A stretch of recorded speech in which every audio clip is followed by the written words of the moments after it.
Good morning everyone from Stanthorpe. We're starting a bit early today to get ahead of the game. So to get you in the mood, I'm just going to run you through John Cantrell's walk around the Geelong course. Let's make sure I've got some audio for you.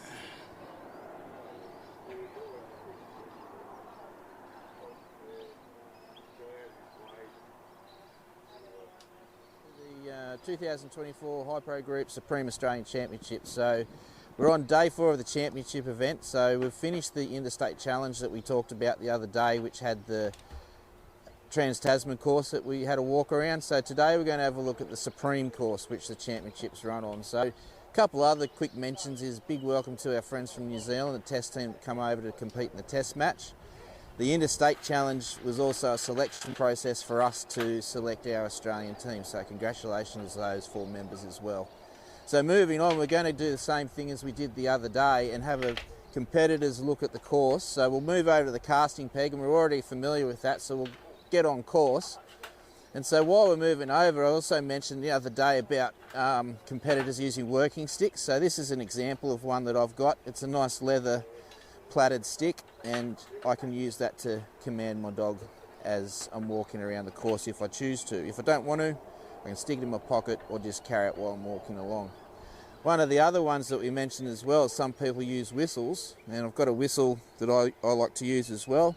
So that's that particular whistle is called Logan whistle. It's the brand, but they're good quality whistles. And as I said, the using whistle commands, sometimes in weather like this, it's been windy all week, that sound can travel much better than using your voice. And if you're having to yell a lot because of the wind, or you're getting yourself a bit worked up, you can actually sort of get a bit hoarse in the throat anyway. So anyway, back on course. So here we are at the casting peg, same set, and this first half of the course is going to be the same as the Trans-Tasman. So the sheep get released from up the top end, they come down, come around here into that 9-metre circle again, and then go past the delivery or balance point line, come around and then get on the right hand side of me. So one of the other things that we talk about or describe this course as is a right-handed course. So all the action is on my right hand side. I must pass this casting peg on the right hand side of it, so I come down here, and then as we progress around the course, all the obstacles are on my right as well. So we'll just fast forward up here, and then we'll meet you at the first obstacle and go from there.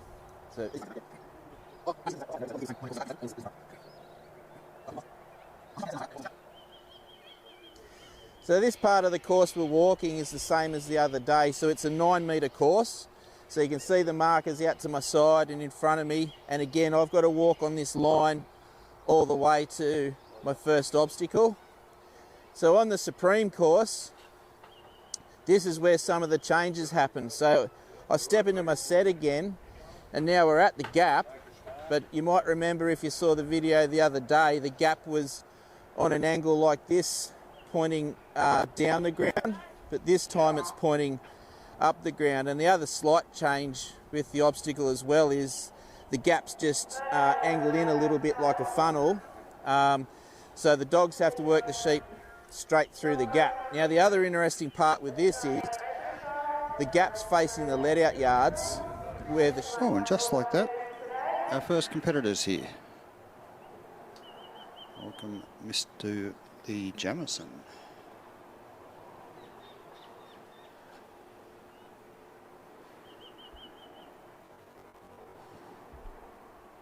Let's hope the sheep are kinder this morning.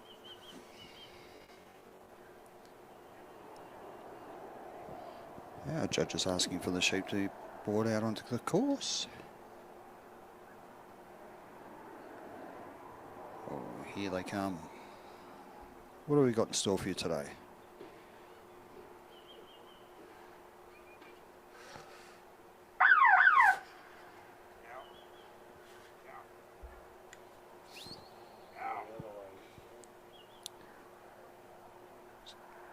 Bit of a flat cast there, but the sheep might not have got the memo yesterday, but you can see the sun's just hitting that back panel, and they're trying to work out where to go.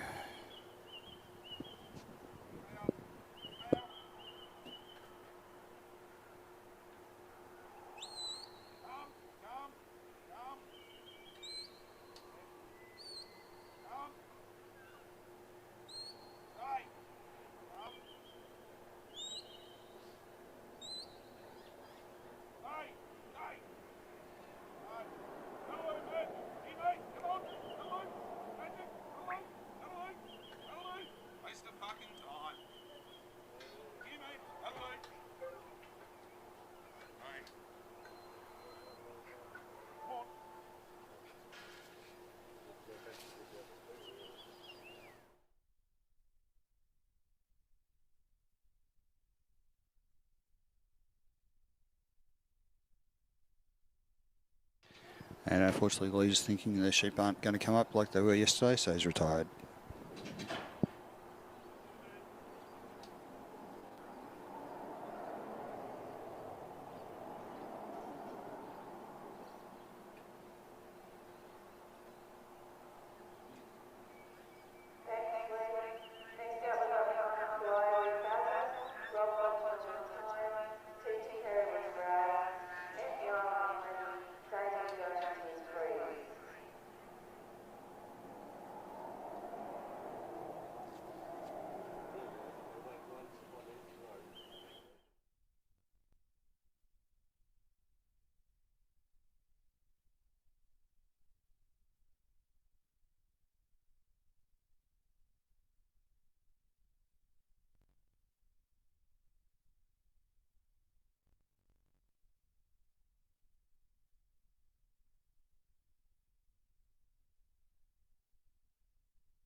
So Carmen and Basil have had a not too bad pickup. The sheep are coming relatively close to where they should be now that she's got them under control. She'll try to bring her back and take him back that way, back down to that obstacle there.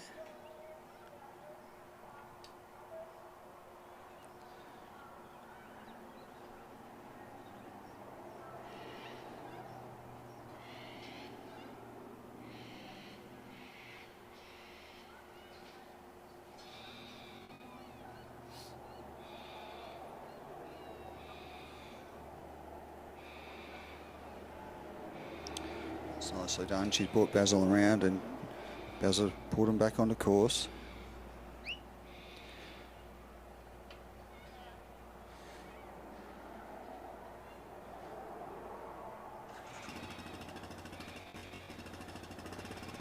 So they're coming down the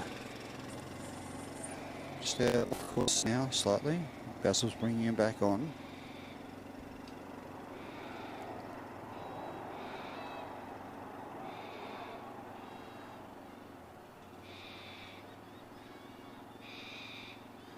It's quite a chilly morning this morning. I think it was 6 degrees. It's a bit of ice on the windscreens.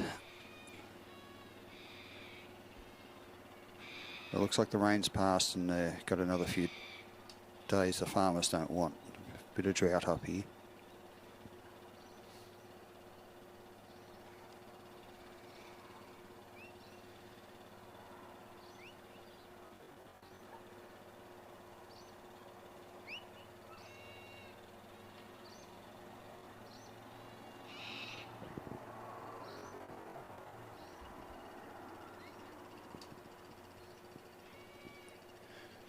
Just got lined up for the gap there. Nice bit of work.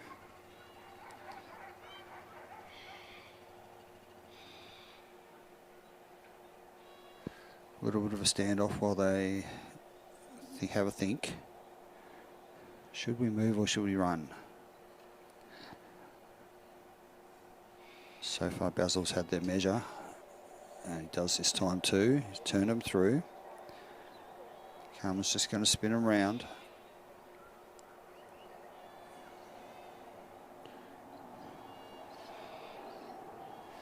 She and Basil will get on course to head down to the next obstacle.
Just trying to get some feeling in the fingers. It's quite cool here.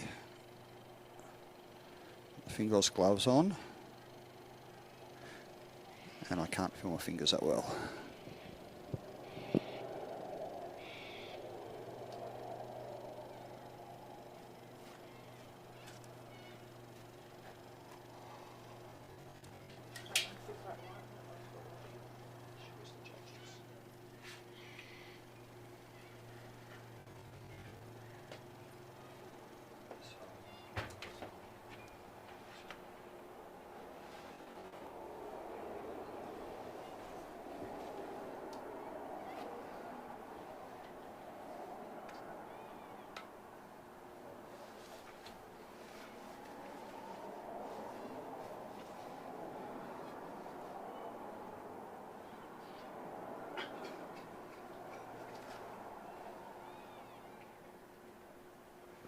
It's been a very tidy run so far.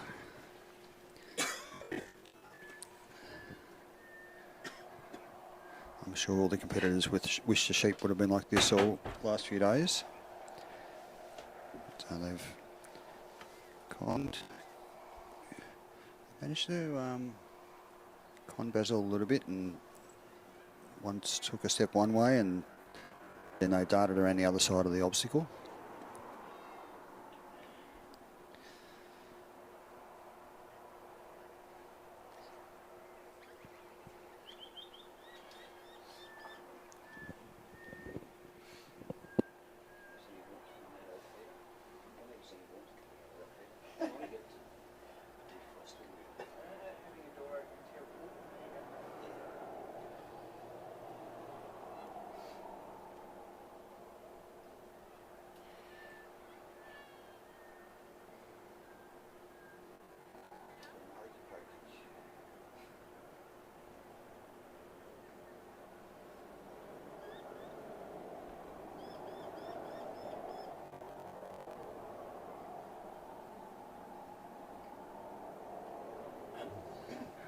I've seen this previously. Once a sheep manages to get past the wing of an obstacle, quite often they'll continue to do it. It takes a bit of a reset to get them to continue to go up the obstacle and over it.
Next on course is Rob Hodgman from Glen Innes. He's retired cutting horse trainer. He's trained cutting horses all his life and used dogs to work cattle on the property. Became interested in the trialling sheepdogs when he retired. Very similar techniques. Be interesting to see how he goes.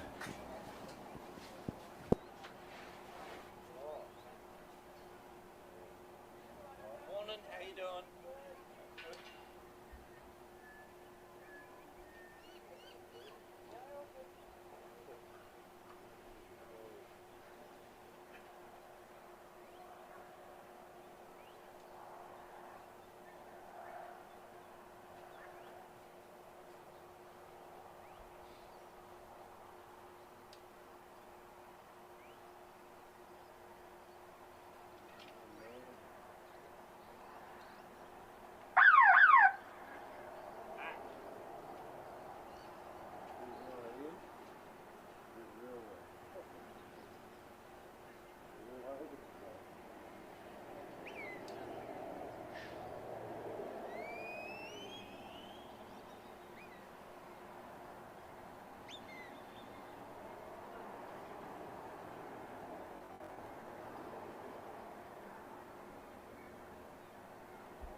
Time had a little bit of a split there, but those 3 sheep have kindly decided to come back together and work out another way to try to test the dog.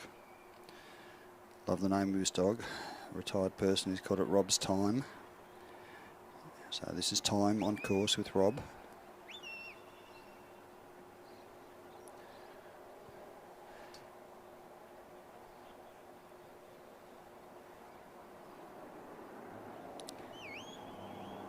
It's very kind of Kylie Victory to drop her coffees up to us. The coffee van was just firing up as we set up the cameras this morning, so I think we're obviously their first customers today.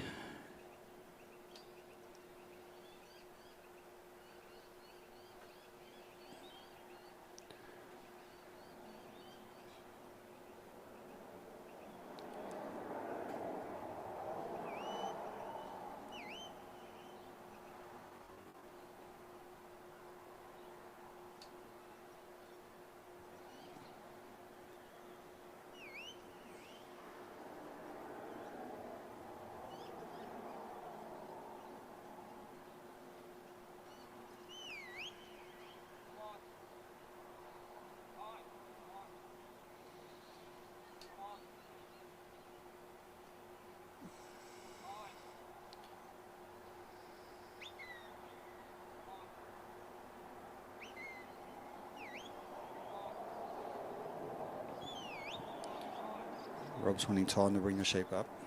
The sheep aren't really wanting to meet with the dog just yet, and Time's not willing to force it just yet because he realises there'll be a good chance of a split. So let's manage to turn him. They're steering back at Time again.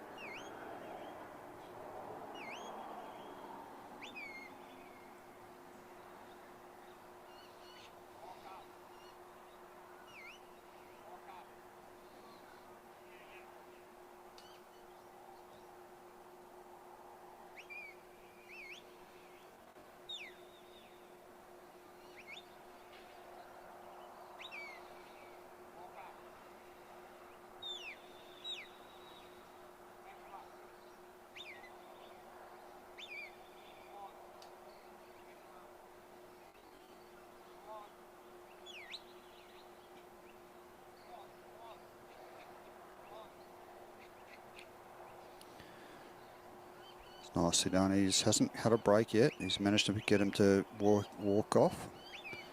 Not looking really happy, but they're not distressed. You can see one at the back, or a couple of them actually. He's flicking, but there's no foot stamping happening. Just a bit of movement.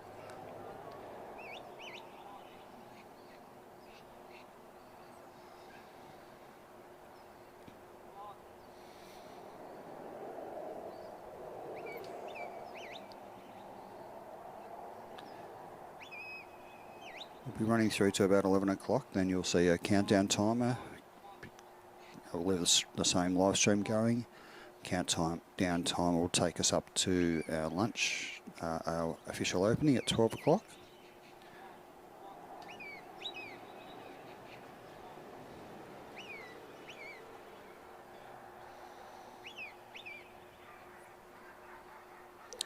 After the official opening, we'll run through have some more trialling after that. So just stay on this stream. It'll get you through the whole day.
Rob had a little lapse in concentration then. Just needs to walk down this corridor here and ideally keep the sheep between these two lines there.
Sheep just on the right hand lip of the two panels there. You can see from this angle here. Time's just going to try to roll them around that edge, which he has. I assume Time's a male. Could be wrong, could be female.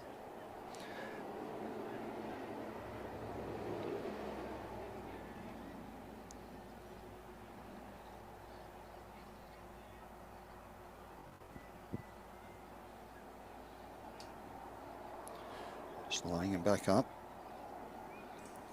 And nicely done. She used a bit of time up, but as in clock time.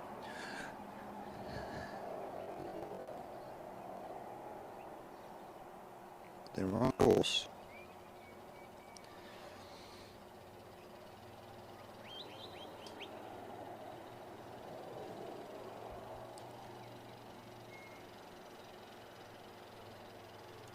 Actually fairly nicely in touch with where Rob is. They're just off the bottom lip of the course there.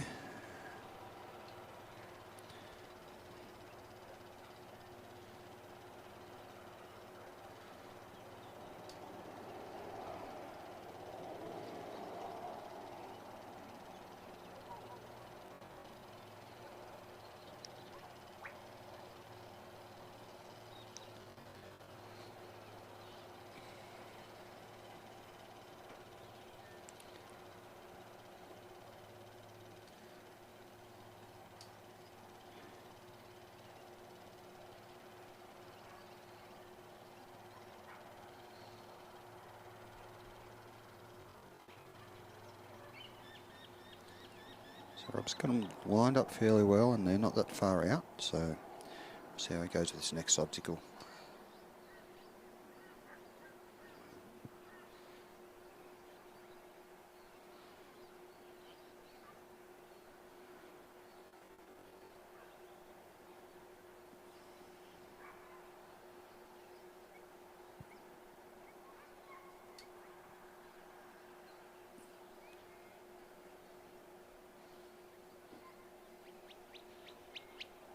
He's come through nicely there.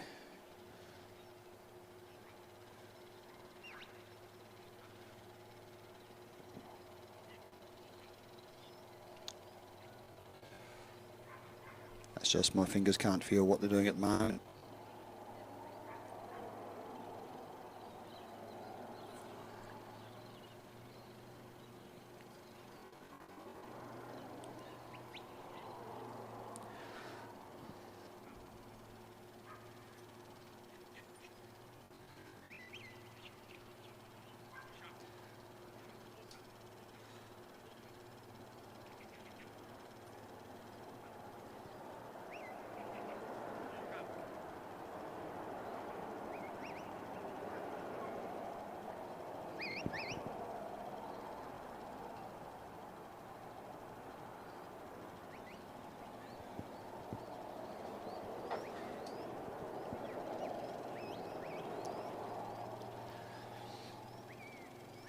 Every competitor starts with 3 sheep, 3 random sheep out of the mob, and 15 minutes.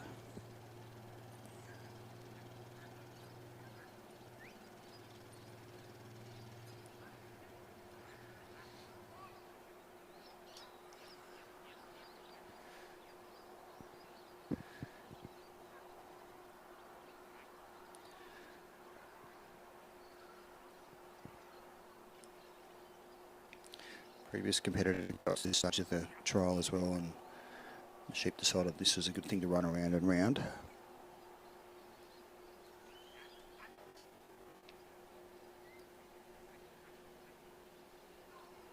And sheep taking the dog on, but lost in this case.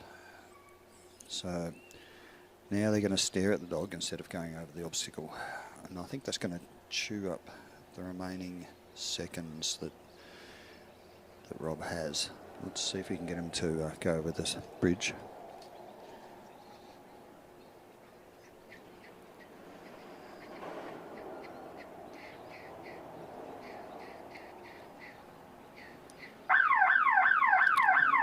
But unfortunately that's not the case, and there's some wind for the dogs, some wind for the sheep.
On course now is Tegan Perry with Raz.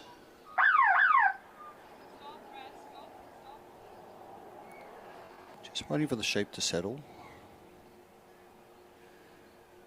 which is a good move.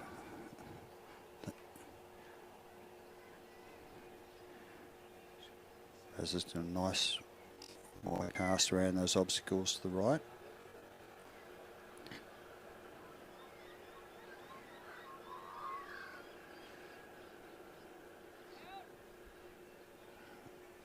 Sheep have seen Raz and they've made a bit of a left-hand turn.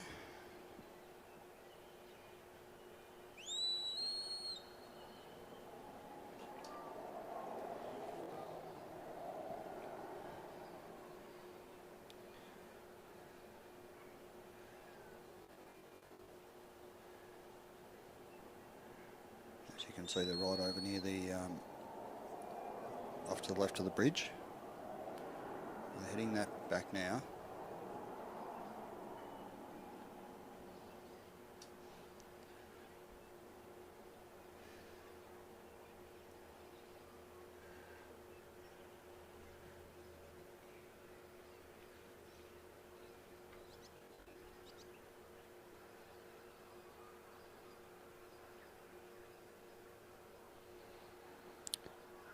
So ideally Tegan would have those sheep come down her left-hand side, which they have.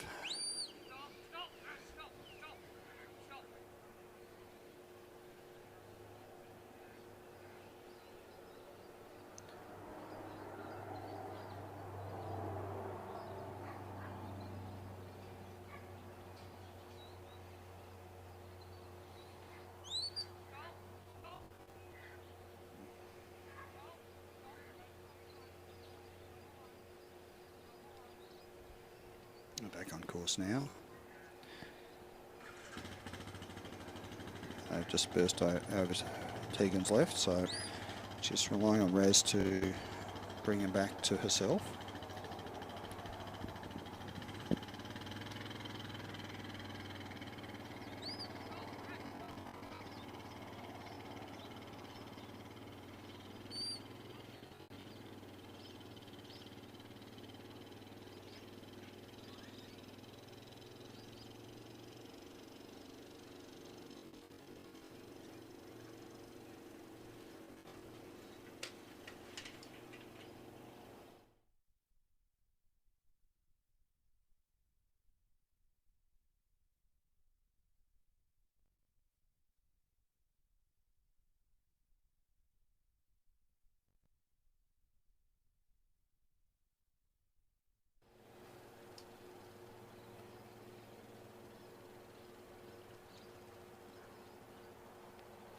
So unfortunately for Tegan, the sheep, well, fortunately or unfortunately, they've gone straight through the gap. Now she wasn't in her set, so she'll now bring them back to the left-hand side or the right-hand side of the set, or if we're looking at it from this perspective, the left-hand side of the screen. So Raz is bringing them back, as you can see. They want them to go around the front edge of the gap. The camera angle's a bit deceptive. You can see they're at 9 metres off the gap. So Raz will just have to work him across and cover the other side. But they're lined up pretty well now. They've been through there once, so they know it exists.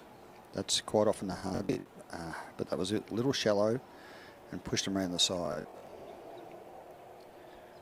So she'll have another reset. She has a heap of time compared to some of where the other competitors have been. So she just has to take a breath, work them back, and cross the fingers. She can feel her fingers in this temperature.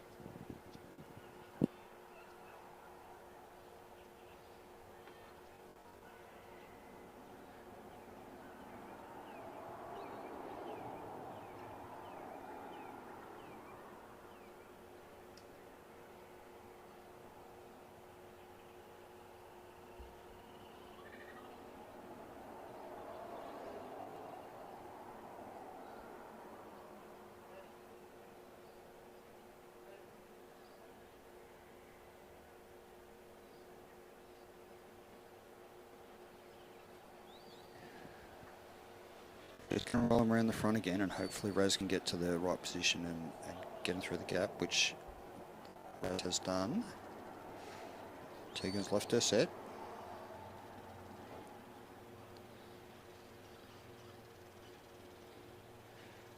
She's within 9 metres of her, so she won't be losing any points.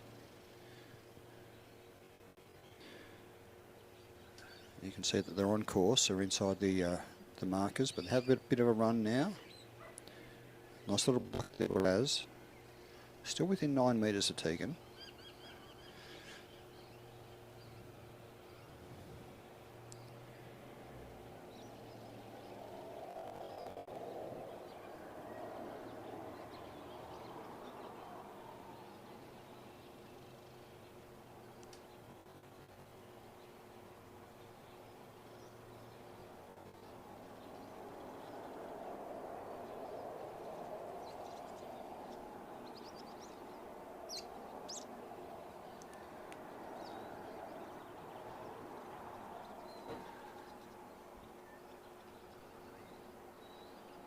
So Tegan's in her set.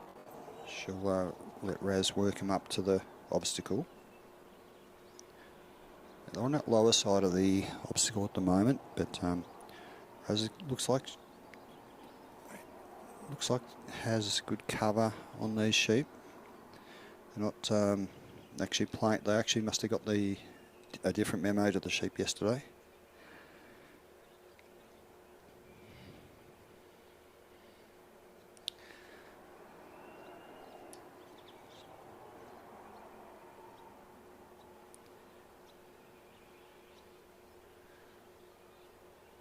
And they've gone straight through. That's nicely done. Raz got there and covered them and kept them on course. The edge of the course is the markers just in front of Raz. So ideally keep them in that area there to get them up to the next obstacle. So a little bit of just off course there. But she's doing pretty well. Well, both of them are doing well. It's all about teamwork. Unfortunately, one of the teams isn't playing. You think of team sheep versus team dog and handler.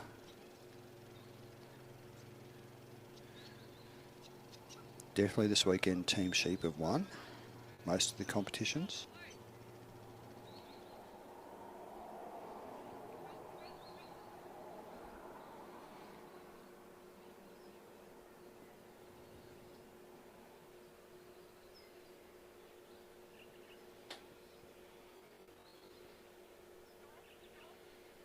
But maybe not this one.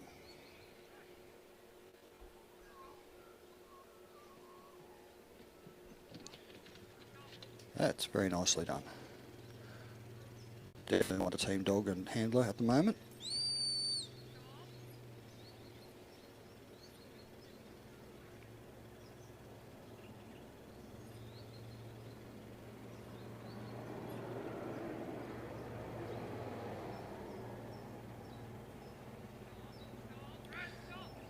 So they're just running down the course a little bit, as you can see from our other camera. This one's just off to the right of the pen.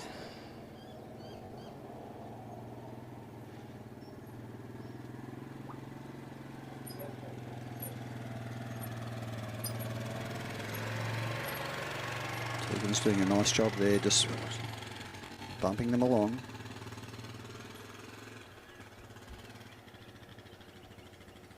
But they have made a bit of a break here, which they've been inclined to do.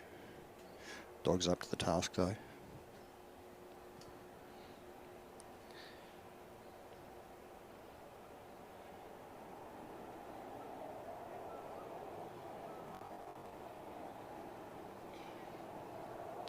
So Raz will just bump them back up on the course.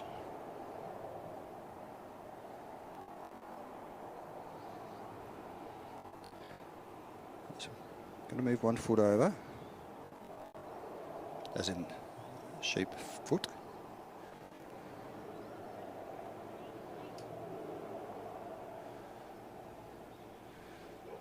Tegan will just want to move him back down a little bit. And she's got him in the pen. Just doesn't want that in there. This is the first penny that we've seen in ages. It's a great job. Well done. 4.5 minutes left. Gives her dog a good pat. She's got to be really happy with that.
Next on course is the current Australian Sheepdog Workers Association President, Mr. Anthony Ireland from South Australia.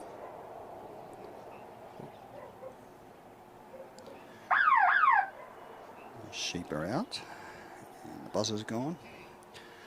Anthony's just seeing where they land, making sure they don't move off course too much.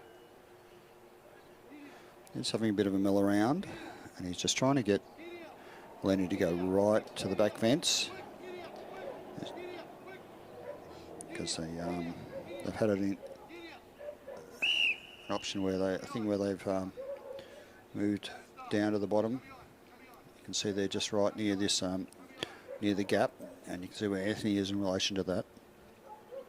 So Anthony and Lenny are going to have to work the sheep up from this back corner of the course.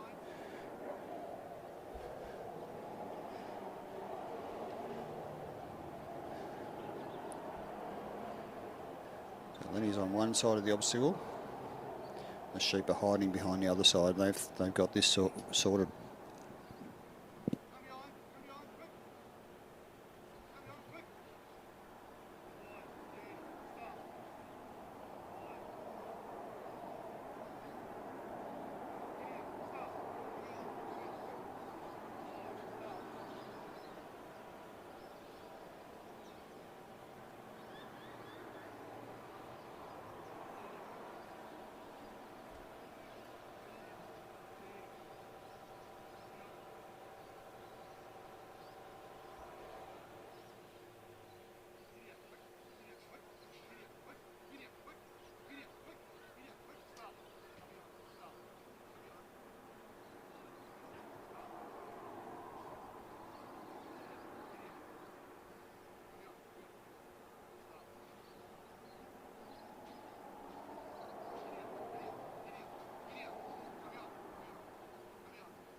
But he's doing a good job here.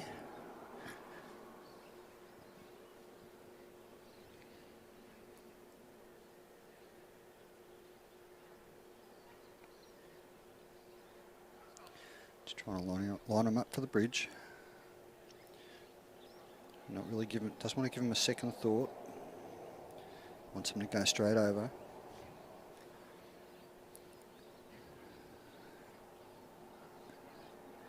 He's got one just thinking about making a bit of an escape that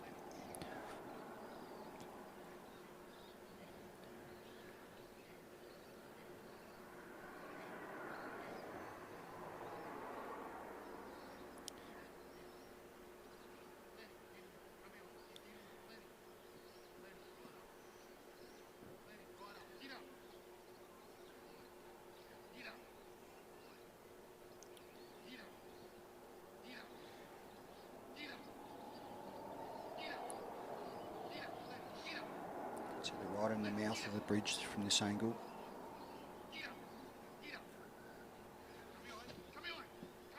Just got to work out a way to push him that extra little bit. Anthony's not allowed to leave his set, so he's only allowed to give him suggestions as to where he should be going. Because Lenny doesn't know what Anthony wants. He just says, oh, okay, you want me to move that sheep? Where do you want me to move it? They're starting to come up. It's a bit of a challenge there. Lenny Wilson in quite the right place. And Anthony's missed one opportunity, and all the sheep have come off the bridge.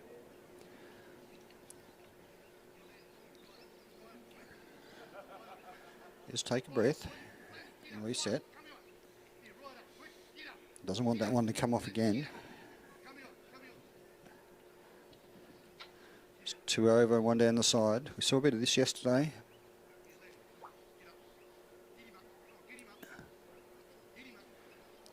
So they'll push him back.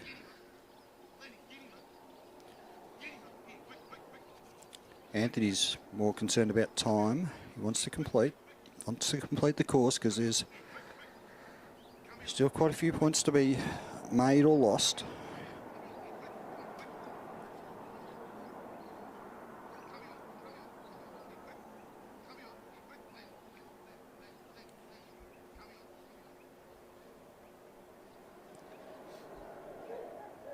So here we go. He's got him going. He just needs to get him straight up over. Needs to get Lenny to walk in. They're right on the edge of going over. One's convinced that's the thing to do, which they've all gone over. The leader went over. Anthony's probably got an idea of how much time he's got left, but he hasn't checked his watch that I've seen. He's actually wearing a talking clock.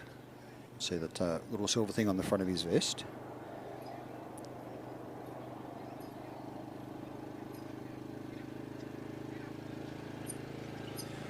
Just off course, you can see the bottom side of the course there, bottom side of the section he's walking along. You want to try to keep him on that section that's a bit higher than.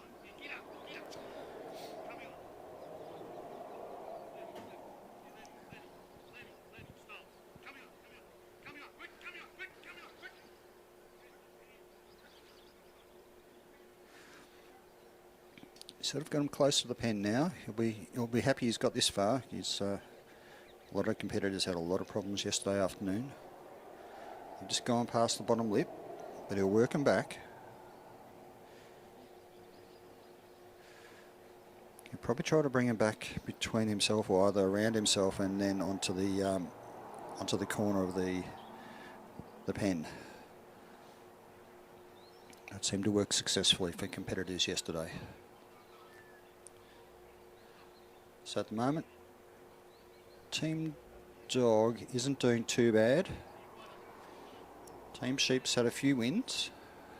We'll just see who gets there at the end. He's got 1 minute and 17 for Team Dog to get another win.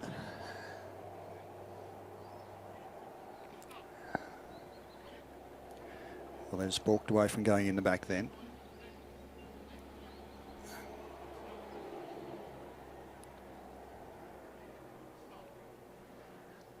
He's got him in. He'll check his time. We want them to turn around and settle.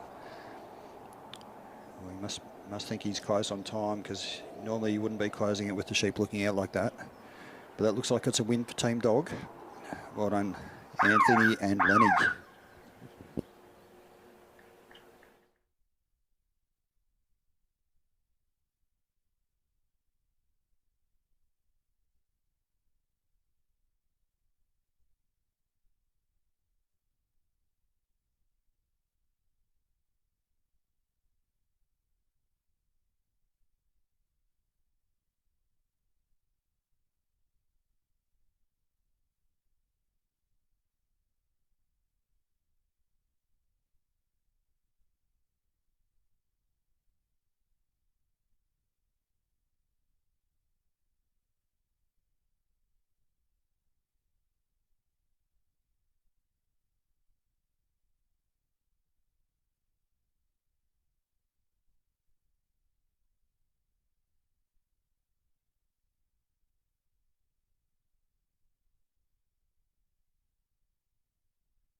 So on course we have Damien Jones and Jamison's Freeze.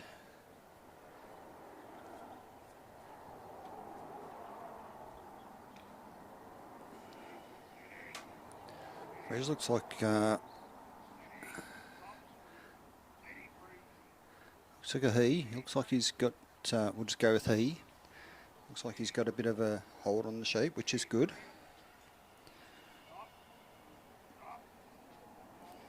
Sheep are going across the ground instead of heading up towards us.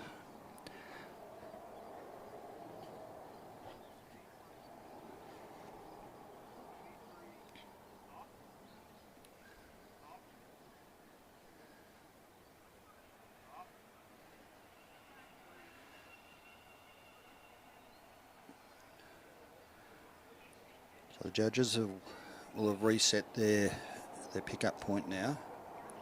They want Freeze to come back in a 9 metre corridor, bring the sheep back in a 9 metre corridor to Damien. Ideally it'd be on that side of him.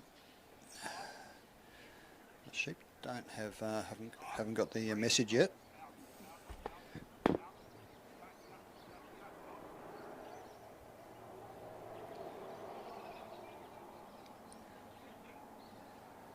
Sun's out, possibly they're a bit warmer and then a bit more runny.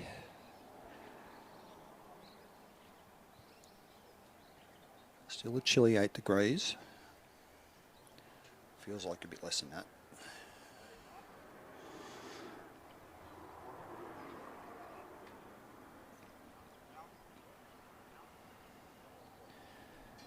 Anyway, at the moment, Team Dog looks like it's ahead on this run.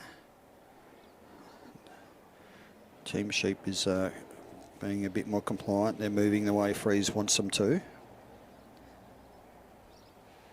They seem to come back on Damien's left.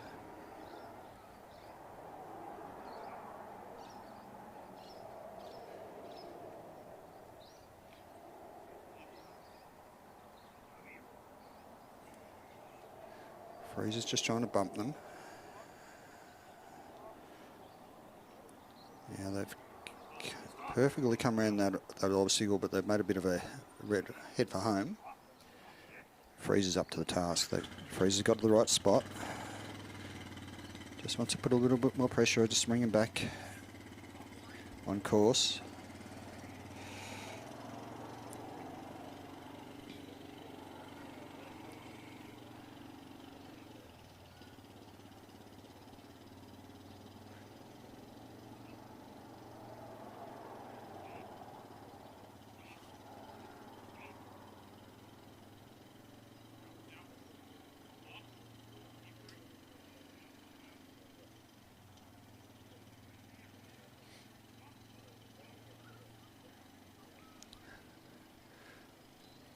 Just sort of gone down past that obstacle before Scott's got there. So he's got him set up. He's just got Freeze to hold him while he got to his set. That's nicely done time-wise. That'll help him out if he's got time problems down the track. And straight through the gap.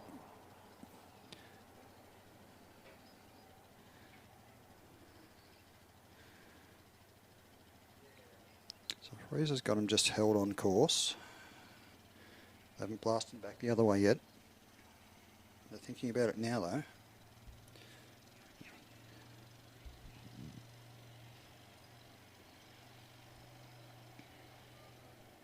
Just a little off course, maybe 3 metres. But they're actually in touch with Damien.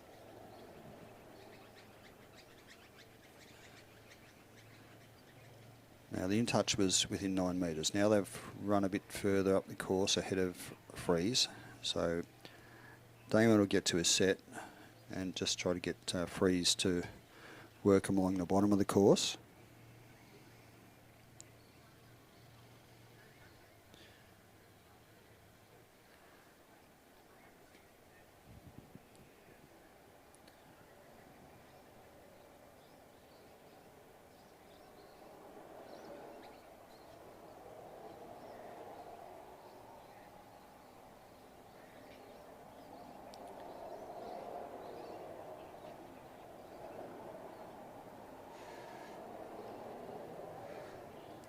So just in that bottom corner there.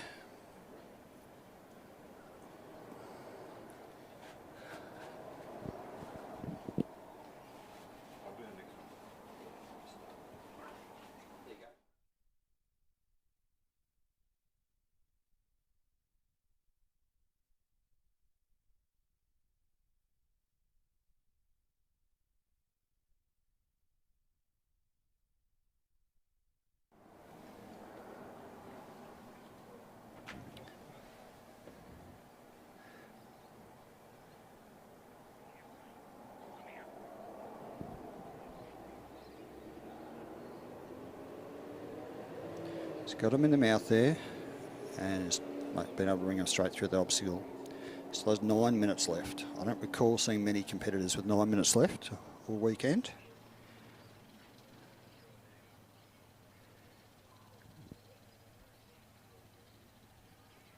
It's brought him back to a nice position. They haven't gone off course and Freezer's covering him.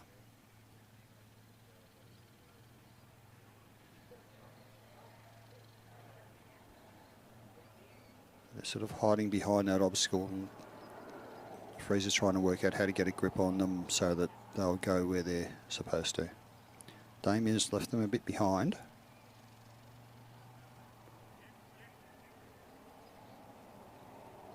Each of those markers on the ground is 9 metres apart, and for each 9 metre, each time they're more than 9 metres away from the competitor, the judges will be taking a couple of points. So these sheep are winning the battle at this stage of the course.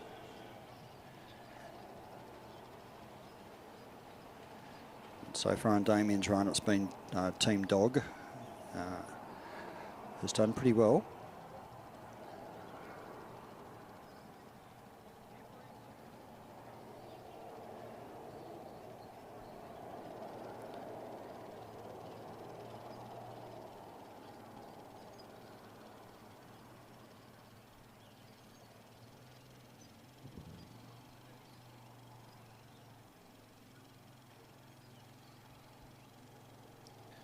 Off course again.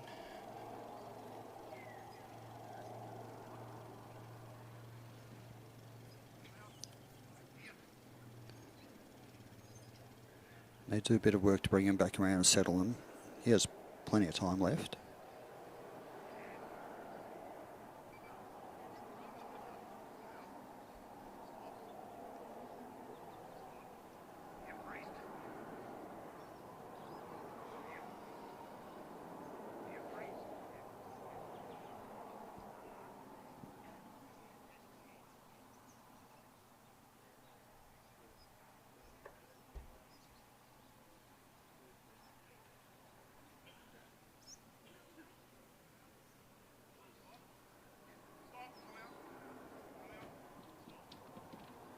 They're just going to go straight over now. Another win to Team Dog.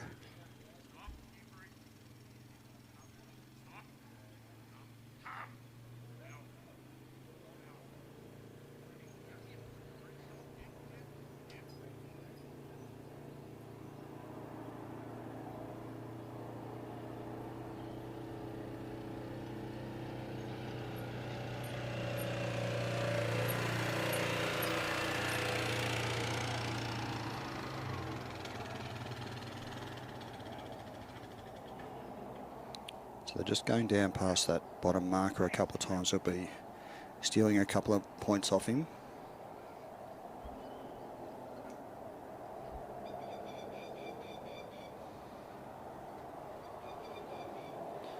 Fraser's got a grip on them again.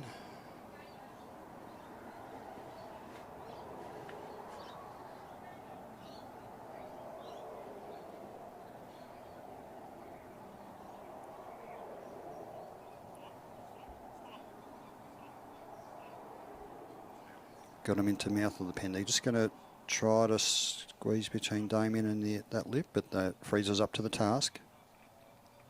Looks like we're going to have another win for Team Dog here. It's nicely done by Damien. We'll see how he goes, what his score is, and then we'll come back in a few minutes.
So our next competitor is Ellen Vaughan from the Hawkesbury region, and she's working a dog 1 Flo.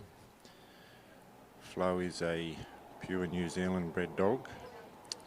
She's 6 rising 7 at the end of the year, and of course everyone knows Ellen is 36.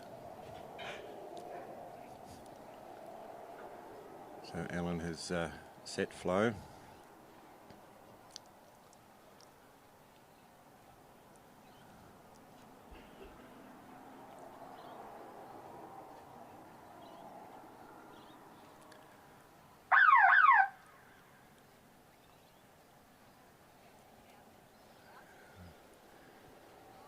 Flo's casting well, nice and wide. Very well trained dog this.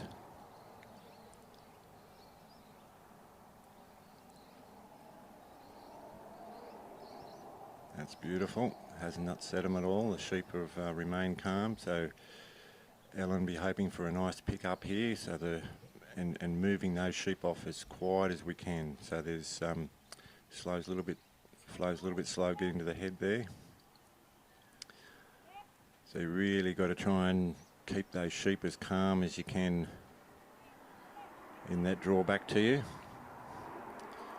If that sheep, if the dog is overreacting and really running and things like that, the more that dog is acting like a predator, acting unpredictable, the more the sheep are going to act like a prey animal.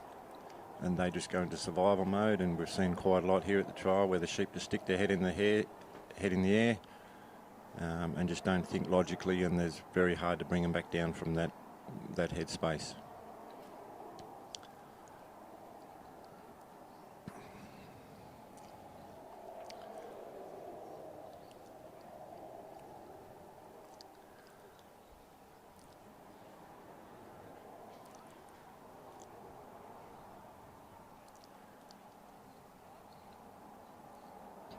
So Ellen's got to bring them into that casting square on her left shoulder, and then ideally move the sheep between herself and the orange cone that we can see there. But as long as they move past that balance point, which runs back to the let out, she's good to go on the remainder of the course. But she must bring them around on her left before she can leave that set.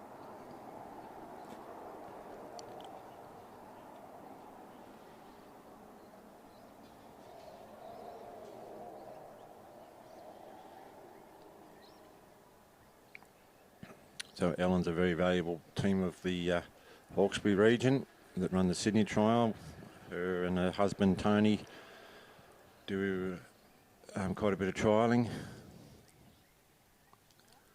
So they've come a long way, like a lot of people.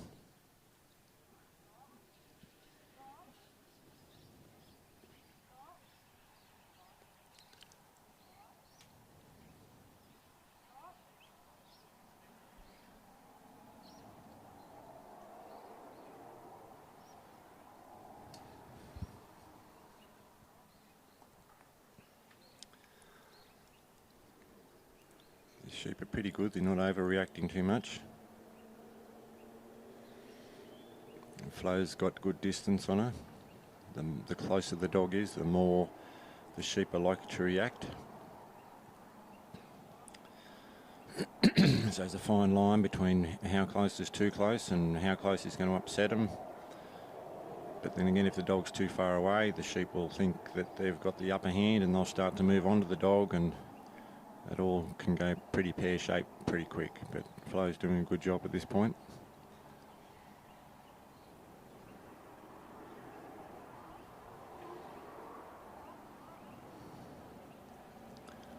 She's just got to doing a good job there. Bring them around to the right. Yep, now she's good to swing them around.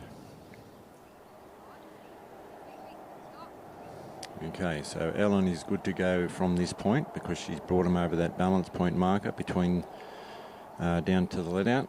So ideally she'd be hoping to bring them back on course before she leaves the set. But given that she's used up a little bit of time getting them up here, that's probably something that she's conscious of. She is able to leave that set any time they walk past that balance point, but ideally get them back on course is going to save a point possibly and help things progress along nice and slow. But she's just gone just outside that corridor there, so that's a point. And every marker that the sheep are outside that corridor or further than 8 metres away, the two judges will be deducting a point. But Flo's working pretty well at this point. She just needs to back her out there a bit, keep her off.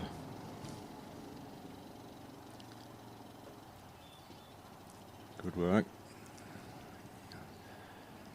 You've got to watch the sheep coming back over covered ground. I'll take a point for that, and they'll also that's probably cost her 2 points there possibly with going outside the corridor and outside that extra 8 metres.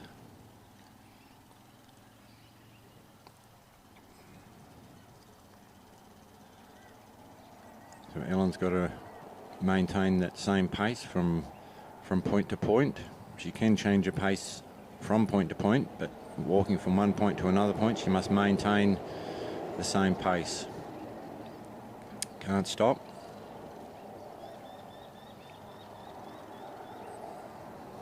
So Flo's working quite wide there, not upsetting them. Now she needs to bring them back around. Really need to be looking at those sheep. There's usually a lead sheep. Where the head is pointing, the body will follow. So keep an eye on that lead sheep. Have a looking at its eyes, have a looking at its ears, and trying to preempt where that sheep are likely to go, and send your dog there the moment you see that any sort of body language change.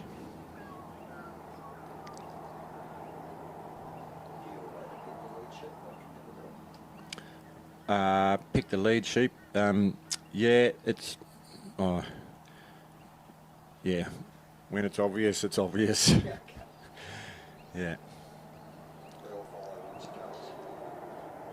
Yeah, there's usually one that's a little bit more flighty than the others, or one that looks like it's going to look at the obstacle first.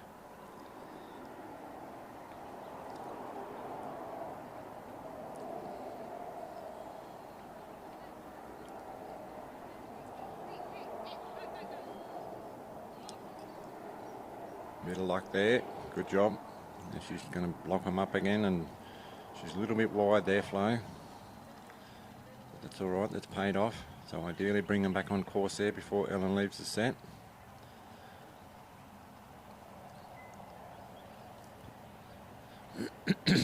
So those sheep have just walked past another marker there. If Ellen was able to tuck those sheep in before that marker, she would have saved a point. But now they've gone past that marker, so she's probably lost a couple of points there.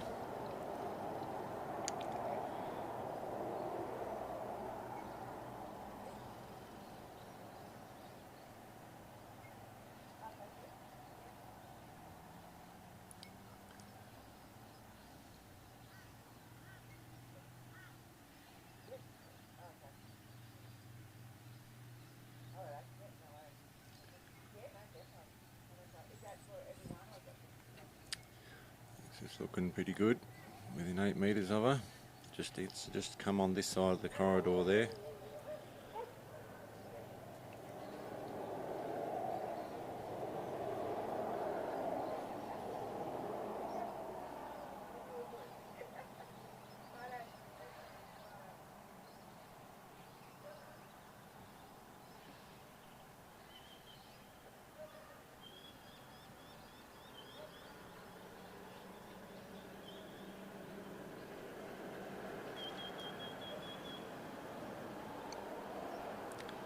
She's got to watch that those sheep just nicking up the side of the corridor. Every time a head goes past, that's a point. Go halfway past, 2 points, and right round is 3. So got to get ready and just watch that, watch those eyes, watch those ears, and be ready to move your dog. That's good work. Oh.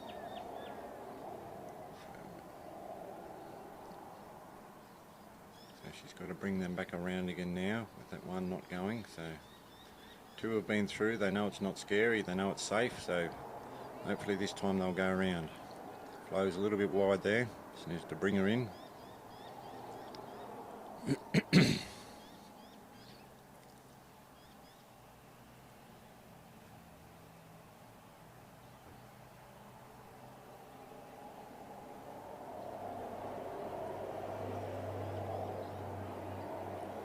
Bringing them in a little bit quick there.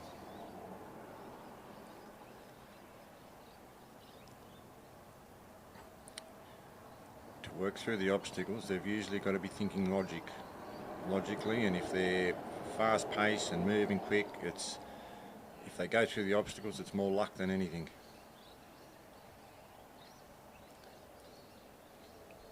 The sheep are going to feel like they're escaping by going through the obstacle. No, Ellen's going to retire. She's had enough.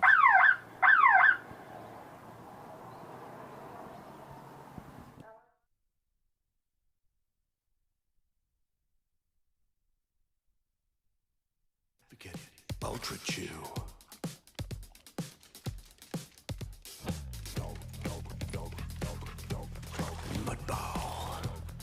Lunchtime. Mittens. Size 9. Sitting in a hole. All right. Dogs are gonna dog. Protect yours with Advocate Ultra Chew, the only all-in-one chew that kills tapeworms too. New Advocate Ultra Chew.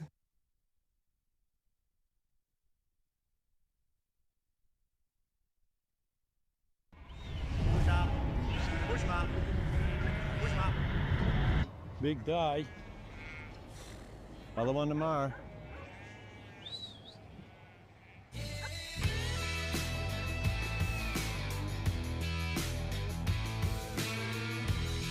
Reliable fuel for dogs who work today and go again tomorrow.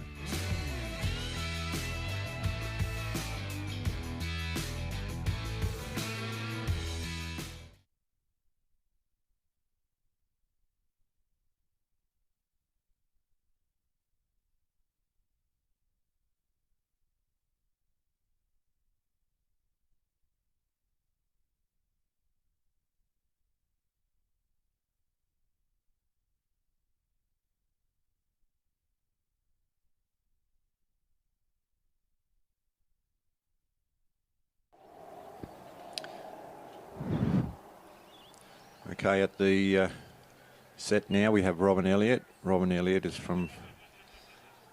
originally from, well, I know her from the Dubbo area, but she's now down at the Henty region, Henty, New South Wales. She's working a dog that her and her husband bred, Paul, Elliott's Brisket.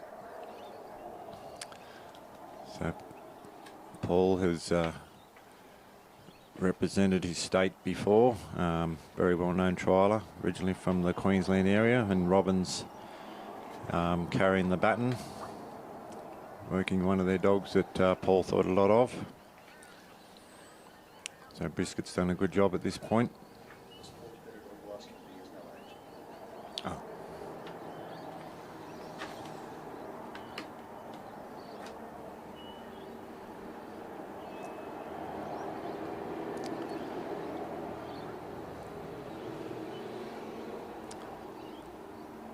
The sheep are not looking too bad here for Brisket.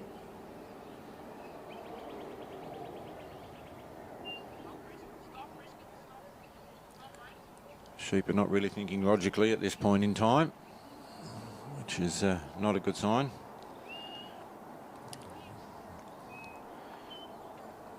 You can see that sheep out in front there. He's just not, he's like in the zone. He's in survival mode rather than logic thinking.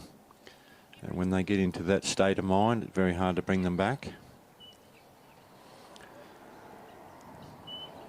Sheep have been a bit hit and miss here. They've been, you know, the odd one or two that have been a bit more relaxed, but most of them have been quite highly strung. So Robin's left to set now. She understands that that sheep's not in a good state of mind to try and spend the time there invested trying to settle it down. She's just got to make the most of what she's got, which is just part of the sport. You play the hand that you're being dealt with.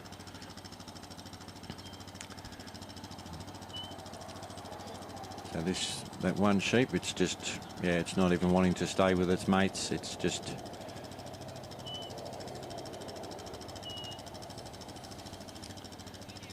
so they're quite a way off the corridor there. So, and then every marker that Robin walks past and they're still outside the corridor, judges will be deducting points there. So they're back in the corridor, but straight, so no, she's got to maintain them back on there. Brisket's got them covered.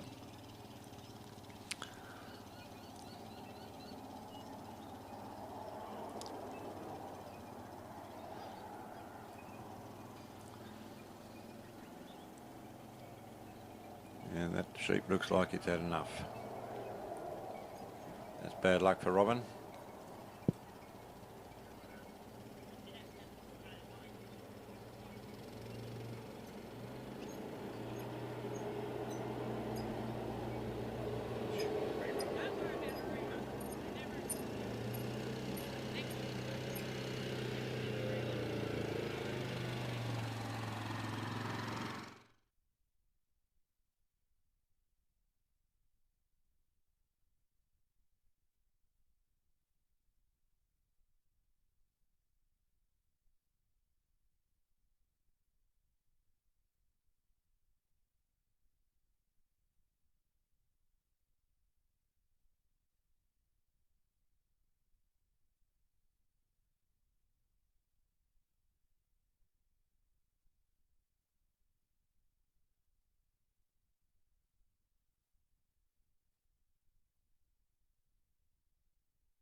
Okay, next to the peg we have Eileen Moriarty with her little wonder dog Gracie.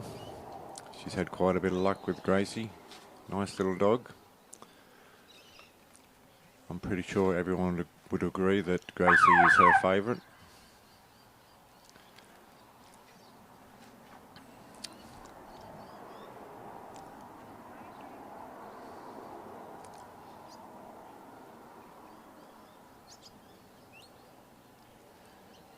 So Gracie's stopped, and Gracie's made the decision to stop well off balance there, but it's all about the first movement of the sheep, and they've come right to Eileen, so she shouldn't have lost any points for that at this point, I wouldn't feel. That's looking pretty straight there at this point in time.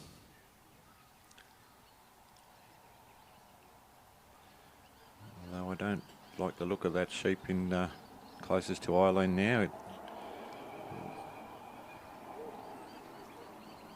I think that'll be hopefully a rerun.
Okay, Eileen's about to step up for her rerun with little Gracie.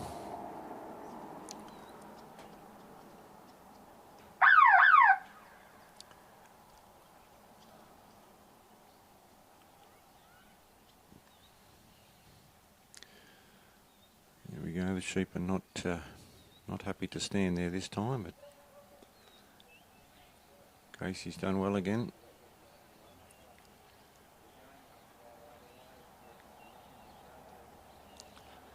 Coming in nice and quietly on that pickup.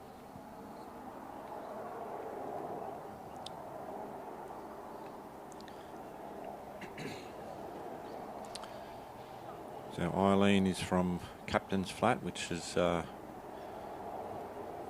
the Canberra, Bungendore area. Eileen and her husband owner-operators of Riverbourne's Distillery, which I'm told is make the best whiskey in the Southern Hemisphere.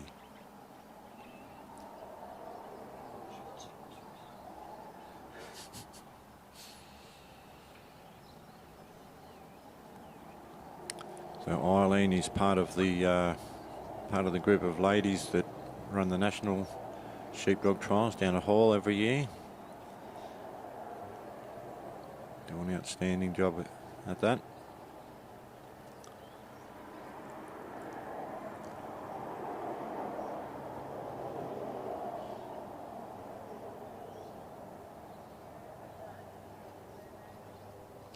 Eileen's been trialling for 13 years. She's had wins at the Commonwealth Championship. She's won the novice in 2020 with a dog called Ned. And she's also won the novice and improver at the Supreme at Strathalbyn.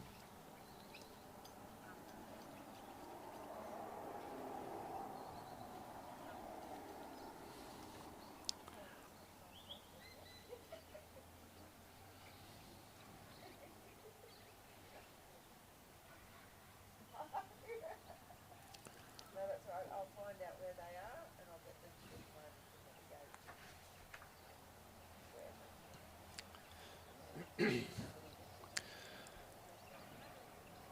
little Gracie's just taken 5 for safety, trying to get these sheep to settle down.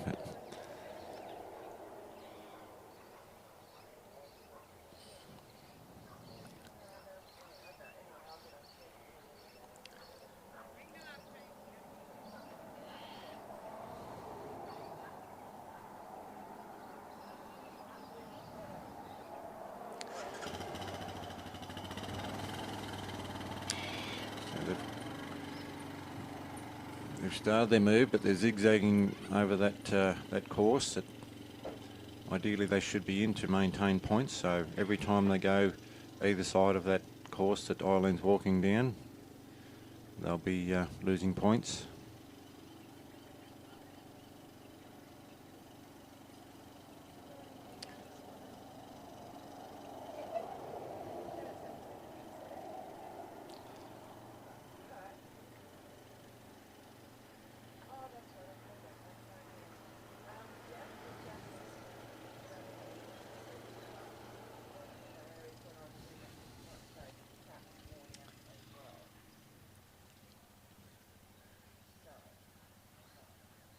So they've done a full lap of that obstacle.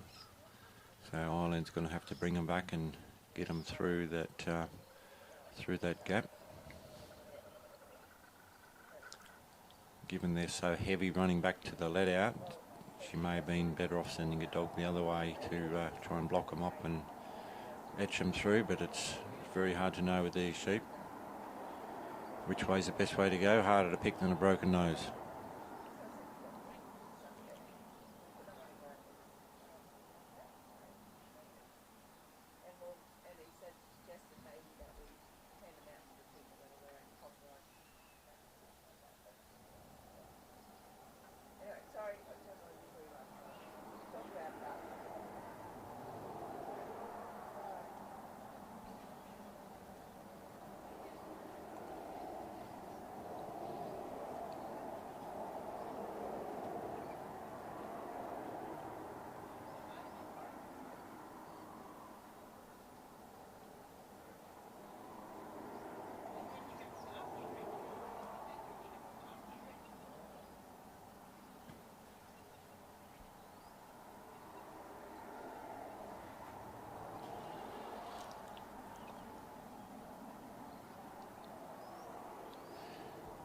Same deal again.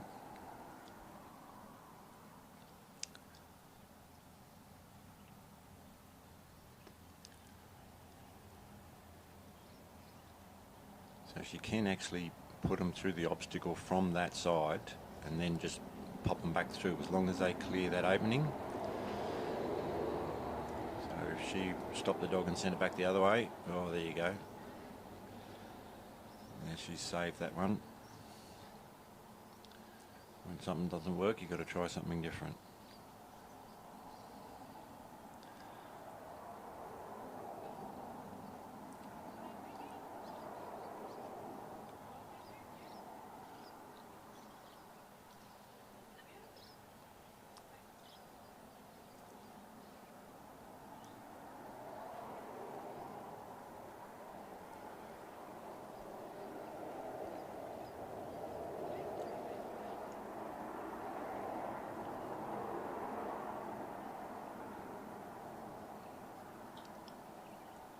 think Eileen's chosen to retire there.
So our next competitor coming to the starting peg is Clinton Hall.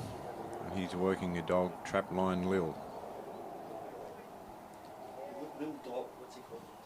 Lil Dog. I'm not sure whether it's Lil or whether it's dog or it's a combination of both names.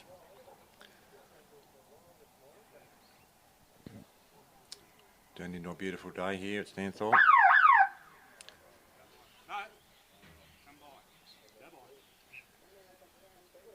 So you probably noticed that just about everyone's sending their dog the same way, anti-clockwise, because that's the direction the sheep tend to be heavy. When I say heavy, in preference to running to, sheep will generally run up a hill better than they will down a hill, and this ground is certainly on a bit of a slope, bit of a hill, bit of a gentle hill. There's quite a range of style of dogs here at this Supreme. Colours, long-haired, short-haired. So we've got a pretty orange dog at the moment.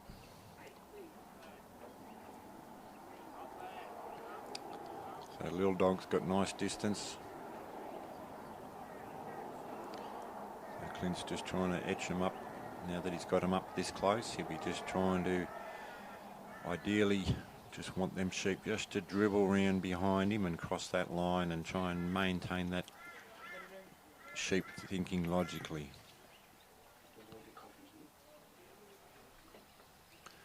So the sheep have you've got to try and maintain that nice calm behaviour, but you can see they've got their heads up like they're ready to bolt.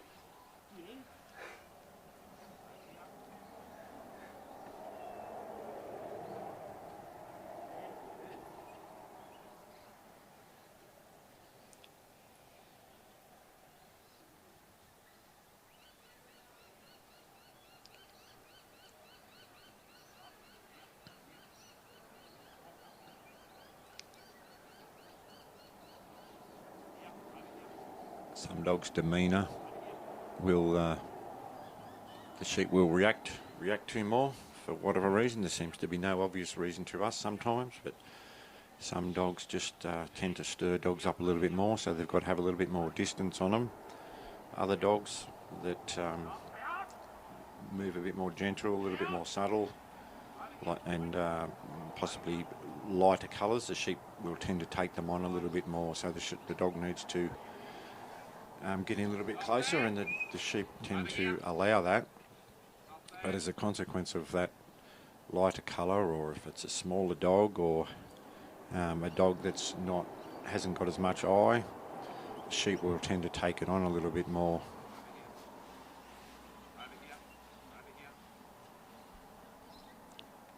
When it comes to obstacles and things like that, we've seen quite a bit of the sheep taking dogs on today. So these sheep have just made an absolute bolt for the other side there. So Clint knows I'm not wasting my time bringing them back on course there, because it's likely to just end up like a running race. So they've got to trot up, so they're not thinking logically.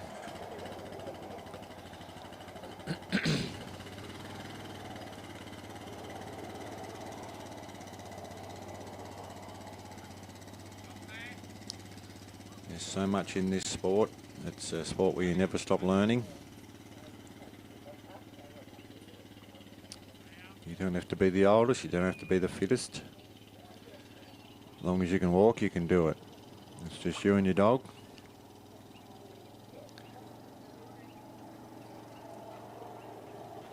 No one else to blame. Although we do tend to blame the sheep when it doesn't go right.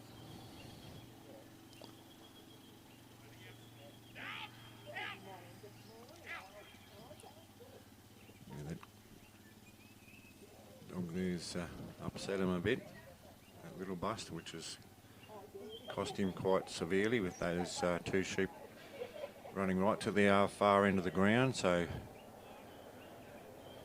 that would have cost him dearly in points, as well as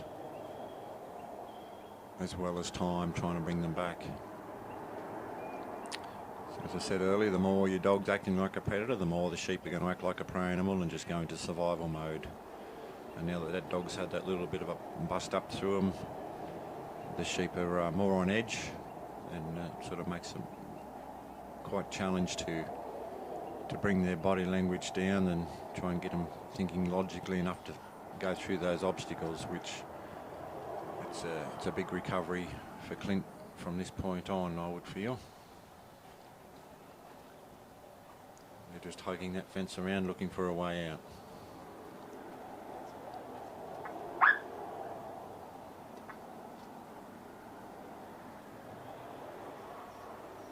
So every 8 metres that Clint gets it, they get further away from Clint. That's points. So I'd say the judges have called that. He would have just lost too many points. A bit unfortunate there for Clint. And real dog.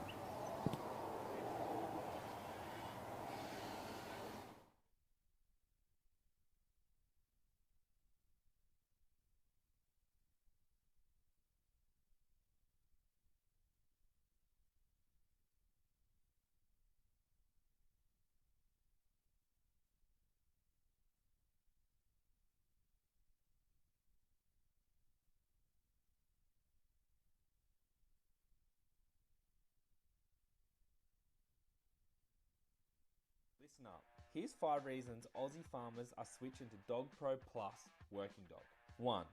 Built for serious work. With high energy fuel at 3,800 calories per kilo. This keeps your dogs going all day without dropping off. 2. Proper nutrition that works. 25% protein to build and repair muscle, plus 15% fat for sustained energy. 3.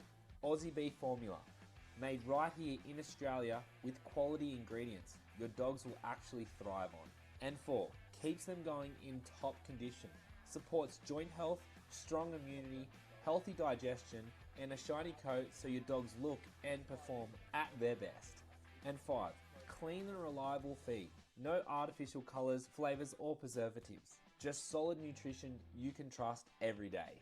If your dogs are your best workers, feed them like it. Head down to your local feed shop and grab some Dogpro Plus working dog today. Or click. So our next competitor to the casting peg is Alan Leach with Percival's Tan.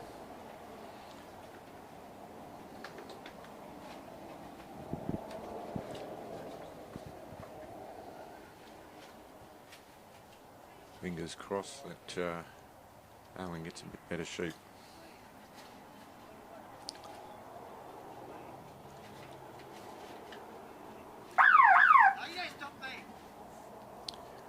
that dog is pretty in tune with that buzzer, and he's just taken off. I'm not sure whether, I don't think Alan would have chosen to send him that way, but anyway, that's paid off for him. That 10 just took off when he heard that buzzer, but anyway, it's paid off. He's hasn't upset him, and the sheep were tending to run that way anyway. So often the dog knows. Sometimes we just got to trust our dog's instincts.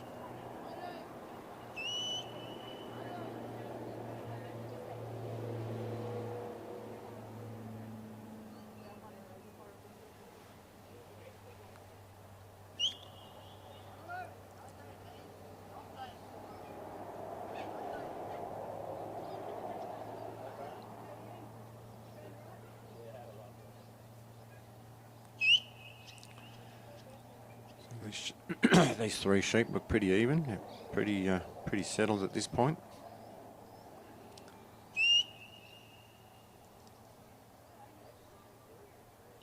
Often you'll get one sheep that's a little bit bigger than the rest, or for whatever reason, one that wants to break away. But often, you know, you might have a big mob of sheep in a big paddock, and they won't all be in one mob. They'll all be might be in multiple different mobs all over the paddock, and if you end up with two sheep from one mob and then another sheep from another mob, they often don't even want to hang together on the grounds, so that can also influence the way they behave.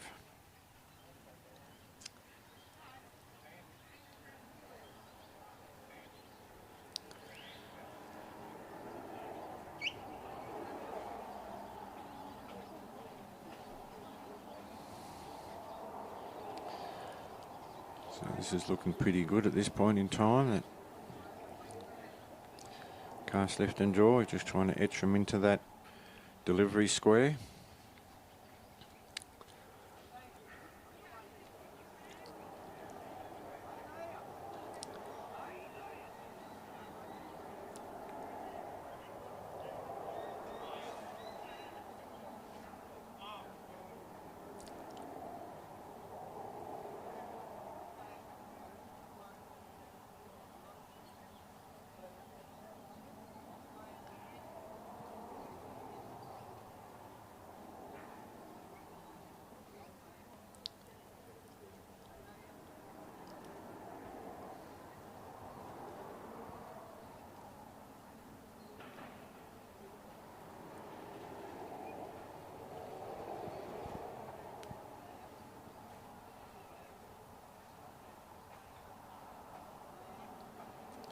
So this little bit of working backwards and forwards that that Tan's doing is it's good. It's just not upsetting them. They're still in the square. The more you can sort of break them sheep down a little bit and have the sheep understand that no point me running off because the dog's got me covered, without upsetting them. These sheep are quite good, but okay, so Alan, he's got them through that, past that marker there. They're off course now. So ideally he'd be trying to get them back on course, but he's chosen to leave his circle there. If he can bring them in before that next marker, he'll save a point. Where sheep have taken advantage of that. Alan's keeping his dog off there, but he needs to bring that dog in a little bit and get him back on course if he can without upsetting them.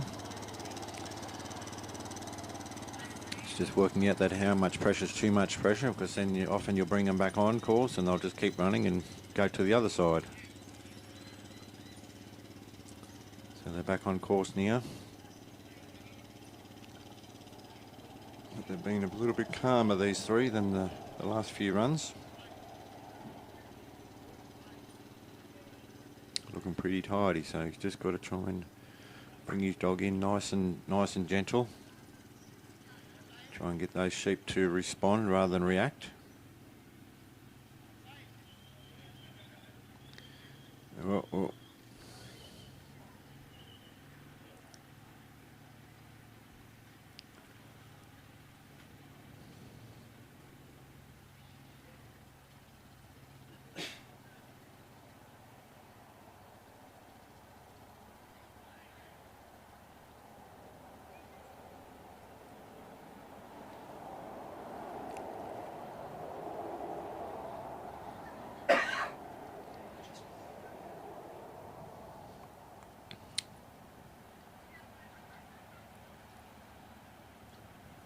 So they've just gone the other side of the obstacle, so he needs to bring them back around either side. Doesn't matter which side he brings them, or he can tuck them through the gap, and then just bring his dog back around and pop them back through.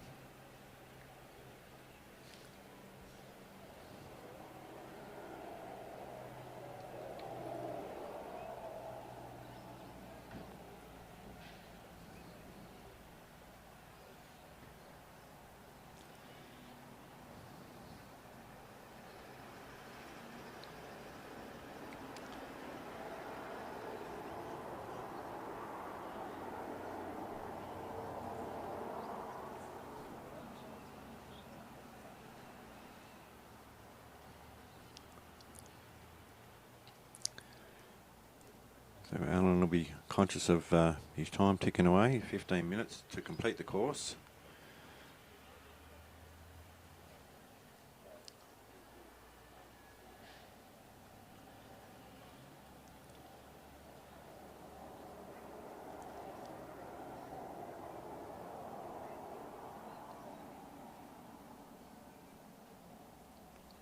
There you go, he's just gently bumped them through. Now he's got to bring them back around clockwise.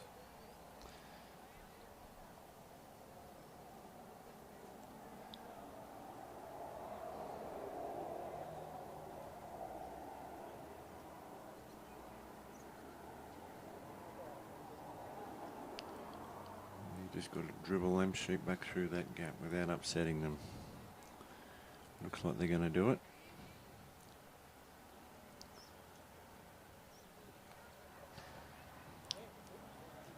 So in this, there we go, that was beautiful.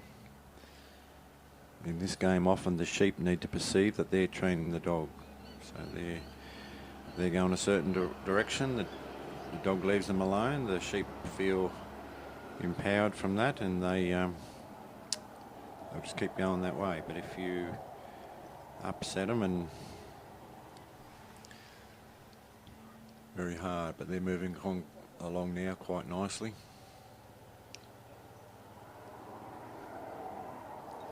They're within that 8 metres.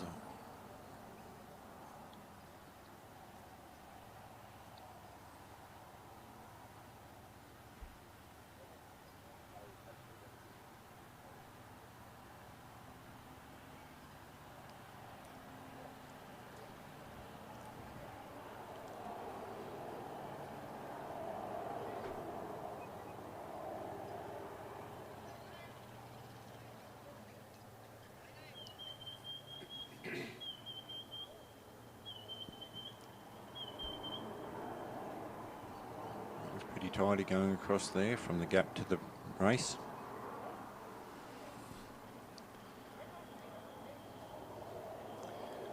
Yeah, he's just got to take his time and just try and get those sheep to logically walk through there.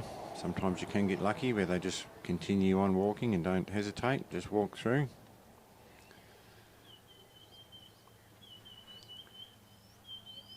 There we go.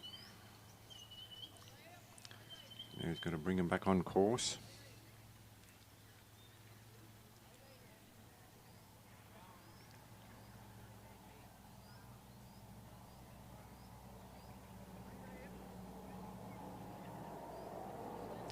So you can see how those sheep are moving their head from side to side, because they've, they obviously want to. In this sport, we've got the ultimate mix of prey and predator. Instincts fighting against each other. So the sheep want to see that predator, so that's why the sheep keep moving from side to side, because they've got the eyes on the side of their head, so you can't, you've got to be conscious of that when you're working the obstacles and when you're working the sheep, that the sheep want to see that predator coming up behind them.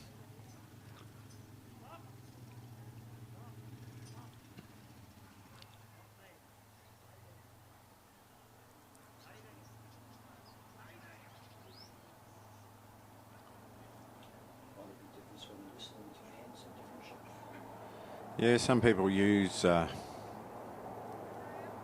whistle, voice commands. I like to use both. So Clint's mostly using his voice, but I like to use the whistle for long distance, but I like to use my voice when they're up close. I want my dog to mirror my energy, so I like to be able to put emotion into my voice, so the dog, you know, just like Dan did then, like he raised his voice because the dog wasn't, like Alan did then, sorry, Dan wasn't performing as he should, so Alan raised his voice a little bit in a gruff manner, and the dog knew that he'd better get Mike together here. Whereas, you know, some people say they prefer to use a whistle because they don't put emotion into it. Well, I like to. I like the dog to mirror my energy.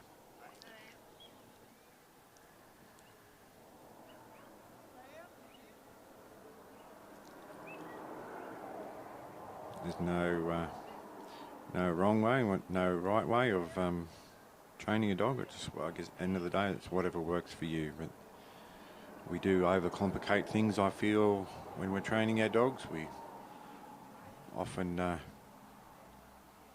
have conversations and say too many words, I feel. You're just opening it up for confusion.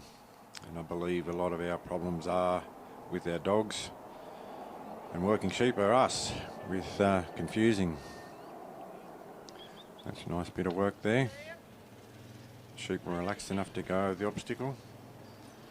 As we said, it's pretty even sheep, these guys. Happy to stay together now. Alan's heading towards the pen. Oh, they've made a bit of a run back to the let out.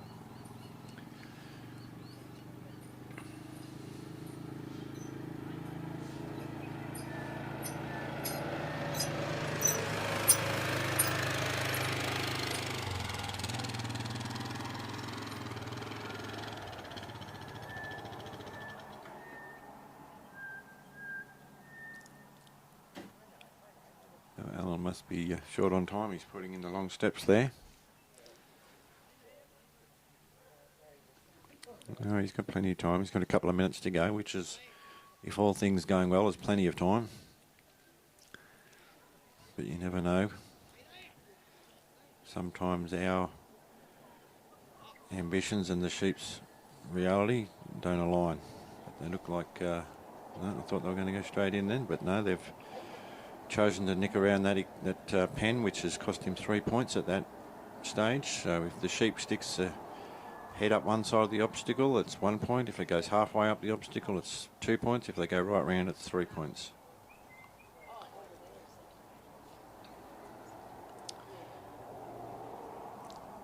So often you can get to the pen and you're feeling pretty confident, but if once they start going around that pan and a little bit drifting away, it's very easy to chew through your time and chew through your points. So you could get to the pen feeling pretty confident and then end up losing points and time yesterday.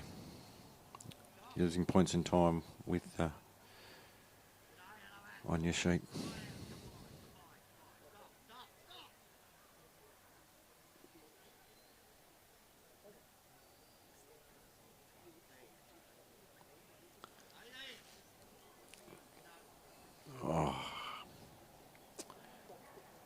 One's just not quite comfortable in that pen, or now that it knows its way around. It's very hard to get them out of that thought pattern because they learn through the release, and it feels that running around is the release. It's not thinking logically enough to go in that pen and relax.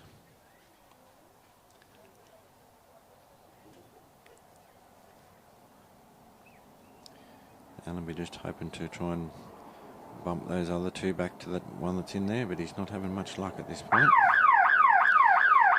And that's a bad luck there, missing out on the pen. So the pen's worth 20 points, so to get any sort of a respectable score, you really got to get that pen, particularly in a trial like this where the scores are, anyone who gets a pen's doing pretty well with these sheep.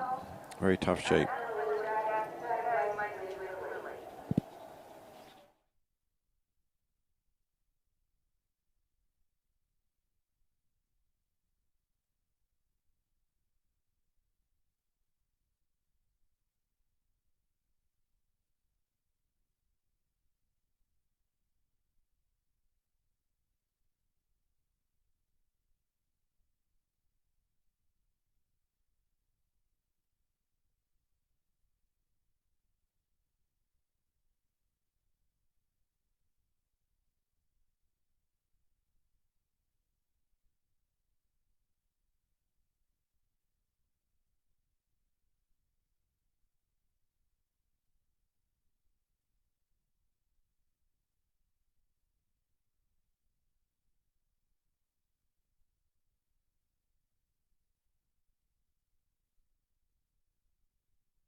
So our next competitor is Peter Mason with Kamara Gwen. So Peter is a very valuable, hard-working member of the Queensland Association. And that dog is obviously a seasoned campaigner, knows what that bell means. And those sheep are come out of the barriers. The dog's done a good point there, so the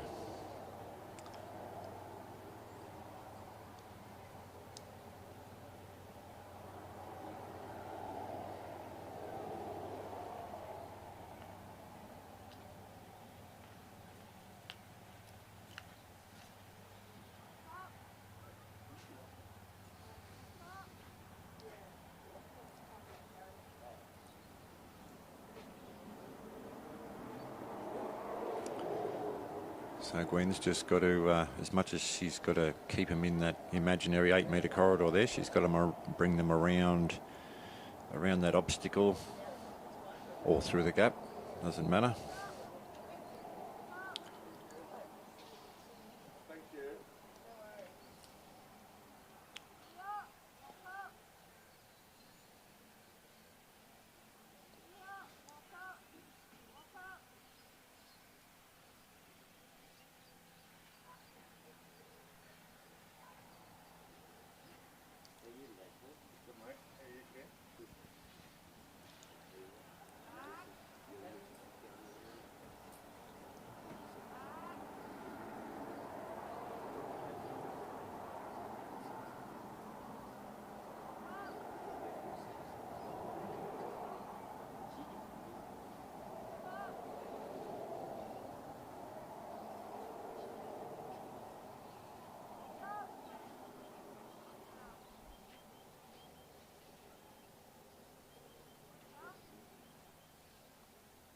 So she's drifted off that that imaginary 8-metre corridor.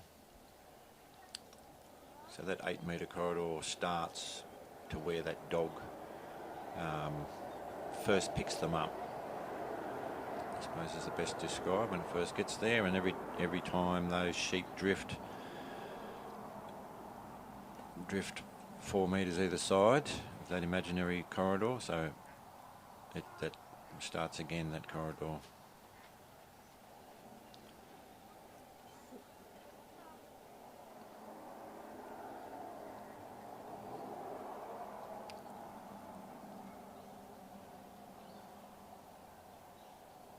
So from where that dog picked the sheep up just down near the gap, she might be down 2 to 3 points from there, with that dog staying off them quite well, not upsetting them. And you can see that one on the far right's got his head in the air. One's having a bit of a nibble, which can be a good sign. Obviously to eat they've got to be relaxed. Head down is logic thinking, head up is not logic thinking. Right brain thinking, and that's more survival mode.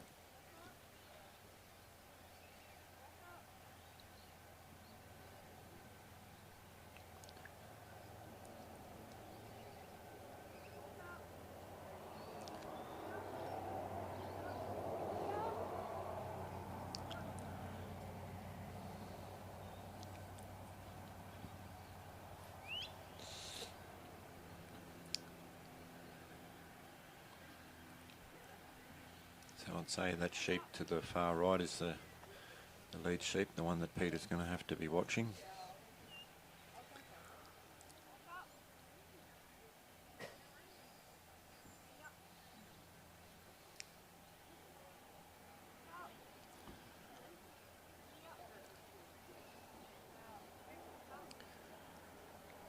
We've got two judges here at the Supreme.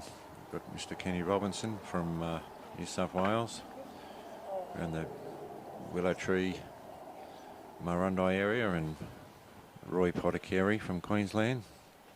Two different states represented.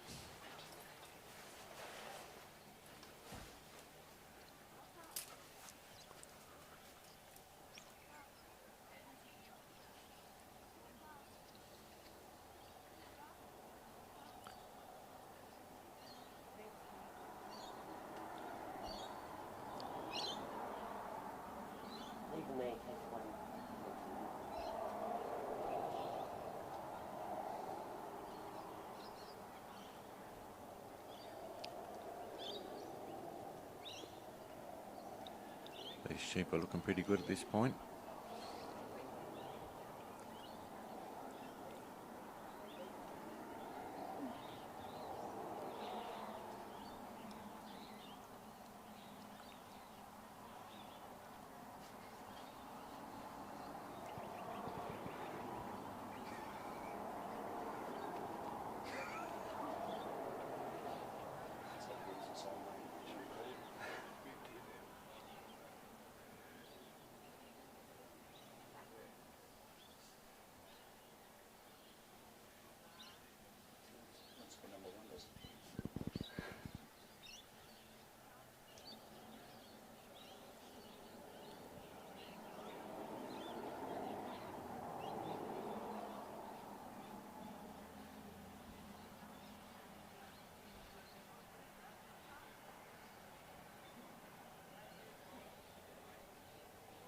These sheep are allowing that dog to come in nice and close there. Haven't got a lot of respect for it at this point because they're still drifting onto the dog.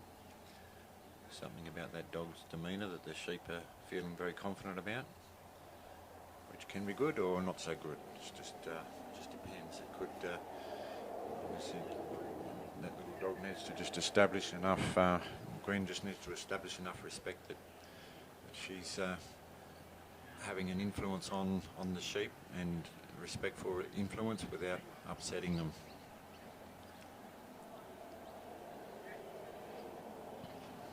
Often in this sport, the slower you go, the further you'll go. Just got to try and make it happen nice and quietly.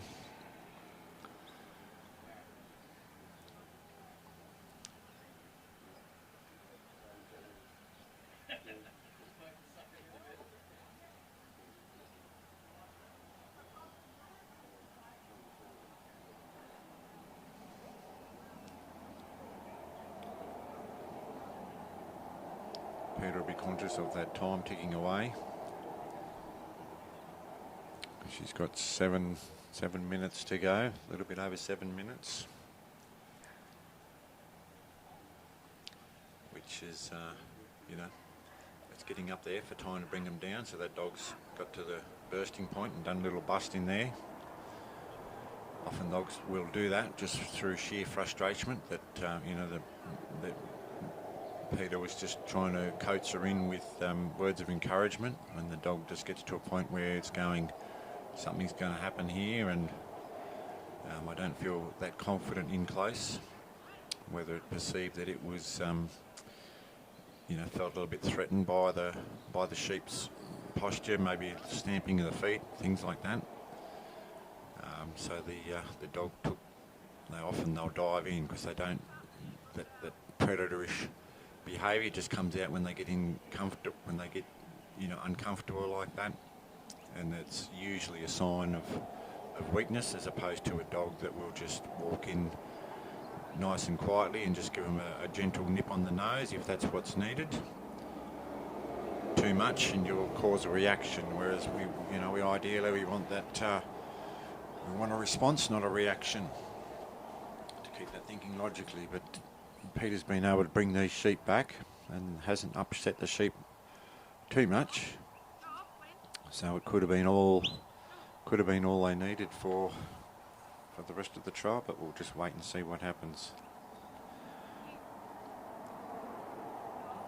So Gwen's got some nice distance on her, but probably would have been better off sending the other way given the sheep. But so that dog's just got to the head now, doing a little turn tail. So every time the dog does a turn tail, which means does a 360, that's each judge probably a little bit different, but I'd say that'd be at least a couple of points for that, as well as all the distant markers and being off course that Peter's currently walking past at the moment. So each marker should be down a point.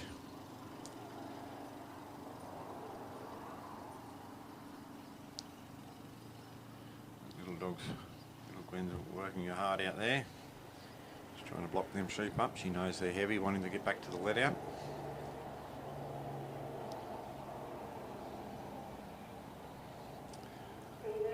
So she's got 5 minutes left, which it is possible to get them round in that time. All things going well. So if Peter brings them round to the left, clockwise, it's A little bit wide there.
He's just trying to bring those sheep back around this side of the obstacle, either around the side of it or through the gap.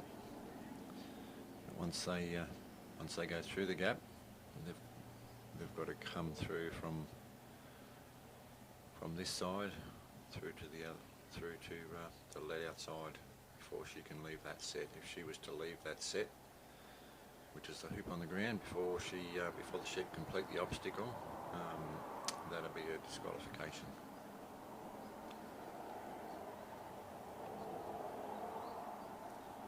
We've all done it. Get caught up in the moment, get a bit excited. And that's where the judges have got to be on the ball. It's a big job judging, big days for these guys.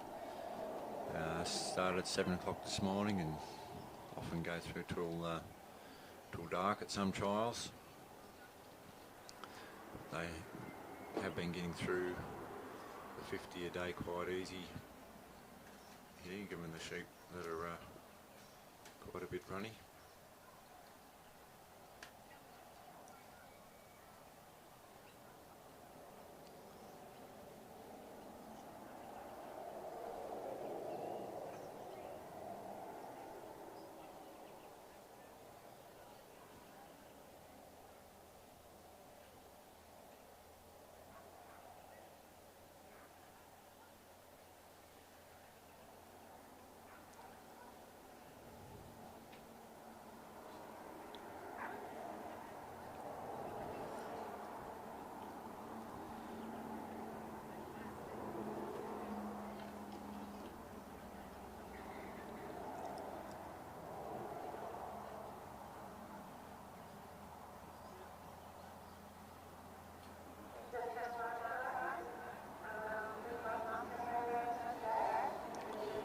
So Peter's chewing through her time here quite considerably. She's only got slightly over a minute to go.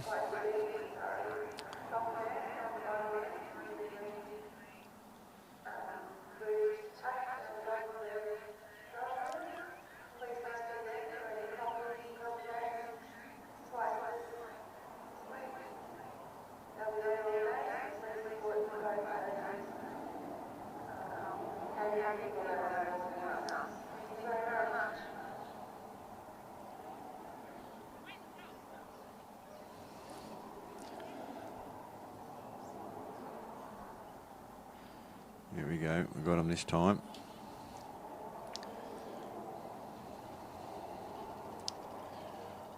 So we're down to 30 seconds remaining on the clock, so it's pretty unlikely that we're going to get completed, but nevertheless it's been a good effort from Gwen.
So next on the ground we have Merv Simmons with Depler's Mandy.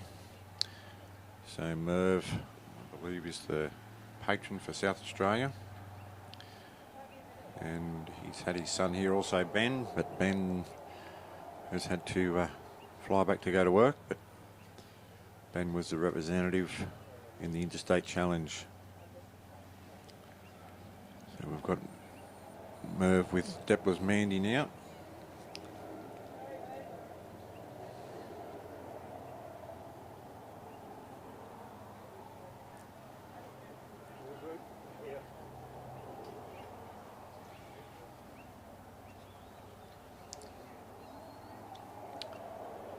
I think I've been saying it's an 8 metre course, but given it's the Supreme, it is a 9 metre course. I'm still in New South Wales mode, so apologies for that, but it is, each marker is 8 metres, 9 metres.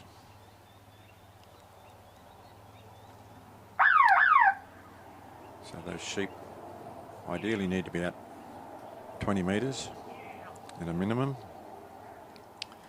They've got some bunting aids to try and help the sheep come out in sort of a straight manner. And this dog has stopped quite short there, so depending on how this lift goes, and that's, yeah, so he would have probably lost a point of that, because sheep ideally should make their first movement towards the handler to minimise loss of points.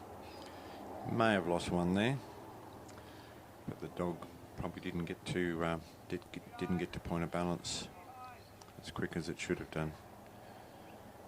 The sheep are making a run for it, and that's a cross. So cross is disqualification.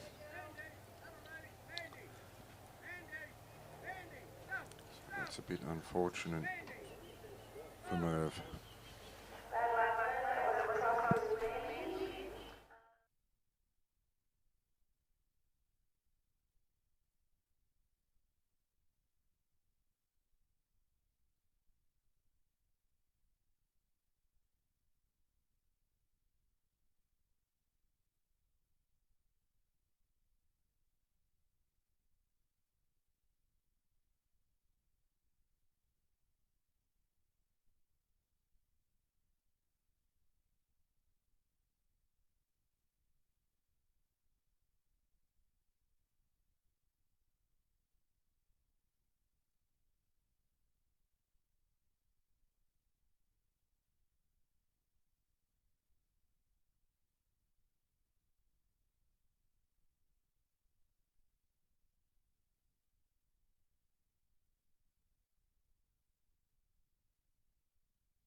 Okay, so our next competitor is Nikita Nielsen with Carlson's colt. Colt looks like he's pumped and ready to go. So we have, appears to be a Kelpie.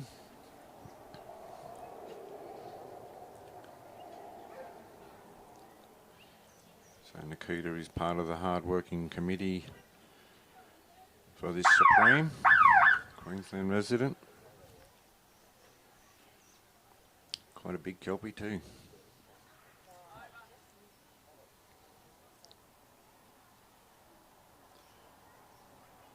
Yeah, he's done pretty well there, Colt, at this point.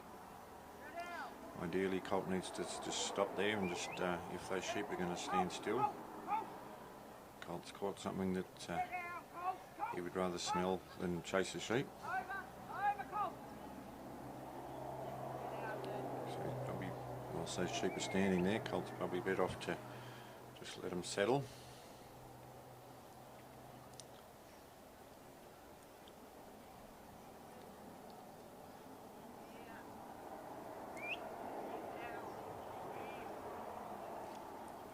They drifted from their original pickup point there, so Colt will be down a couple of points there. They actually stopped him just to give those sheep time to settle, and the sheep really need to feel that they're in control, that they're the ones that are training the dog. So if I move this direction, the dog takes the pressure off. So that's what we want to try and create, that thought pattern in the sheep, that the sheep are in control and don't feel threatened by the behaviour or the actions of that dog. So you really need a calm, assertive dog in this sport. Quick, overreacting dog is just likely to stir the sheep up and cause problems. You don't see many really young dogs do particularly well. Often it's dogs that are a bit more mature, starting to slow down a bit, use their brains a bit more rather than an overreactive young dog. But it's part of the journey of getting to that older dog is to get that. The dogs have just got to work through their apprenticeship, and that's just getting out there, getting experience on the trial ground, and as time goes on, like there is a lot of instinct that plays their part. So you have instinct, you have nature and nurture, instinct as well as good training, and you've got to continually be training your dog.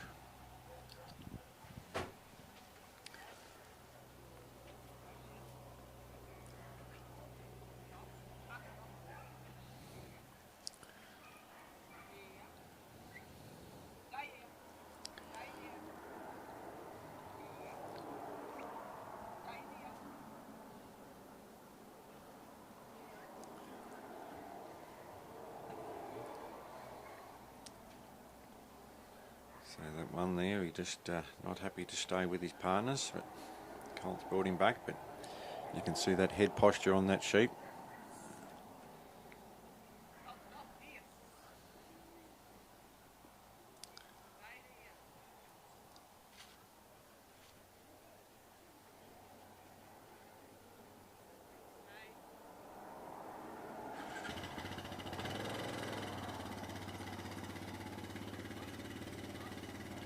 Drifted out there.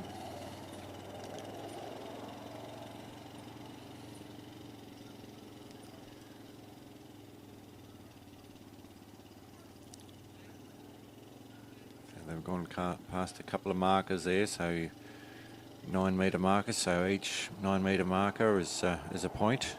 As well as that, they're outside the course, so Colt's blocked them up from nicking around the side of that obstacle, but hopefully he can dribble them through.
So Nikita and Colt, they're dog number 70. So we have 217 dogs entered in the Open, which is quite a few to get through. But we seem to be getting through them pretty well each day.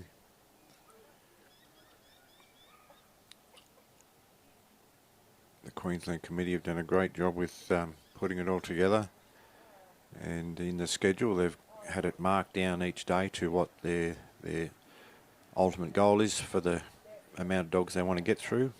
So that's been on the schedule, so it's been really helpful for the competitors to know which day they're on and things like that.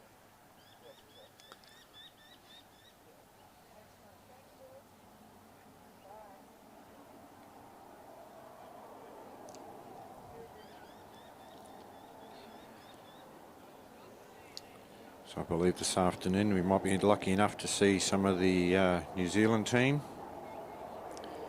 come out and have a run.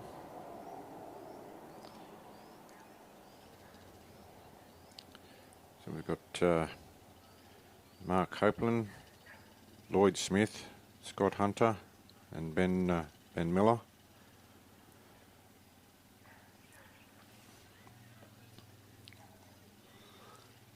And Nikita's got him back in the corridor walking nicely there. Looks like they might have drifted out again now. They're a little bit in front of her there, so she would have lost her point there, but she's trying not to upset them while she hoping that they will just stop on their own accord, but that's not going to be the case by the look of it.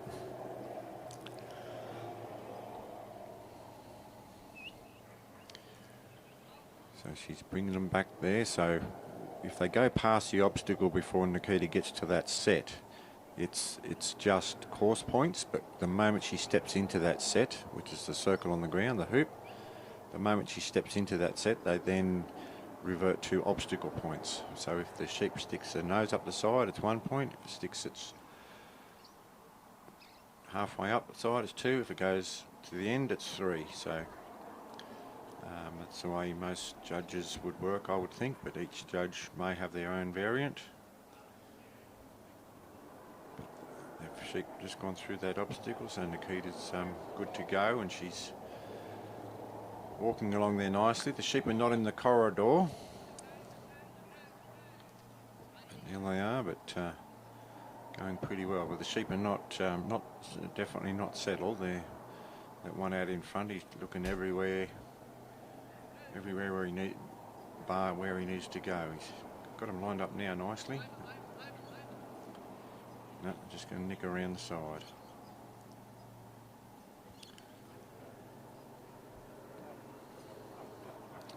So Nikita's just turned that into the obstacle points now.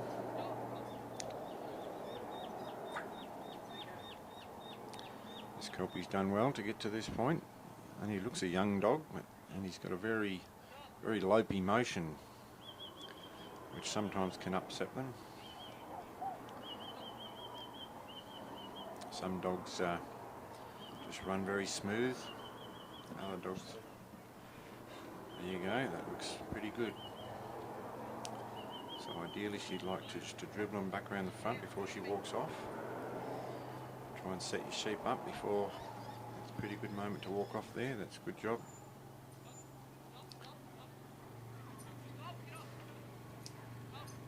They've just drifted out there. Colt sort of caused it a bit. Anyway, it's not been too costly at this point. They're not on course, but they're drifted along a bit. Haven't bolted. Oh, that's a bit of a pattern to what they've been doing. Taken off the moment that gate gets opened. When I say the gate gets open, I mean that there's nothing there in front of it, and they can see that let out. They'll go, I'll take that opportunity. So Colt's not really focused here at the moment. He's sometimes there could be a bitch that's been in season earlier in the day or coming into season, and being a male, it's attracted his attention. Mother Nature's taken over there.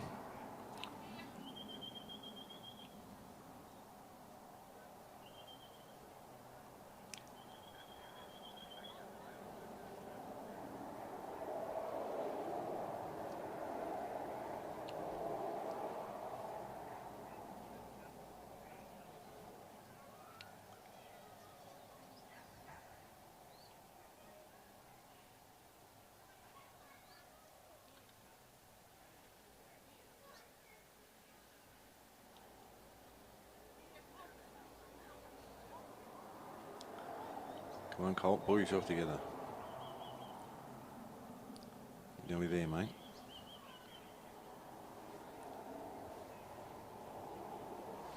So Nikita's got plenty of time there, but Colt needs to stay a bit more focused. About bit over 3 minutes to go, 3.5 minutes to go. I think Nikita's decided to pull the pin there, which is a bit of a shame. She was so close to that pin.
So our next competitor is Adam Miller with Walkabout Jack. I only met Adam yesterday, but I believe he's well respected in the sheep trialling industry. Doesn't get to a lot of trials, he was saying yesterday, but he used to get to quite a few, but he's hoping to get back into a bit more. But obviously quite a competitive worker. So Adam also working a Kelpie. I believe he's lives over on the coast somewhere and helps a lot of people get started with dogs, I understand.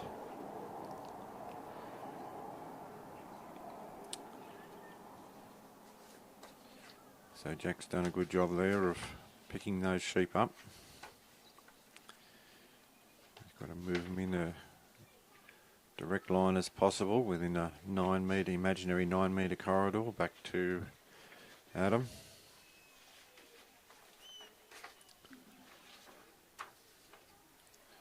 Jack's working nice and wide there.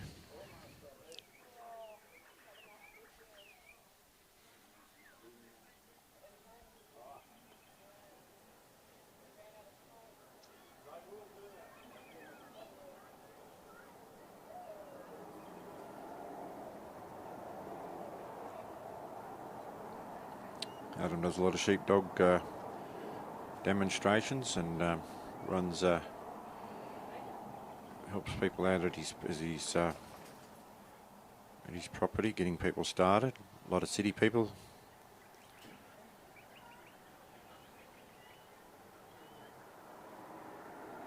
So Jack's a 7-year-old black and tan Kelpie, so he's quite mature and settled.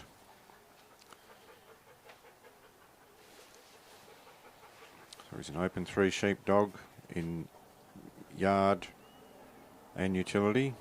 So he's quite a good dog. Adam's got quite a lot of control on him.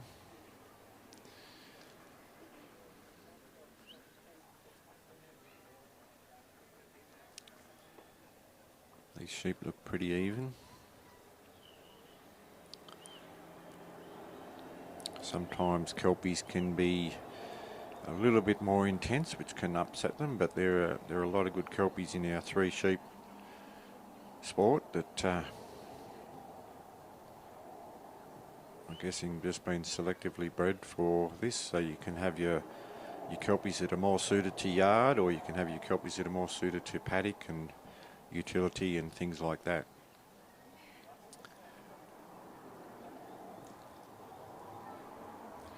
But Adam's obviously a good hand with the dog because he's got this dog well under control. 7-year-old, he's got a mature head on his head. Quite a quick dog. But these sheep are just going for a bit of a run there, not thinking logically at this point in time.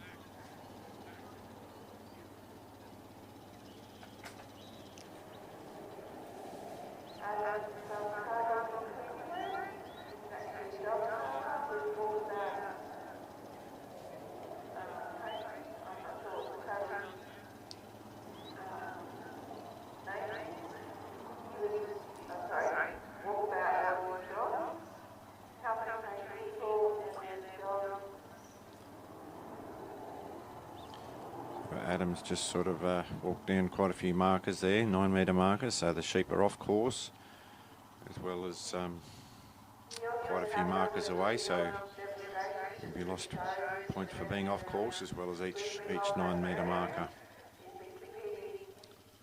But he's probably better off doing that than upsetting the sheep and having them run all over the shop. At least they're walking there, that's nice. They're back on course now, but Adam's made his way right to the set, but the sheep are just walking, so you've got to take the best of the worst scenario at the moment, where they're just walking along, even though they were off course and left them behind. They weren't running, so I think I'd be taking that option over the running option.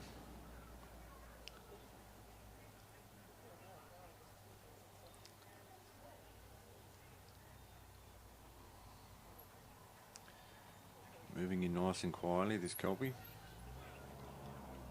Jack.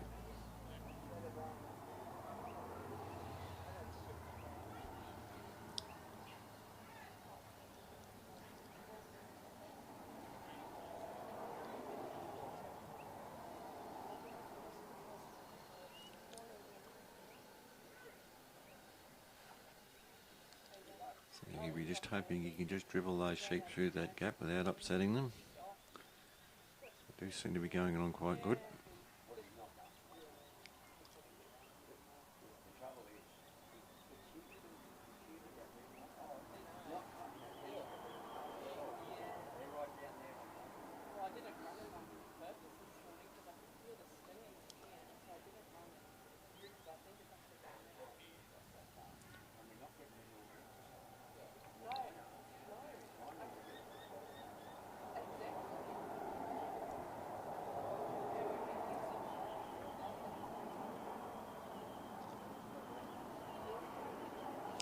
So Adam finds it hard to get away, saying yesterday, finds it hard to get away.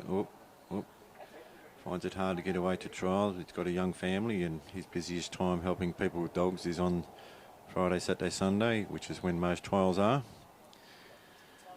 Those sheep have just looks like they're going to do 2 laps around that obstacle. So each lap around will be 3 points. So that's quite a bit costly when that sort of thing happens.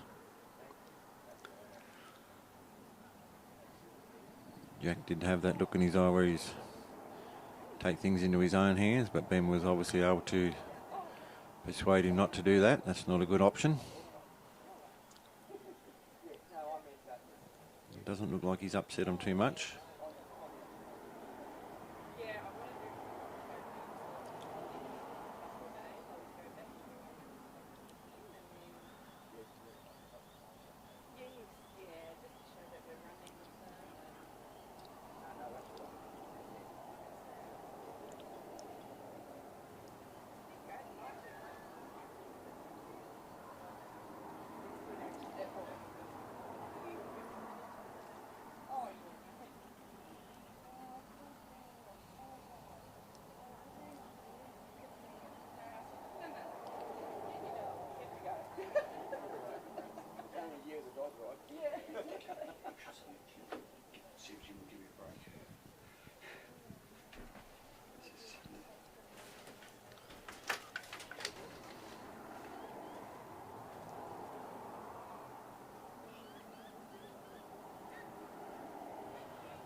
Adam just, I'm guessing he's just trying to work them through the gap from the other side, and then he's got to punch them back through again from this side to before he can leave that set.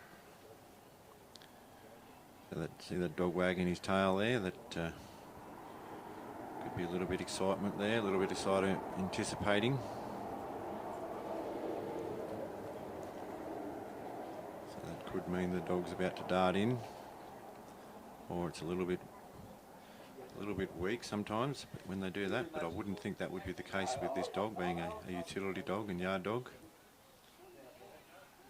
It's probably more excitement that he knows something's going to happen. That's a bit of good work.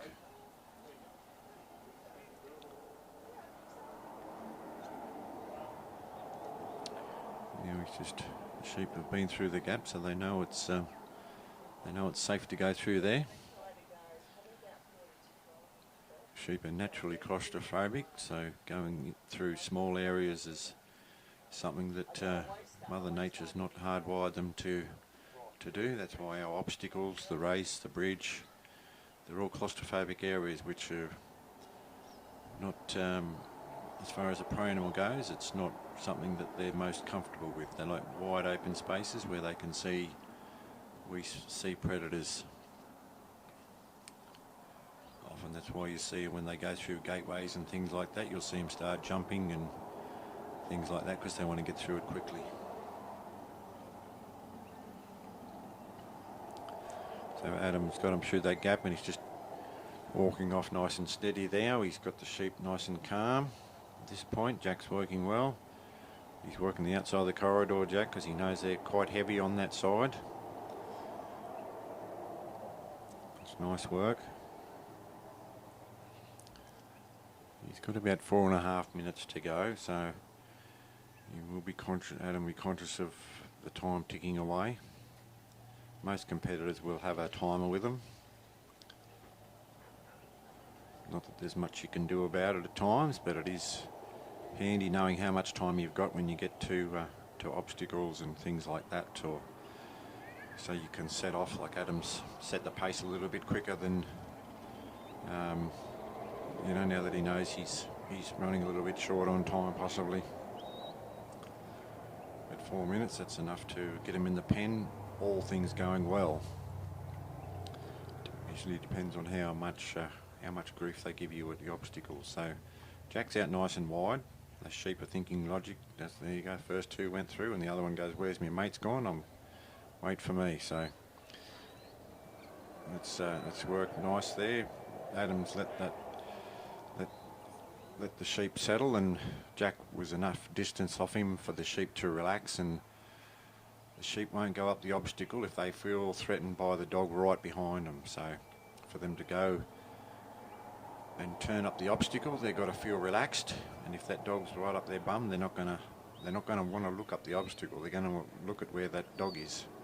In this case, look at Jack. But Jack was had nice distance on him away, which had allowed the sheep to relax enough to turn and walk up the obstacle.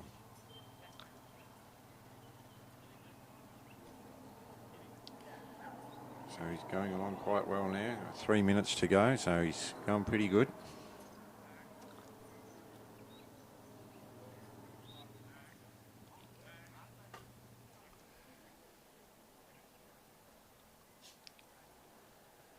So the approach is nice and calm, Jack.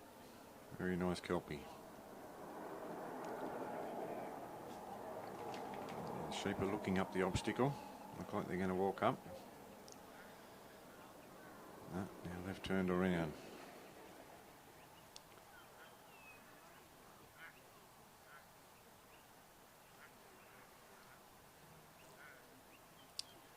Beautiful obstacles here. I believe both sets have been made by a engineering company that's one of the competitors I was talking to yesterday, made by his engineering company.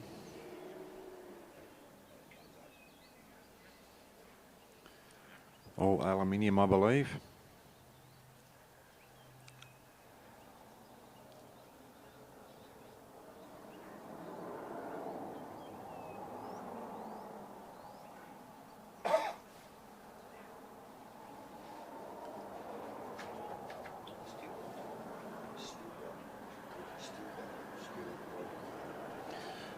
So I believe the engineering firm that made the obstacles for the Supreme, both the novice and the open, steel rod, and actually a competitor, so which is very helpful because you know what to know what's needed.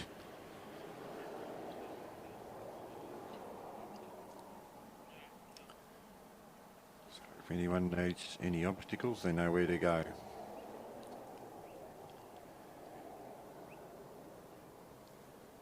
Aluminium powder coated, they looks like they are, so nice and light to be dismantling.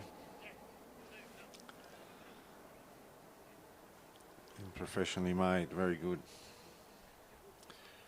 So Adam, we're just trying to get Jack just to turn that sheep around, but it's a tough spot to be in this because, as I was saying at the race, those sheep are not wanting usually to turn away from that dog the closer it gets, but the dog's got to come in to put pressure on the sheep to try and get them to move. But so that's you know, often it's a bit of a storm building in this scenario where and there it goes.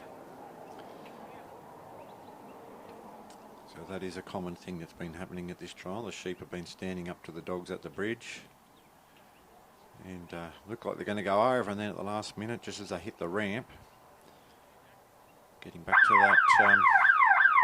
to that point of the sheep feeling claustrophobic, so that's why they're not happy to turn around. But that was pretty unfortunate for Adam and Jack. That was a pretty good run up until that point, but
so at the starting peg at the moment, at the casting peg, we have David Lacey from Victoria, and he is working Anacuna Lily. So Lily's tried to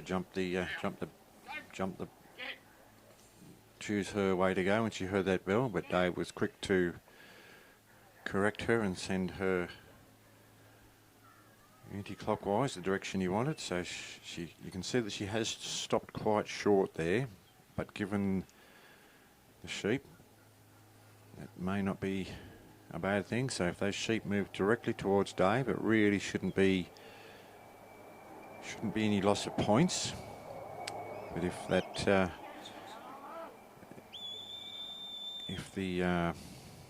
he may have lost a couple of points there because the sheep haven't moved yet, but the dog's gone back around a little bit further. So it just depends on those.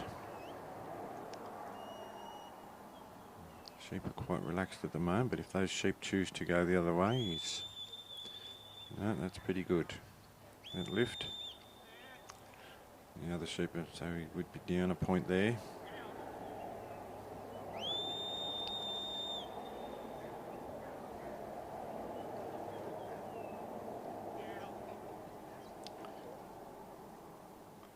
Got quite a lot of red in his camp, Dave. Quite competitive, quite a good competitor. He's in the test series against the New Zealanders.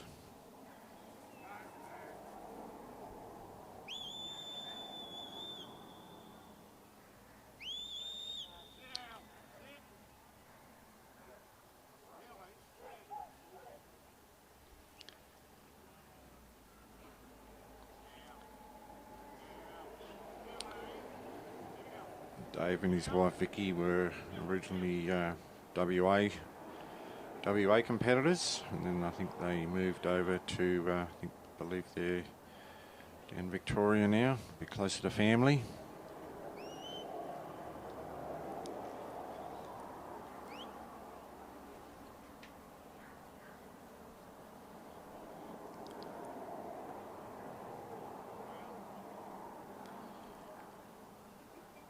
The sheep are quite accepting of this red and white dog. Dog's moving in nice and quietly.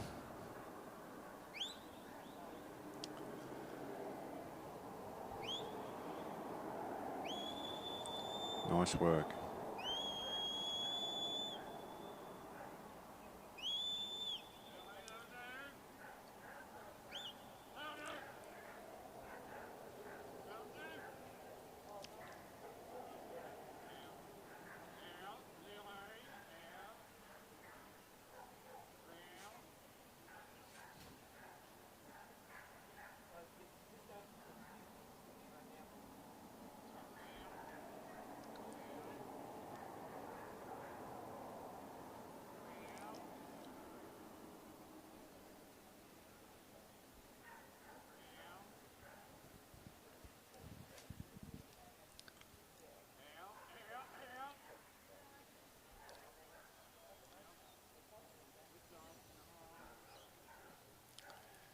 Bit of foot stamping going on there. That's the sheep trying to assert its dominance over the dog, or trying to intimidate the dog. Lily wasn't fazed by it. She just keeps soldiering in. What a calm, assertive dog.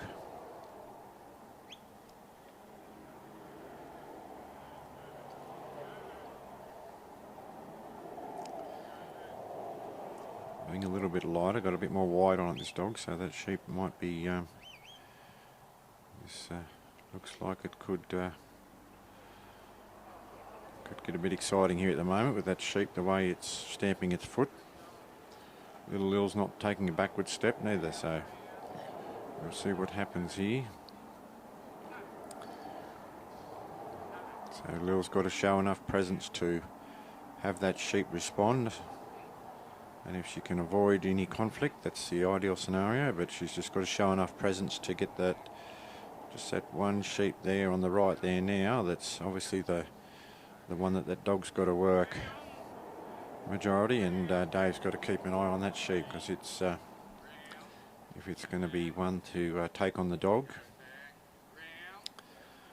Lil's going to have to be assertive to get it to respond. So that's done pretty well there. They've gone off course, but that's pretty good. And Dave's be doing his best to bring them back on course and stop them, just slow them up slightly, so Dave can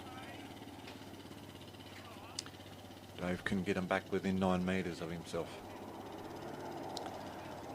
So she's working off them well.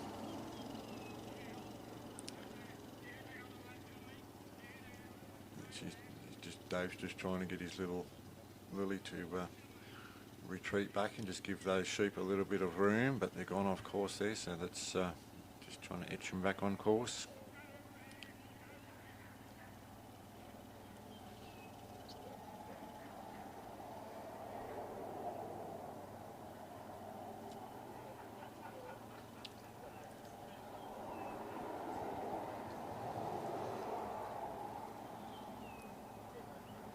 Now, if those sheep went through that obstacle, which it looks like they are, Dave's going to have to rework it. So, different rules for different states, but in the Supreme course, if the sheep complete the obstacle before you get in the set, which I don't believe from where I was sitting that Dave was in the set, he's got to rework that obstacle. Which is a bit of a shame, because if Dave had got to that obstacle. Are the sheep behaving like yesterday? They've changed. Someone spoke to them.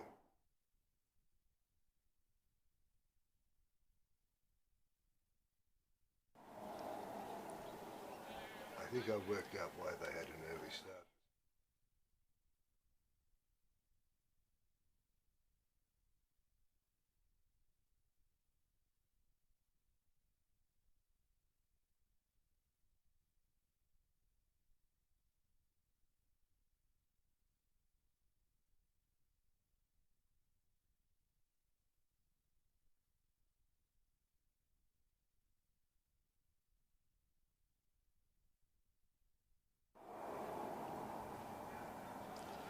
Dave's about to set off. Going well for time. He's got a bit over 7 minutes.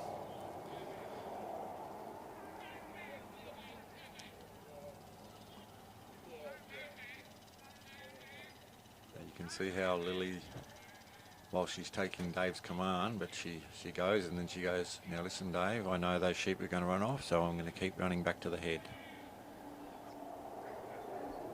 So it's training a dog, it's a matter of just putting a command over instinct, and you need to have that ability with your dog to move them out of position if you need to. So training your dog to work off balance is probably one of the hardest things to do, particularly with sheep that are runny, and when the dog knows that if I go away from the head, away from point of balance, I know they're going to run. But you need to be able to have that ability to do that gear on your dog. So Dave's left him a little bit behind there.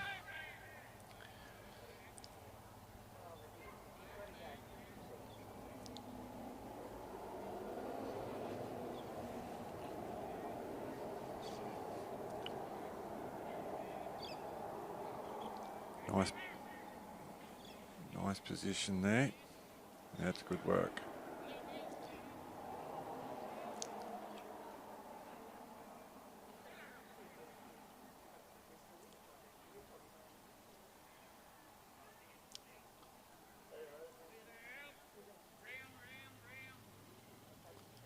So he's set off now towards the bridge.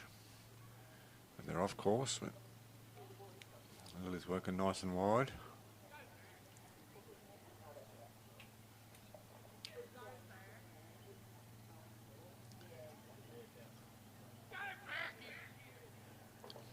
No swearing, Dave.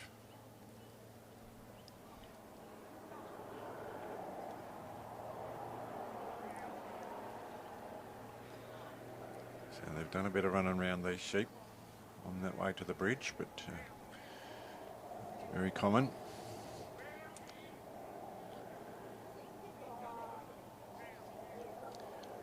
So Dave has got to walk along those markers.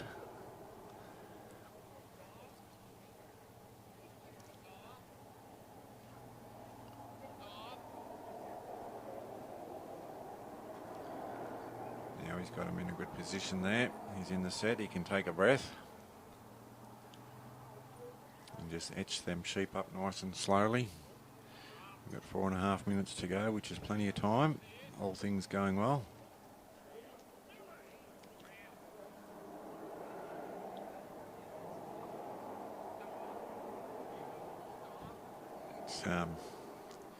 This sport, it's a sport where you can experience all emotions in 15 minutes. You can be going along well, thinking it's great, and then next thing it'll go pear-shaped. And there's a bit of a saying amongst the sheepdog triallers, one day you're the rooster, the next day you're the feather duster. So it's a good leveller. Stop you from getting a big head.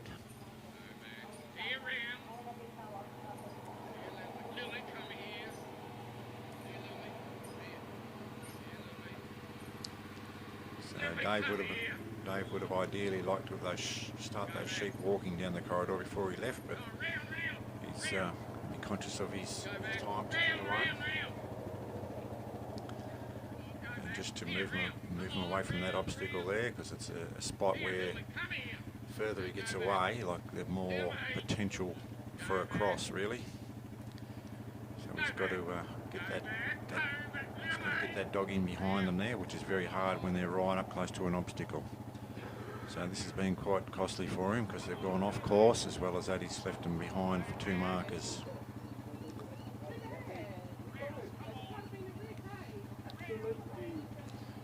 quite good sheep. He's got them educated now. Going along there quite nice.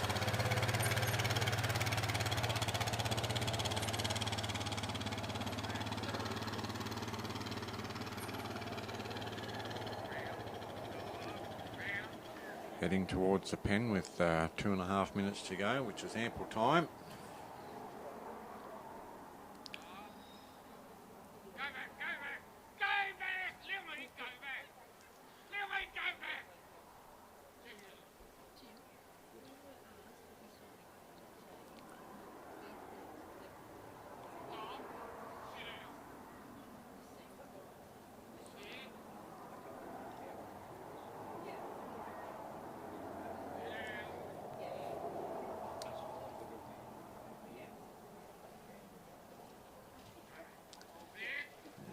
Looks like it's going to all happen for Dave and Lil.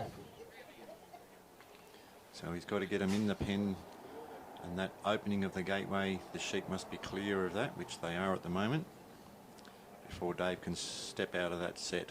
So Dave's walking in, and ideally he wants his dog to walk in with him. Good work. It's a pen. Let's see what score Dave gets.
Walking to the peg now, we've got Richard Gibson working Gibson's Polly. Polly's a relatively young bitch, but she's already represented Australia, which at Geelong in 2024. Judges have rung the bell. Sheep are out, standing nicely. Richard cast Polly out to the right.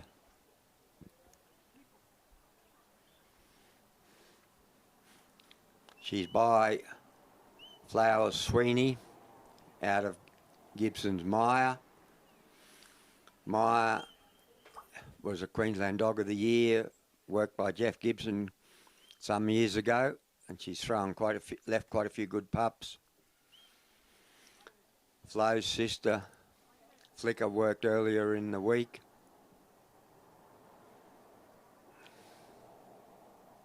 And one of Flicker's progeny worked in the novice ring this morning.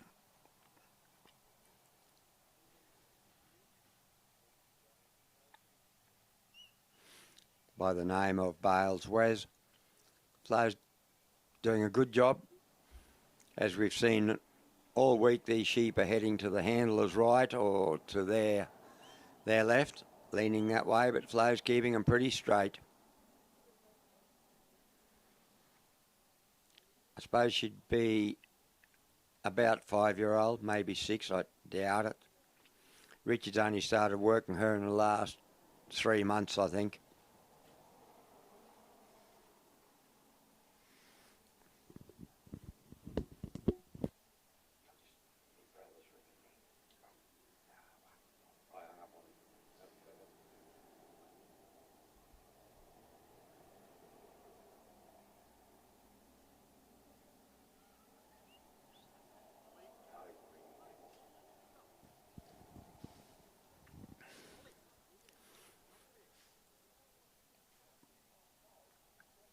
Richard sent Polly round the front to stop him bolting down the ground, but he's just had to bring her back to get him past the balance point. I wasn't watching, so I don't know if they've actually been past and come. They've been past now, and he's done that nicely. And they're off downtown. Still on course, so that's good. Polly's gone around the front of them, and they've just sucked off course onto her, but he had to put Polly around there because if the sheep negotiate the obstacle before he gets in the worker's ring beside it, he'll have to rework it anyway. So you endeavour to steady him up, but at the moment they're just working her away a little bit.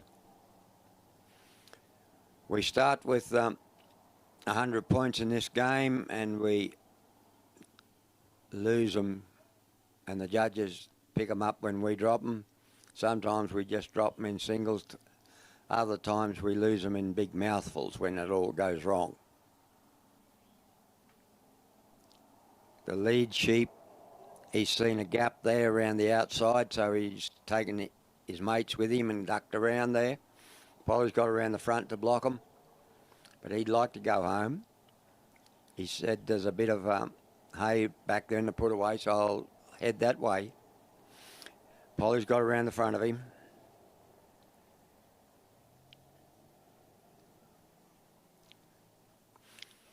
Polly won her novice in Launceston in 2022, I think it was, at the age of 14 months.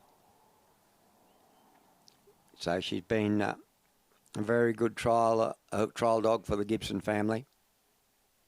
And as I said before, Jeff was the captain of the team in 2024 at Geelong, and he was working Polly in the Whale-A-Go Cup over the Trans-Tasman course.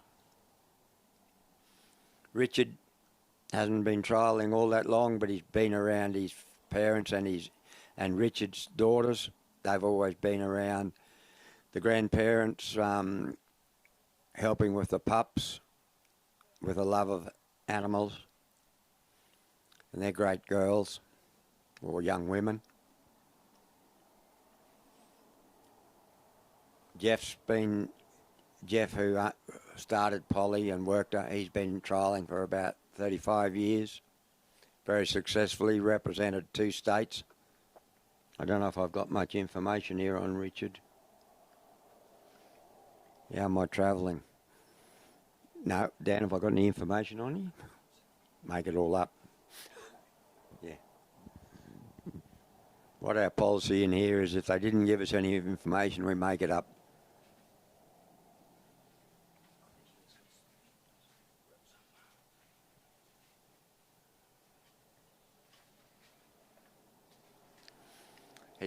Richard's got those sheep back against the gap, and he's got to bring them around this side, the top side, uphill side, and poke them through the gap. The gap's nice and wide. It's about 1.5 metres. Here we are. I've got some information, so I might have to... Oh, a lot of it's scrubbed out.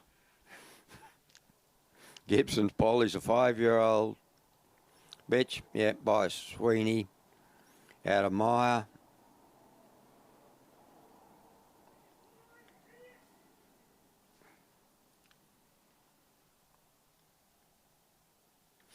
It's Richard's second trial with Polly, I believe.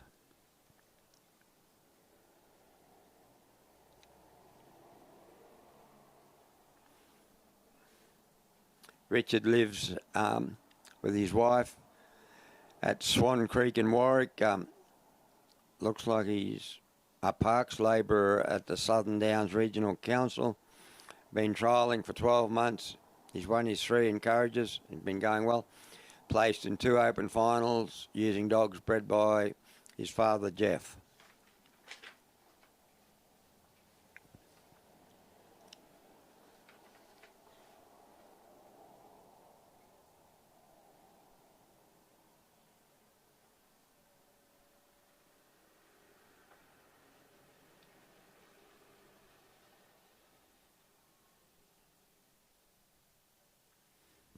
They're just coming back nicely through the gap now. He's got to just work out which way he'll send Polly. Yep, looks good. To go around and grab these sheep and put them back through the gap calmly if that's doable.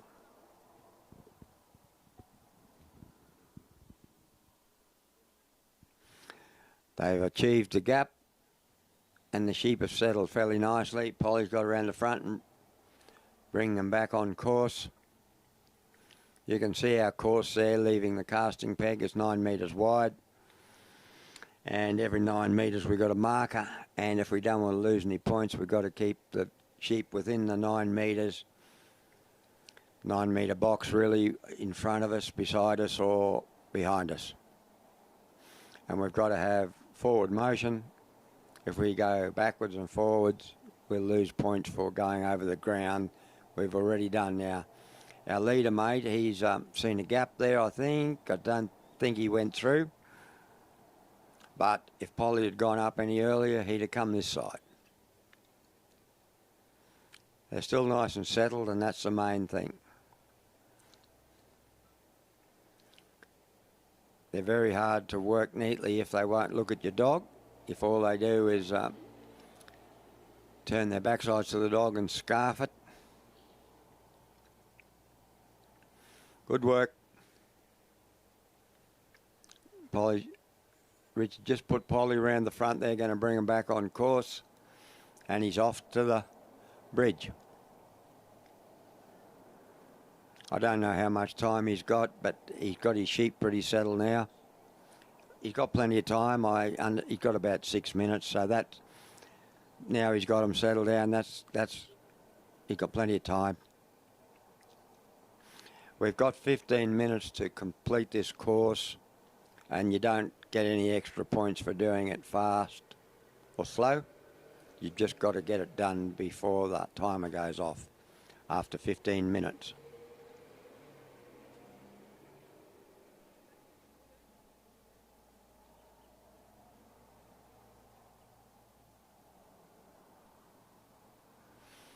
Richard's only been trialling for 12 months and he's done very well. He's won his 3 encourages and moved out into the open classes.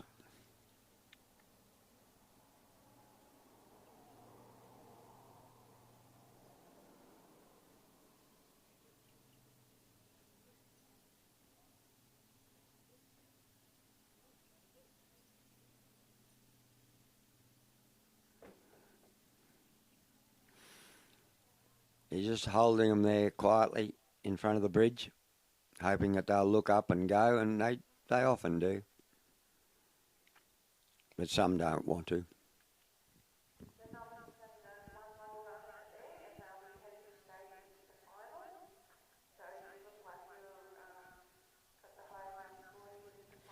Good work.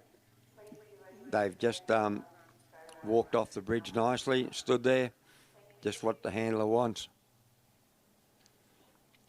And they're walking across nicely. Richard will be hoping to tuck them inside those markers, but he's mindful that if he tucks them in too hard that they'll take off down the ground, or as I call it, downtown. So he might just spend a penny to save a pound and just let them walk across there, and if they step outside the odd marker he mightn't be too worried. But that looks good there.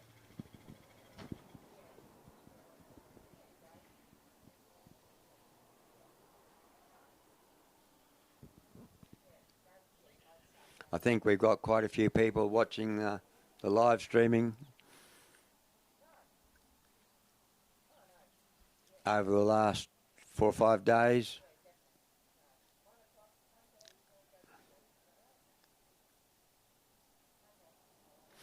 Got them set up nicely in front of the pen.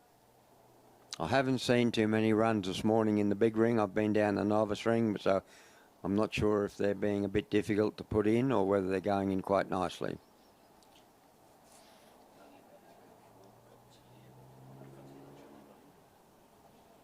They've walked in there nicely. Polly hasn't upset them.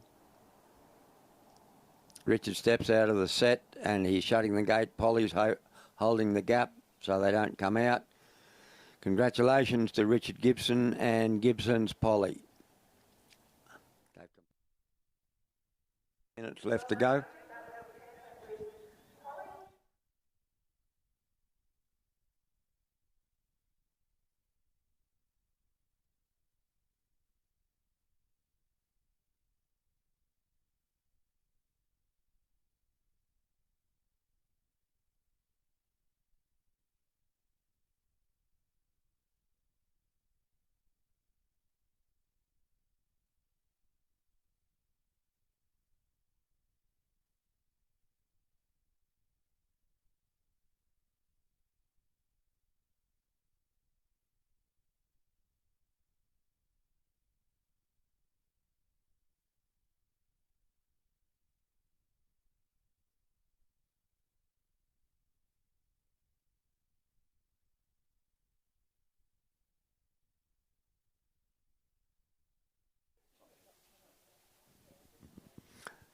I'd just like to take this opportunity to thank our major sponsor, the Hi-Pro Group, who make Dogpro biscuits. They make many different products in their factory.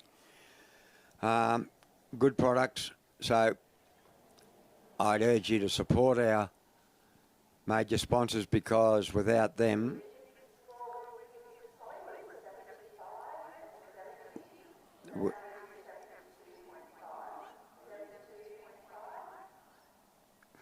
without our major sponsors, we wouldn't be able to offer this sort of prize money. So please support them whenever you can. And a big shout out to Managing Director John Camilleri and their rep who's turning up. They're both coming up here on Saturday, I think. Janelle Vella and John. So we look forward to catching up with them when they get up here.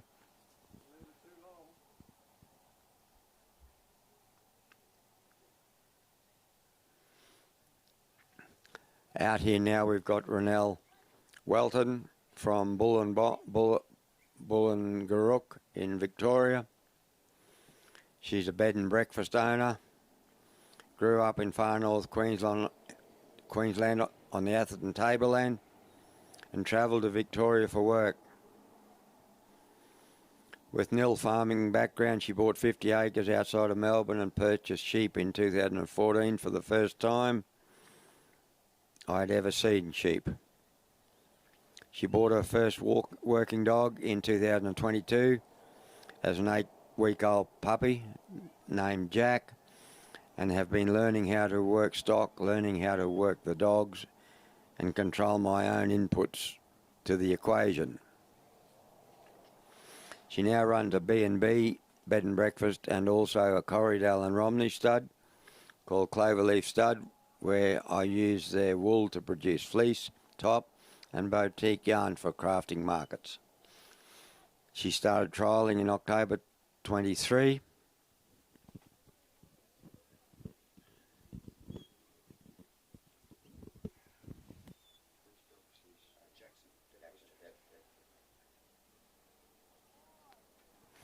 Renelle's working Depler's Jackson.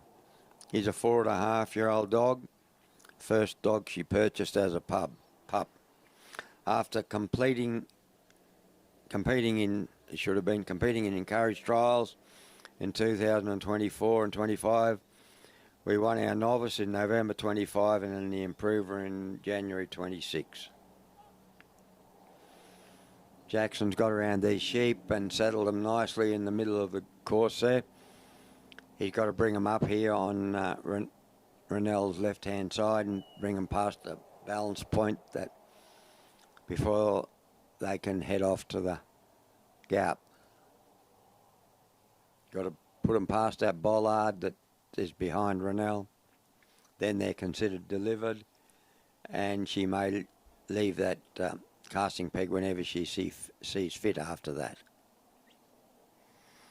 The hardest two parts of the trial really are the lift and draw, which she completed the lift well and is still drawing them up, but got them nice and settled.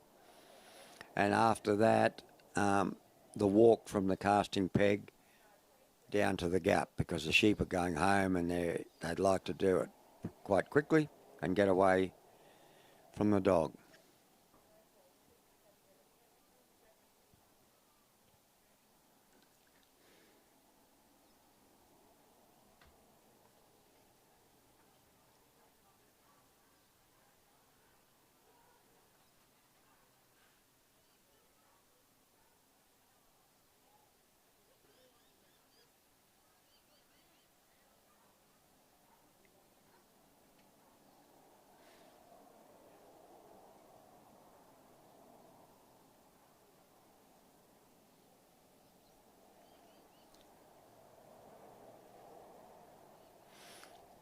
I think the novice final is about to start or may have just started. And remind everyone that we've got the opening ceremony here on the ground at starting about 12 o'clock, where we will be presenting all the state representatives and their dogs and the Australian team and also the New Zealand team.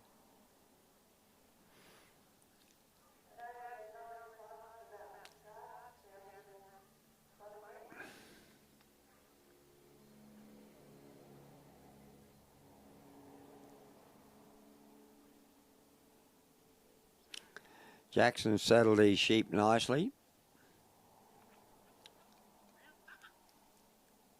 And they've gone past the balance point and they've just ducked inside the course. But not a lot of damage done. They haven't fired up. He's got them there settled and caught them.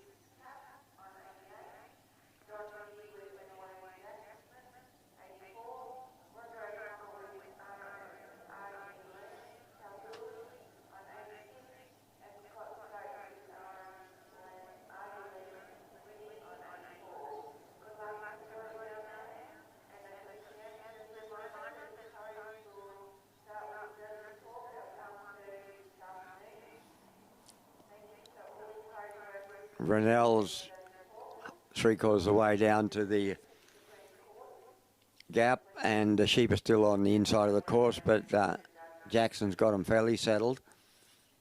But they've ducked around her because they still like to go back to the put away to their bale of hay, as their mates have told them about.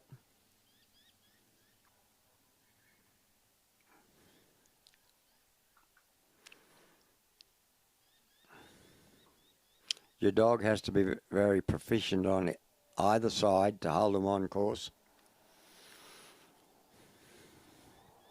And going down there, Jackson's had to work quite hard on the inside of the course to prevent him from going back to the put away.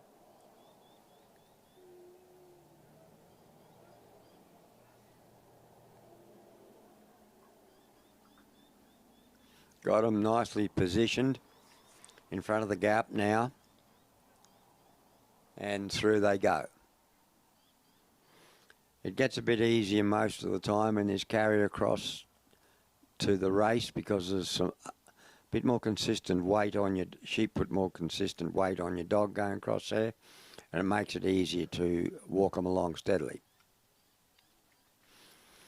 It's very hard when a dog's having to cover both the inside and the outside of the course, because the sheep watch the dog and set him up and duck the other way often when there's no weight in them. And that was happening a lot yesterday.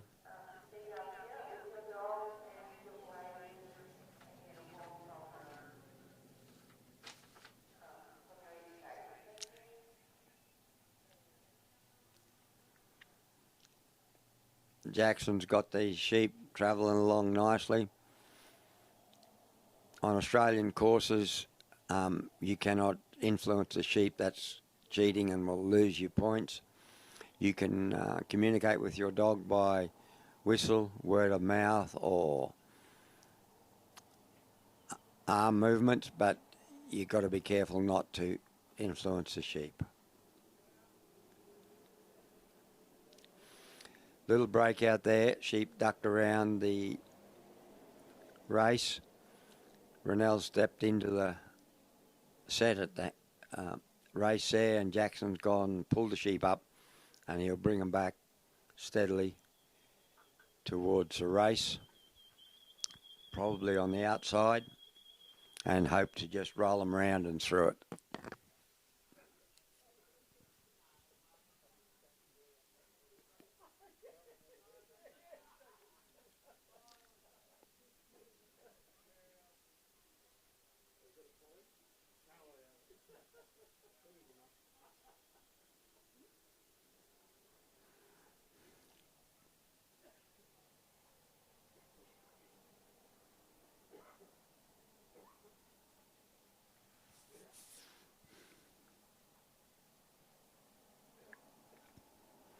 She brought them back nicely. Jackson has actually.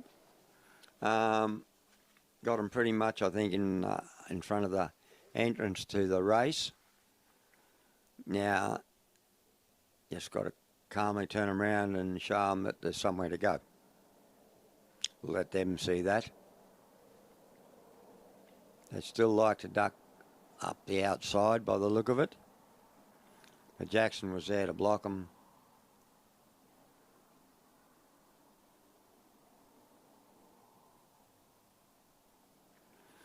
They've gone in there nicely, walked through. Jackson's just gone out around the catch to prevent them from ducking away off course.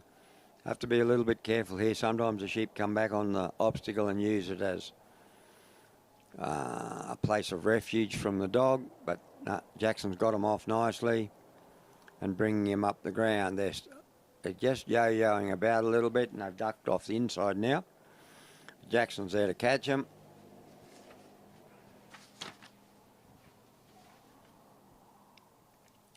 When the handler leaves one set, they must move on to the set at the next obstacle at an even speed. They can make that quite fast or quite slow, but they can't change it between the sets at obstacles. The sheep are just going sideways. They don't want to really come up to the bridge if they don't need to.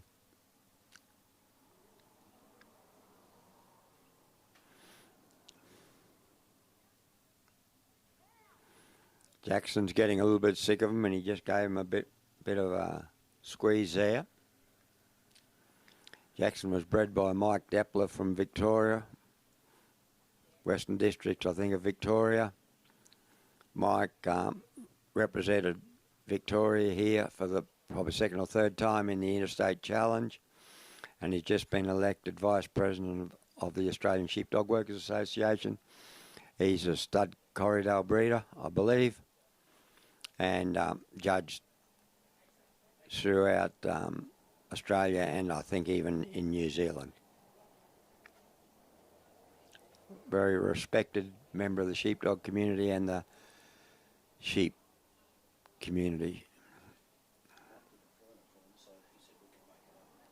Okay, well, I haven't got any information on him, so I've got to make it up. I'm pretty sure it's Corriedale's. And I know a couple of years ago we gave scarves as gifts to the New Zealand team. that were made out of wool grown on his property. And one of the New Zealand team members from the previous year, Mike had visited him some years earlier. Now, that situation you just saw, two of them went over the bridge, one ducked inside, so Ronell's got to redo the bridge. It's gut-wrenching when that happens. Sometimes they just duck around and the dog, the best will in the world, can't prevent it.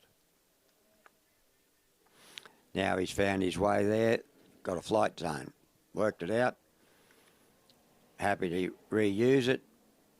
Sometimes they'll do that to you half a dozen times, then they'll wave the white flag and walk over when they've got a bucket full of points off you.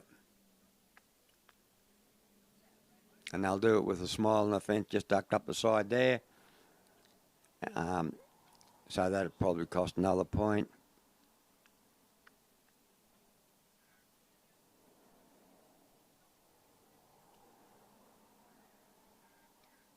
Now they've decided that they've had enough fun there, we'll go.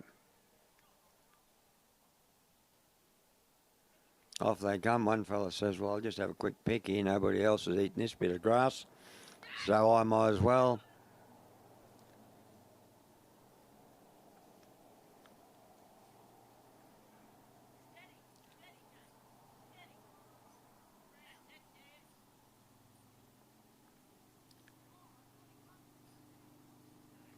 That's a cross, unfortunately, for Jackson.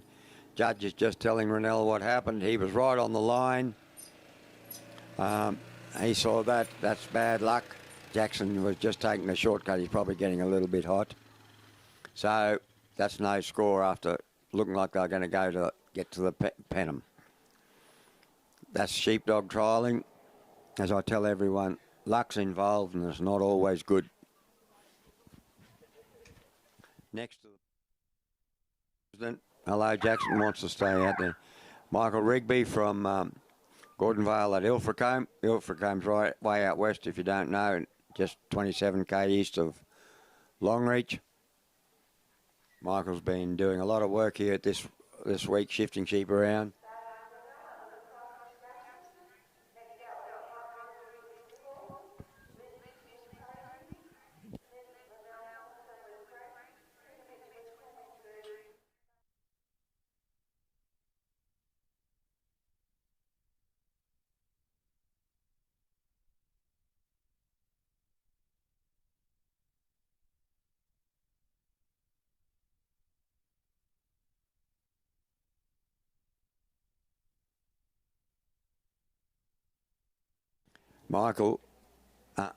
Michael's working Sybil, Baku Sybil. Baku is Michael's prefix. He bred Sybil, main station dog. Judges pressed the bell, the timer. Sheep are standing out there nicely. Let her out as they're retiring out of the road, although sheep's got a bit of pace up now. He's running on to Sybil. He doesn't look like a very happy little Vegemite, but he might be pleased to go back with his mates, or he might be just doing a run-up.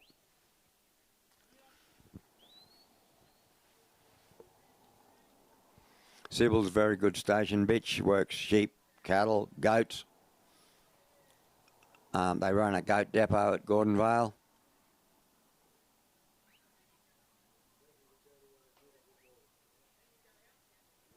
She won't stand too much nonsense from them.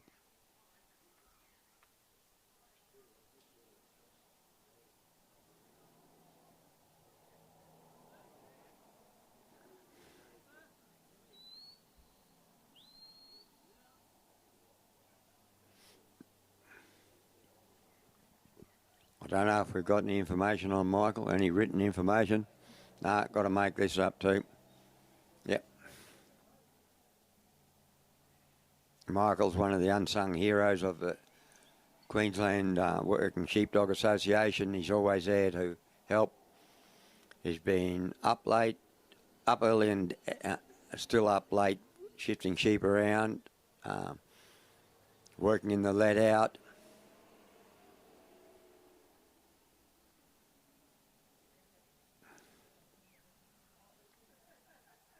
I'm pretty sure Sybil's by Max Weston. And seeing I haven't got any information, we'll decide that that's her breeding. Out of a bitch called Jazz, I think.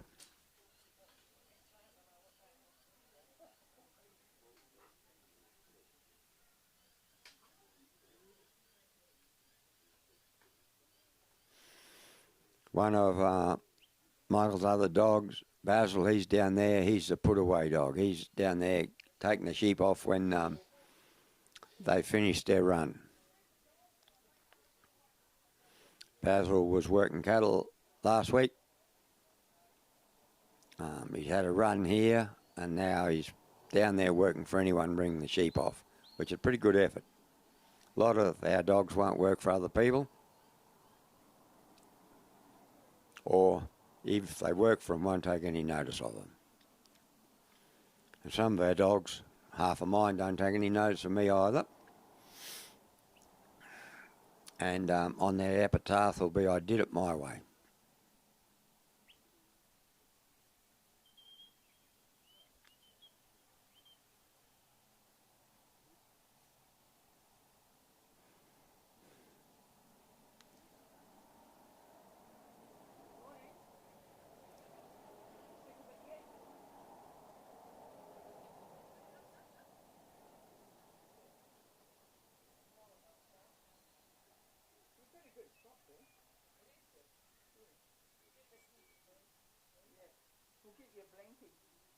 And 10 years, no, for your knees. Don't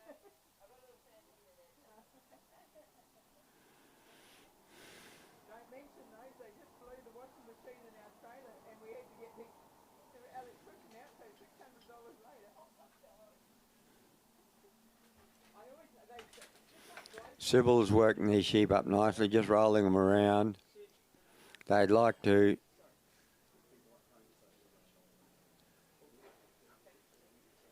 scarf it over to Michael's right, but Sybil's got control of them.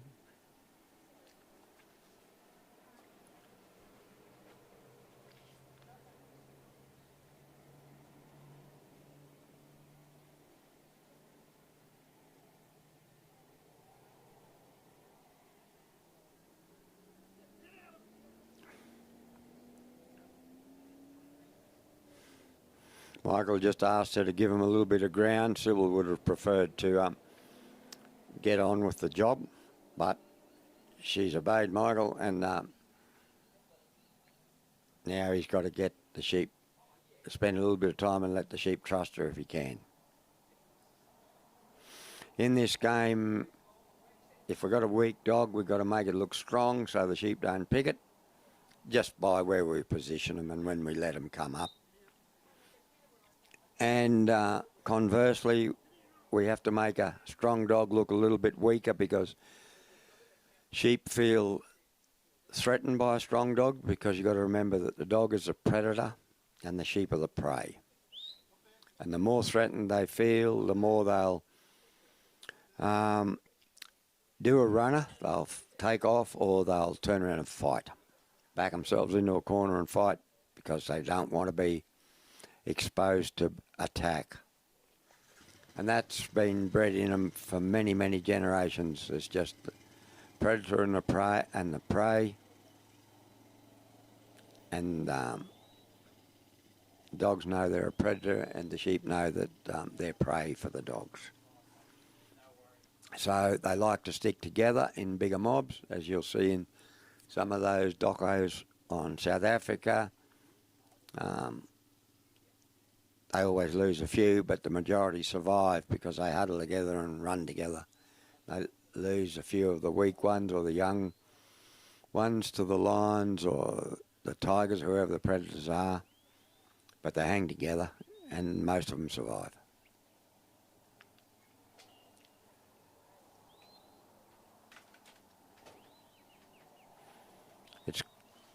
It's quite interesting, really.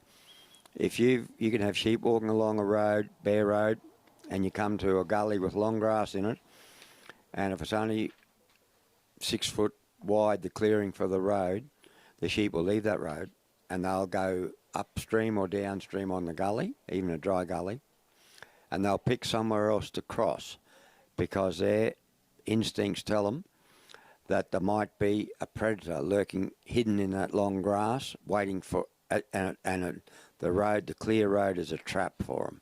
So they'd rather walk through the long grass away from that trap. And I've proved that by going along then and slashing that out to about 20 feet, and they'll walk down it because they feel comfortable. There's nothing, no predator on their shoulder. Well, there's no chance of a predator being there on their shoulder to grab them. Sybil's got these sheep walking along nicely across the bottom there. Mick's just walking along, doing a good job.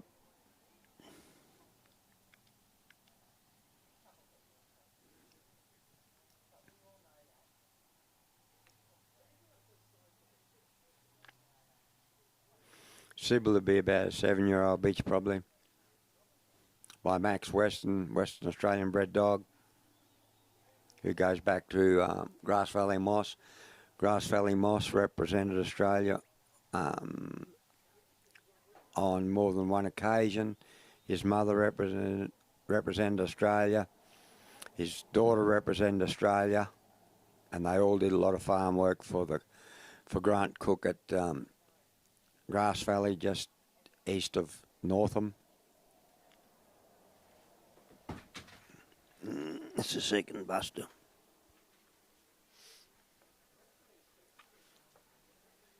Grass Valley dogs and Michael Rigby's dogs and quite a few of the other people's dogs, they earn a living working livestock in the bush. And other people that don't have that opportunity, they've got dogs that they train on a few sheep on a few acres, and they can compete successfully too. So it's a great game, sheepdog trialling. It's a great leveler. One day you're a rooster, the next day you're a feather duster. The same dog doesn't win all the time, which gives you heart to keep going, because the next trial, the sheep might suit your dog. Because the sheep are all different, and they have a different flight zone or bubble, and the good dogs and the good handlers can pick that fairly quickly, and that flight zone will alter during the day depending on the weather conditions, wind, temperature, previous experiences of the sheep, whether they've had a few bad experiences or whether they've been nicely handled all their life and they trust the dogs and they trust the handler. Quick movement, well, some of those dogs have to have a bigger flight zone because the sheep's flight zone is bigger because they feel threatened by quick moving dogs. Soft footed dogs, soft working dogs can get in closer. Light coloured dogs can, but if a dog's got too much eye, that's a threat. That's the predator setting up the prey. That's how they see it. But if they trust the dog, they'll just walk off and be fairly cooperative.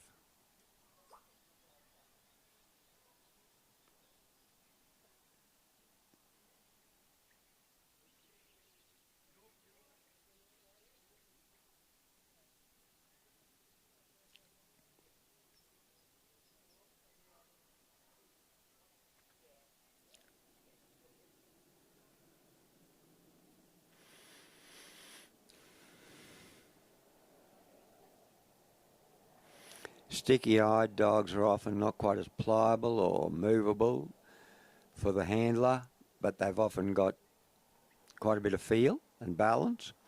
Loose-eyed dogs are inclined to like the windscreen wipers back and forwards. They're more trainable, but you've actually got to tell them what distance to be and where to go, because they're a bit like, automatic windscreen wipers, back and forth, and sometimes that's not what you require. Now, Sybil's got those sheep over the bridge, and they're on their way to the pen. Sybil's got nicely off now. Mick's put her out there. He's just got to be a bit careful here that she doesn't put them across the inside line. But at this stage, they're on just on the outside of the course, I think. Yeah, just outside there. But now they're lighting up, attempting to get across. Think they just might if it's very hard. They don't lean on the dog much, so if you only guard the inside, they come out on the top side or this side. And then when you get around and straighten them up, they're very happy to duck straight across the course back to the inside. Now they just got to trot up and they're going to shoot around the pen, make sure they can get another couple of points off him. And they'll probably fold back around and go straight in. They probably think they've had their bit of fun. Or they might be still trying to cause more havoc.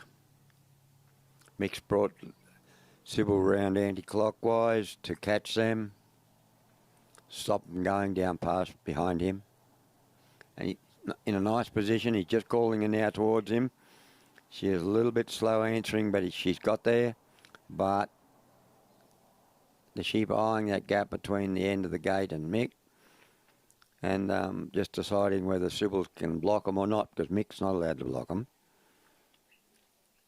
And one fella reckons that it wasn't blocked anyway. So he just walks through. Had a quick look at Mick and asked him if he liked that. Then they come back around, ducked out round the outside, and now they'll probably just think, right, we've had our fun, let's go in. Hopefully.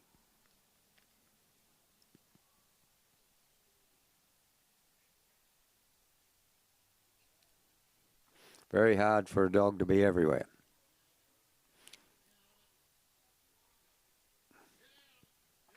Mick's telling Sybil just to give a bit of ground because he doesn't want her to squish him onto the gate. Because if she does it too quickly, if she pressures them too quickly, probably two will go in and one will go out.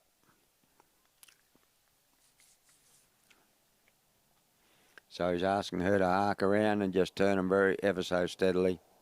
She's in a good position. No, she wanted to make it happen a bit quicker than Mick was going to.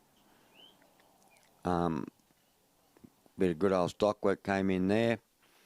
When we're at home, we're trying to get the sheep in the shed at shearing time. We can't have a cup of coffee or a sandwich or get on to the next job of fixing the press until we get the mob in the yard. So our vibes are get on with it, and the dogs think that's a good idea. And that's what Sybil's best at. Oh, that's bad luck for Mick. That's his 15 minutes. And one of sheepdog breeding objectives is to breed dogs that can work sheep in work environment. And we have to keep that in mind because there's no use breeding dogs that can't shift sheep out in a paddock. Bad luck for Mick. They could have gone in. They had time, but it wasn't going to be today.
Good morning, ladies and gentlemen. There'll be about 3 or 4 dogs before they break for the official opening. But Miss Lynn Fisher is out now there with Glenn Murray Toby, number 176. Over the last 10 to 15 years, there's been a delightful change in the trialling. Ladies have come to it in a big way, and that's an excellent thing. They bring new perspectives and they work their dogs differently but still effectively.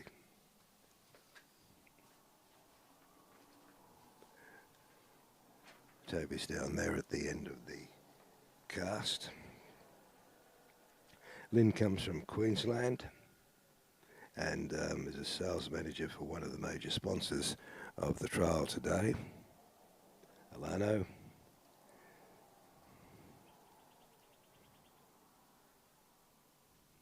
Started 3 sheep trialling 10 years ago and loves the 3 sheep trial.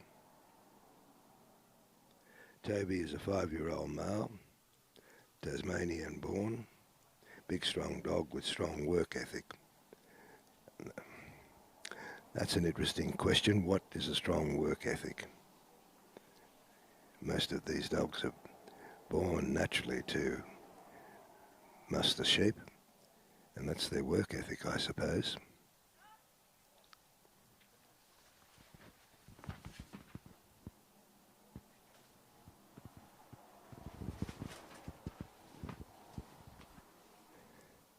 Having a little bit of problem with the lift.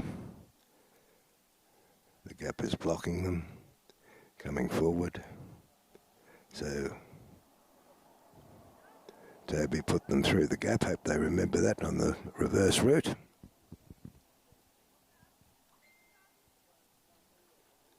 The sheep are rather different from yesterday, not so flighty, although that could be the quality of the dogs coming out now. I was talking to one of the judges a little while ago and he said with these sheep, soft dogs and white dogs are probably more effective. We'll see how it goes. Because Toby's both soft and white.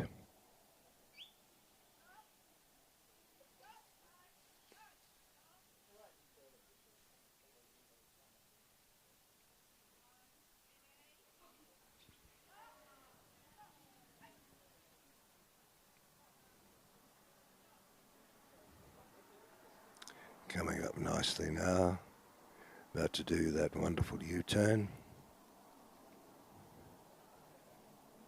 And tragically becomes an L-turn. They see an open space, no dog, and run. And that's what they've done, pretty much what was going on yesterday.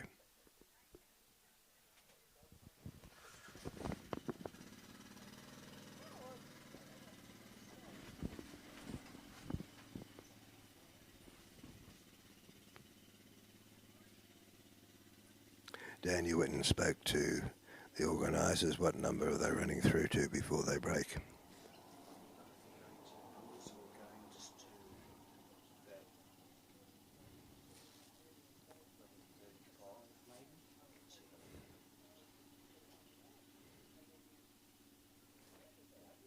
There's about another 2 or 3 runs, perhaps 2.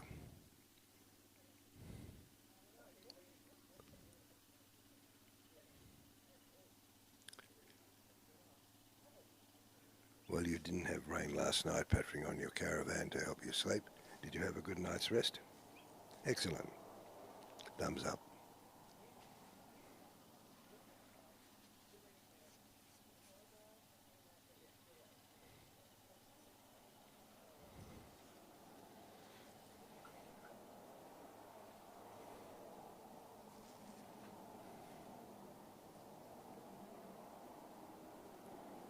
Patience now.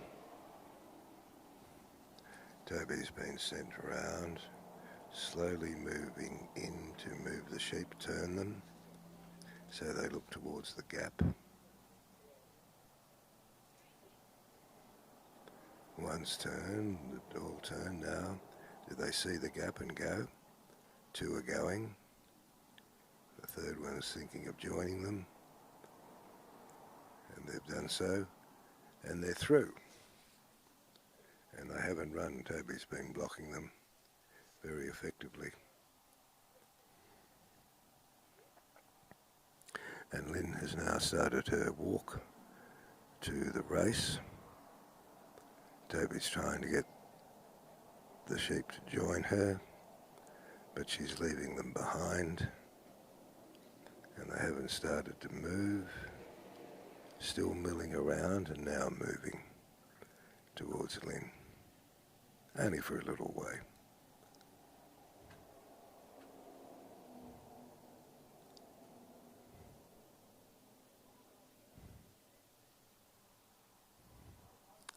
Lynn's halfway along the course, and the sheep are still very clear near the gap.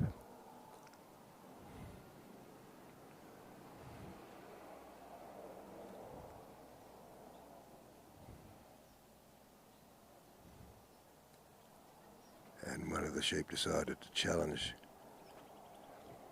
the dog, but was unsuccessful. The sheep broke, but the other two have joined now.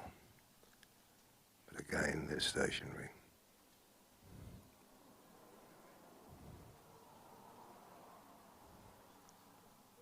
Lynn's now 2/3 of the way along the route to the race, and the sheep have only moved about a quarter.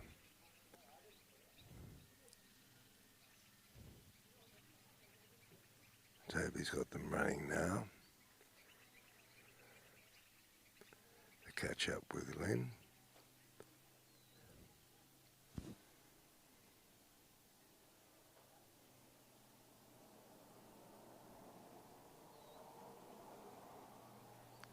And he's blocked them so they don't go around the side of the race at this stage. They look as though they're about 3 metres away from the wing.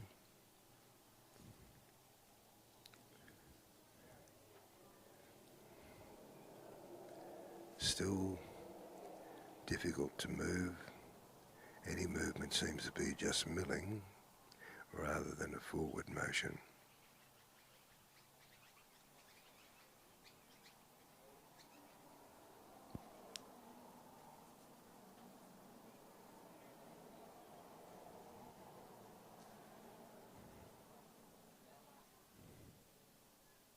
Lynn's trying to weave Toby around in half circles, trying to get the sheep to move off, but it hasn't been successful. She's called Toby in now to go cheek by jowl. Last time that happened, one sheep challenged Toby and lost, but it moved them.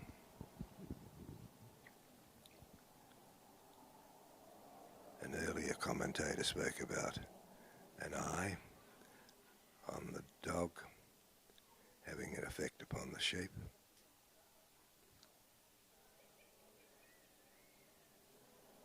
This eye doesn't intimidate them.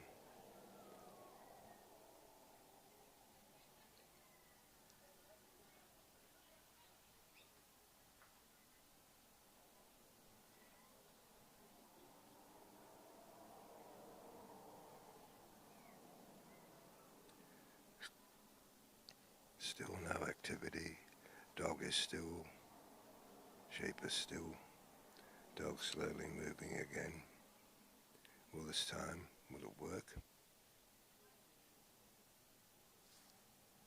Coming into the sheep now. Almost cheek by jowl. They're slowly backing off. But then stopped.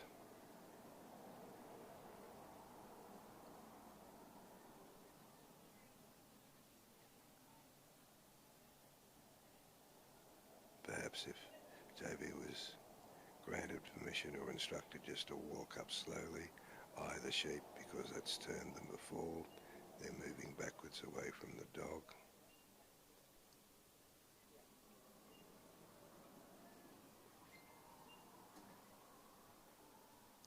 And time's running against Lynn.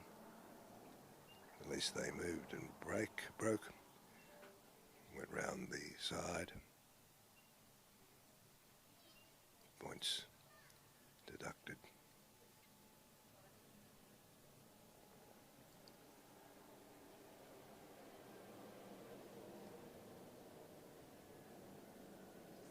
You can see they're on the far side of the race, still not moving. Toby's been sent round to try and move them again. Again, the sheep are just looking at Toby, wondering, what are you asking us to do? Whatever it is, we don't know, or if we do know, we don't want to do it. But Toby's backing them, but then called back again to stop the pressure.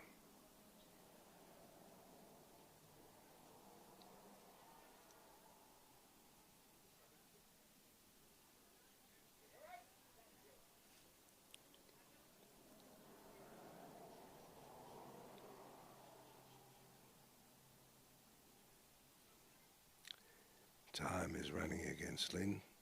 3 minutes 30 seconds to go. And these sheep are stubborn. You have an excellent view from the camera that's now showing. This time from the other side.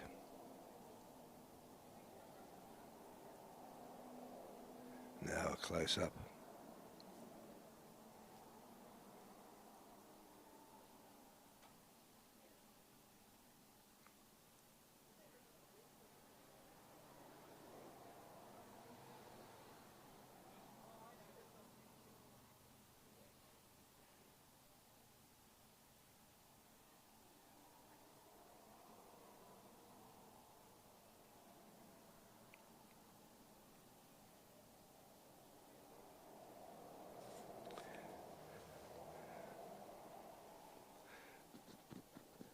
Right now, some judges were taking the view there's a lack of progress, the dog's not working effectively, and deduct points.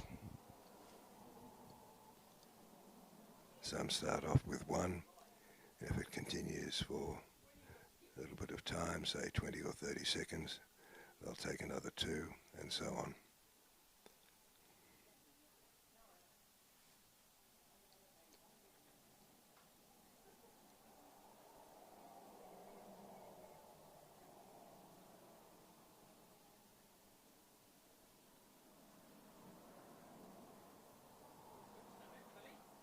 Went in too close, sheep jumped, went round the side of the wing.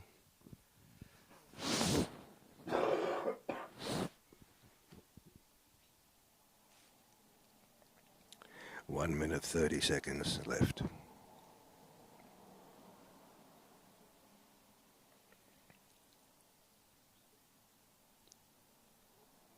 And a split caused by the dog.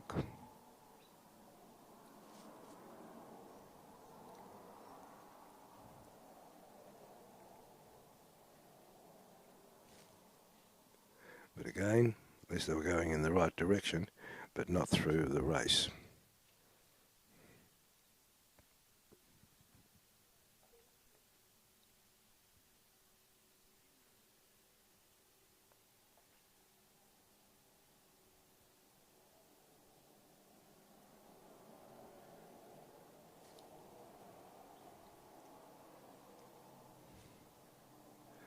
And time slipping away.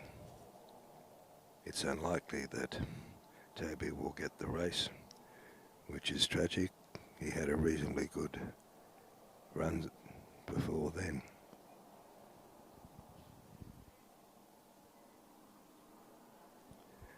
Fellow trialers who are watching, you have been through this before and weep. Another break.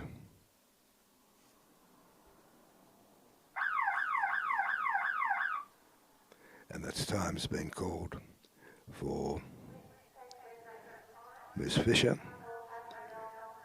There'll be a score shortly.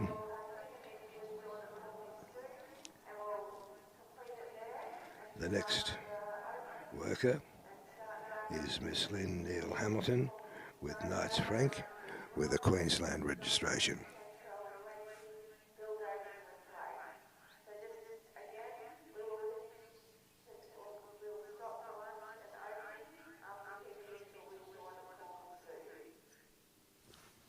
Do you understand what the lady said? We'll stop for lunch after.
Now you'll see from the screen towards the let-out, there are two outer men to block the sheep from running to our right, which they've had a tendency to do before.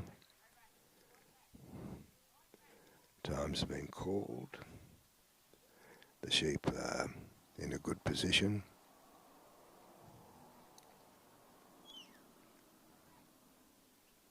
The dog has slowed down on the cast. The sheep are moving towards him and past him. And they're running from left to right again, is what they were doing yesterday, behind the gap.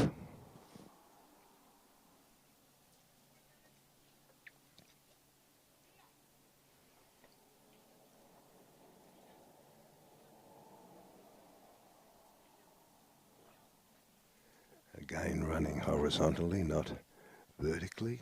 Oh, they're starting to come now vertically on the draw, but not direct to the trailer.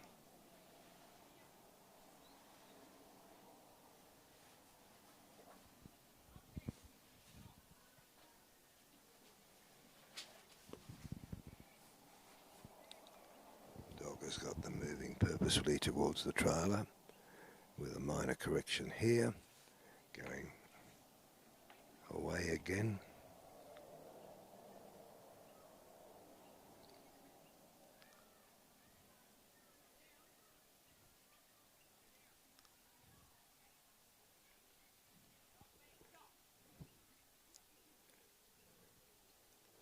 The dog just went too far forward, blocked them rather than turned them.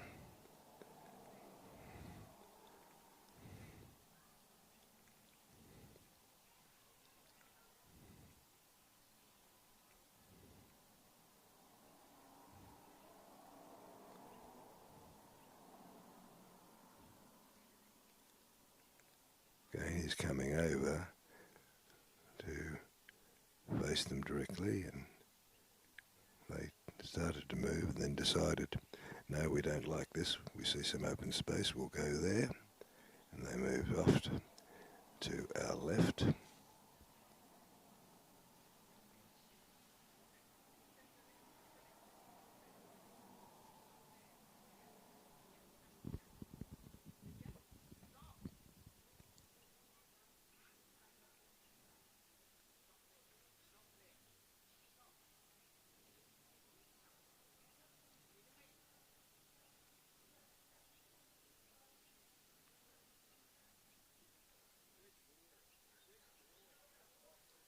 Going around nicely, but running.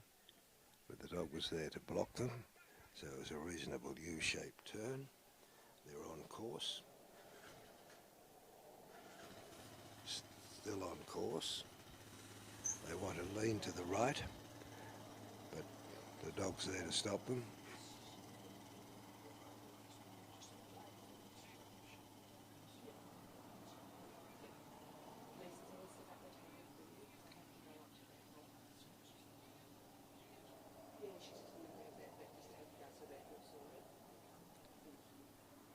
crossed over, and they're going to do it again, running wildly. Toby started to go one way and he was directed to go to another way, or Frank rather. I'm losing track of the dogs. Quite a substantial break. Probably 3 points. Coming back now to the gap. They seem to be in good position, in fact very good position. They've gone through easily. Lynn will be very happy that that occurred. Hopefully it's the forerunner with the rest of the 3 obstacles.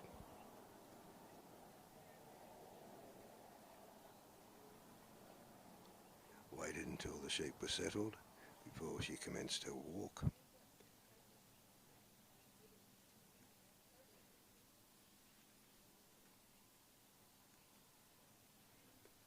The sheep are moving, roughly in line, still on course. The camera showing an excellent view of the progress and positioning.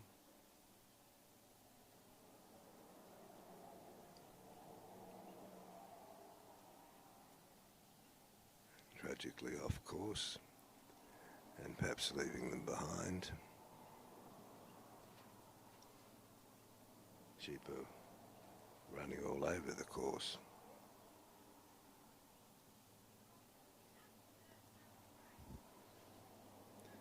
Lynn has reached the circle, but Frank has pushed the sheep past the side of the opening of the race, and there'll be 3 points there for that. But they're starting to turn and look towards the gap.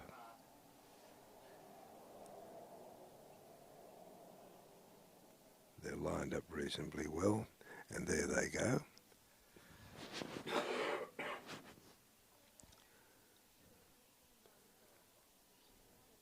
So the obstacles are not appearing to be too much of a problem for Frank.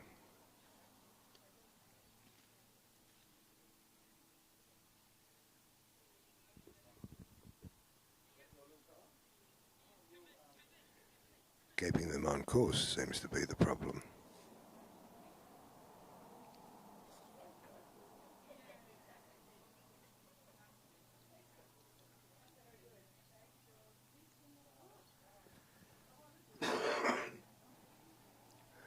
Now at the bridge, but milling around, going in front of the opening but walking past it.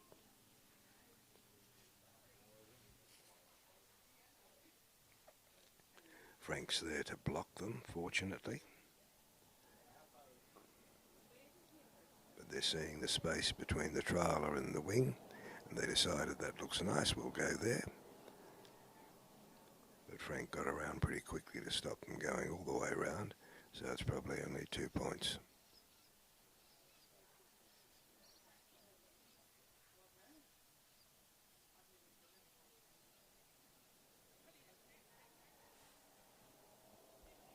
Toby was sent to our left, and the sheep decided there was an opening, and away they went.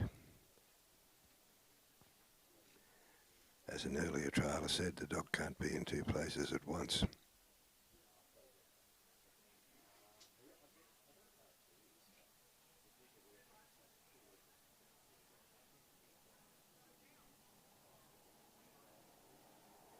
Now were looking at the opening, but one decided to go around just because he could do it.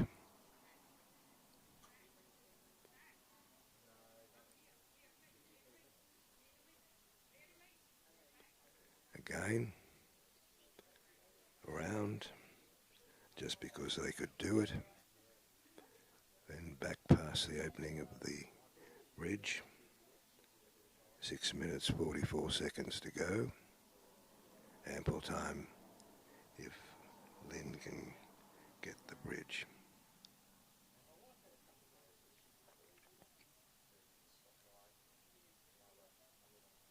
is encouraging about these triallers, they have perseverance. They don't retire unless it's absolutely necessary.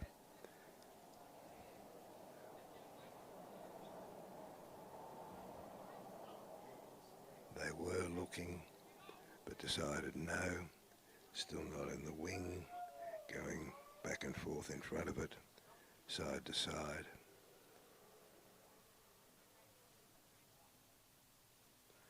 Frank's having a job trying to block them.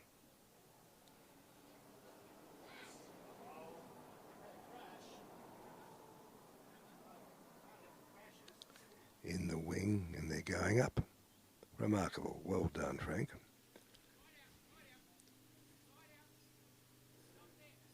Lynn has ample time. 5 minutes, 35 seconds. Moving purposefully. The sheep on her right-hand side. On course. Frank is controlling them from the front, but regretfully too close, and he turned them off course. And they went backwards, but now they're coming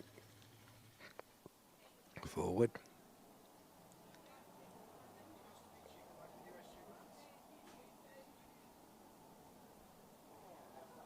Lynn may have the luck of the Irish and they go straight in, but we'll see. There's a gap. No, they've taken the right-hand gap. One went in, two went out.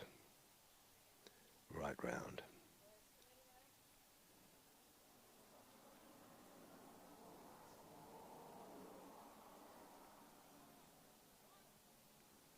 They brought the sheep back gently. The two joined the one in the pen. They're clear. And it's now closing the gate.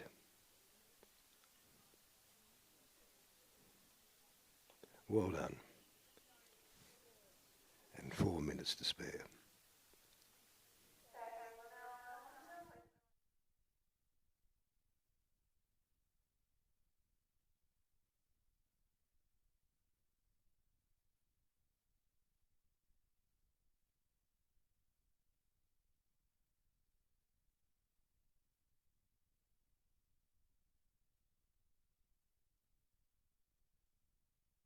Novice in another ring, and this is the Open and Improver.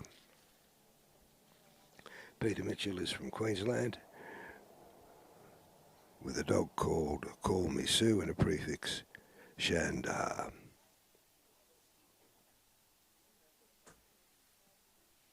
And the dog that has the best fun on the ground is the put-away dog. He can chase them quite happily.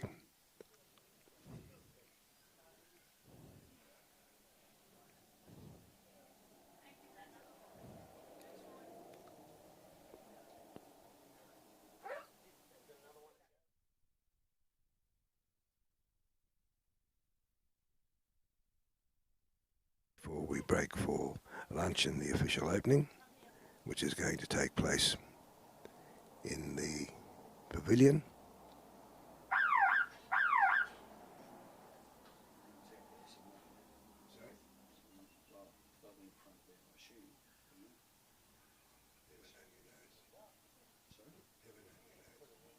Have we got any spectators this morning?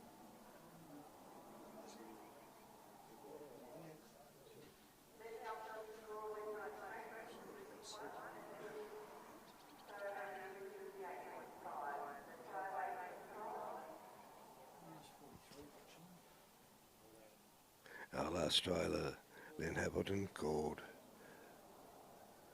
48.5.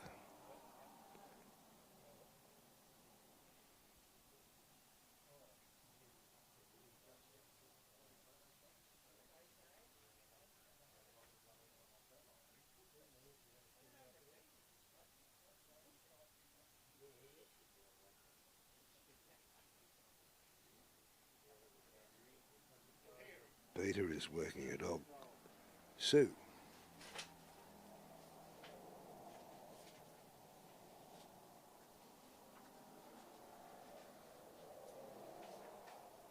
Sheep are released. Time's called.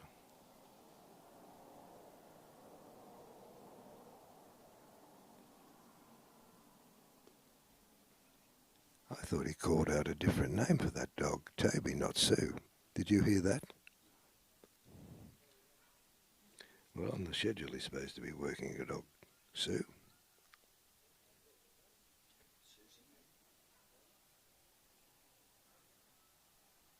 Sheep moved about 50 metres to the right of the let-out, but stopped, and then the dog has completed its cast. It's stationary.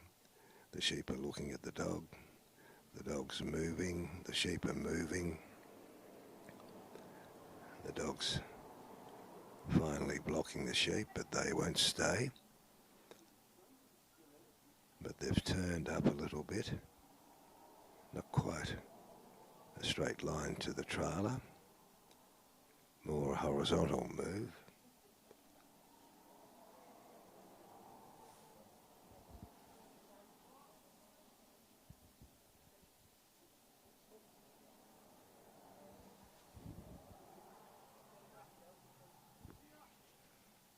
Again, 50 metres run horizontally.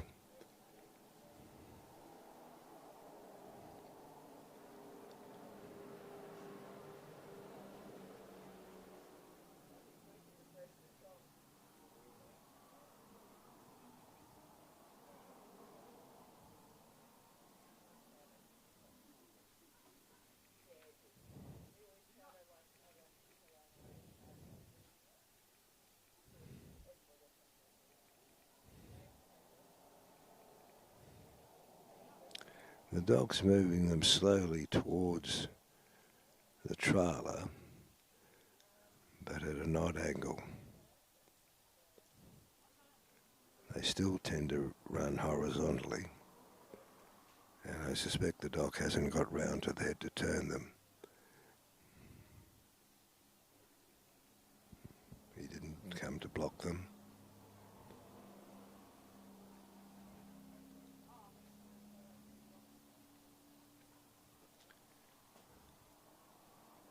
Again, another 100 metres run horizontally. The dog didn't get to the head, so they continued moving. They're now almost in the wings of the bridge. They've moved away now.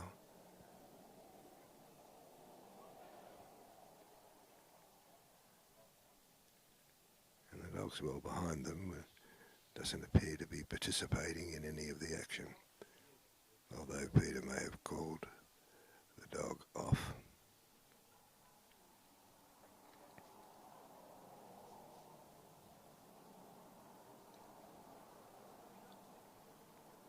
He would not be happy with that lift.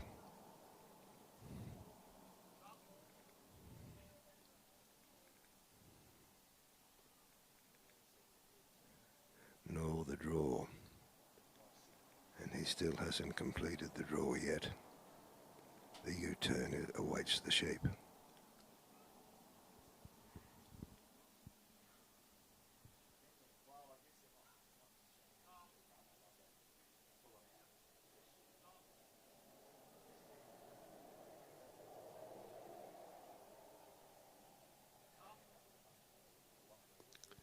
And again, behind the second peg, through, off course. Dog is approaching the sheep, but the sheep is still moving on the dog.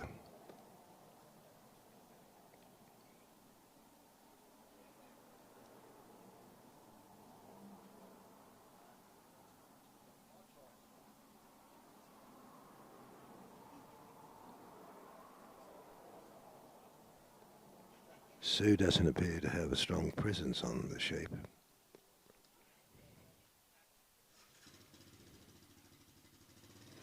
Running off course. 3 points, 1 for the crossing the barrier and 2 for the distance beyond the course.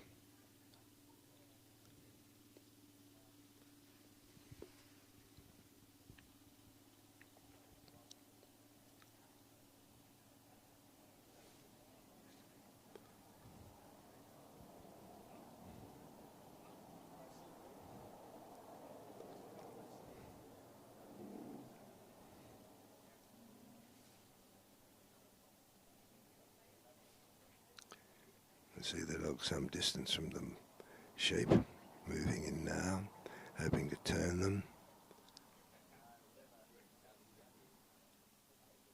No, still not back on course. And Peter's about to get into the ring.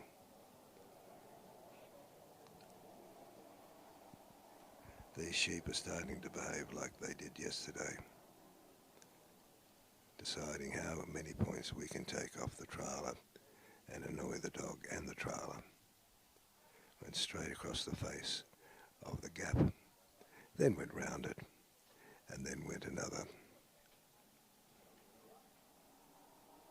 12 to 18 metres to their home.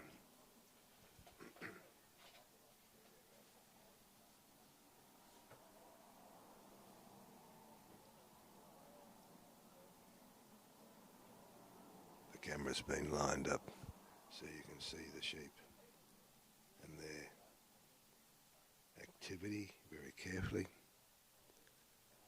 far better than I can describe it.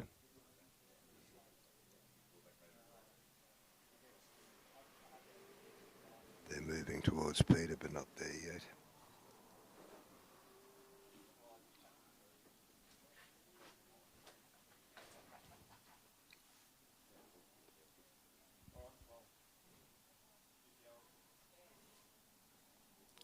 Now they're on the right side of the gap,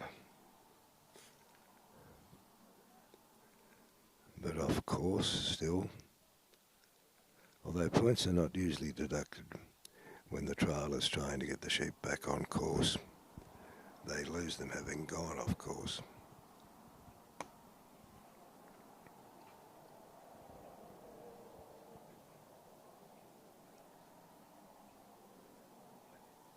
Sheep are turned, but they're going to run again across the face of the gap, right around to the other side, getting close to the fence.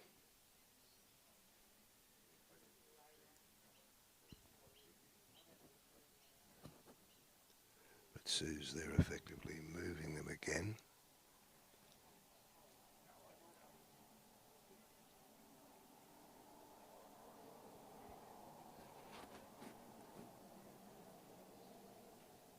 But again, the sheep are splitting and moving 9 metres away from one another and on the wrong side of the gap.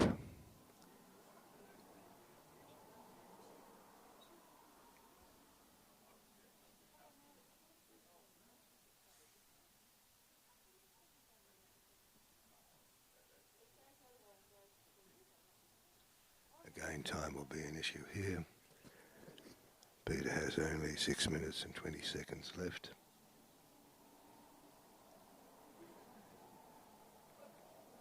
Trailers, I'm sure you've had experiences like this in the past. Perseverance is what's required. Again, the sheep came round on the correct side, then they've gone off onto the wrong side again. I don't know whether Sue has the strength to get them through the gap.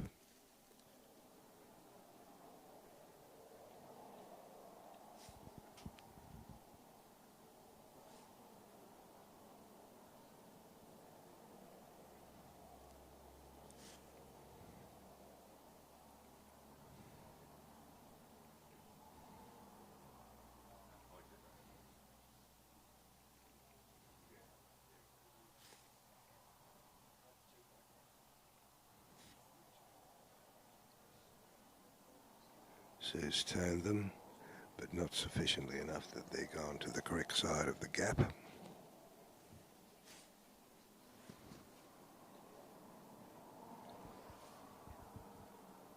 You have an excellent view on your camera now.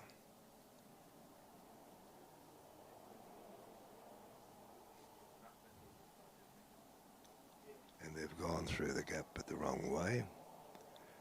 Now they want to go and race back to where they came from.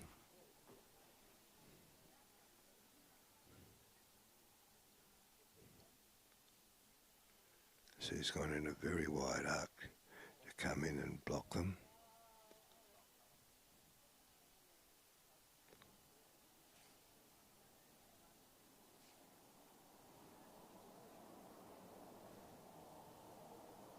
The dog's certainly moving around the sheep, but doesn't seem to have much impact on them. But they're now running back towards the gap, again on the wrong side. Then all of a sudden they decide to stop.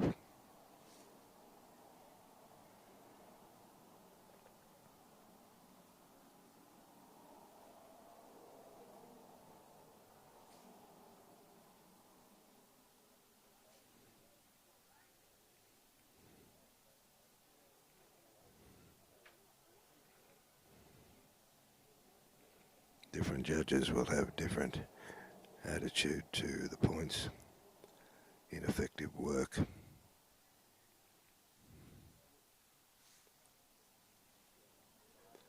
Not just course points. But they're in the right side of the gap.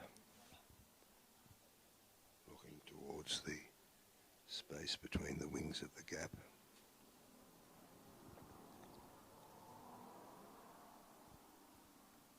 Sue is slowly walking up.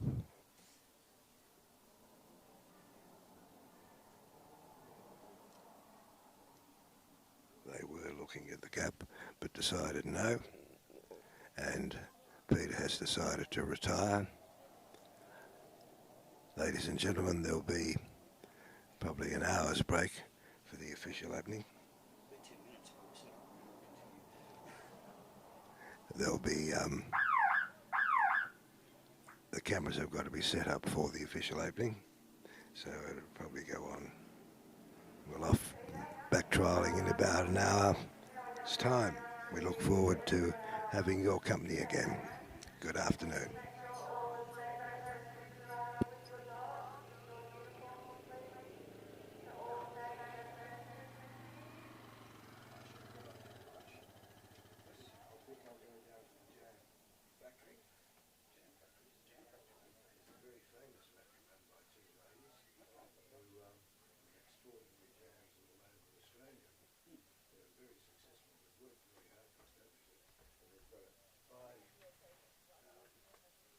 Canteen out there where they serve meals and even scones and jam, which is always a delight.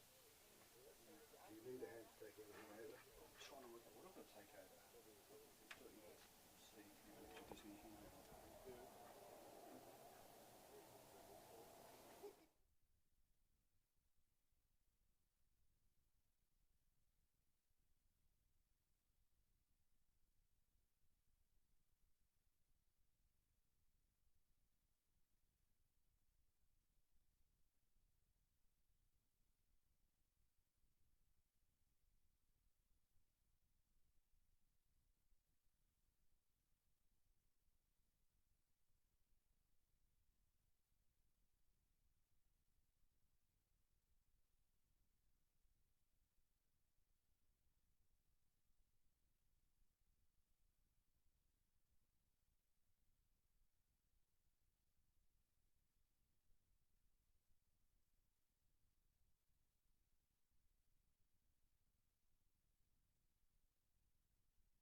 No, it's fine.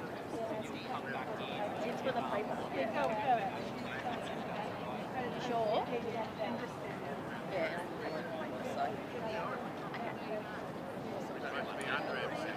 Thank you very much. Is there someone taking photos now? Not my fault.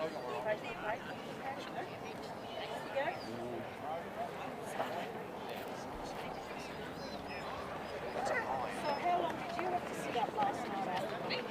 Oh, whenever you got back. Oh, whenever you got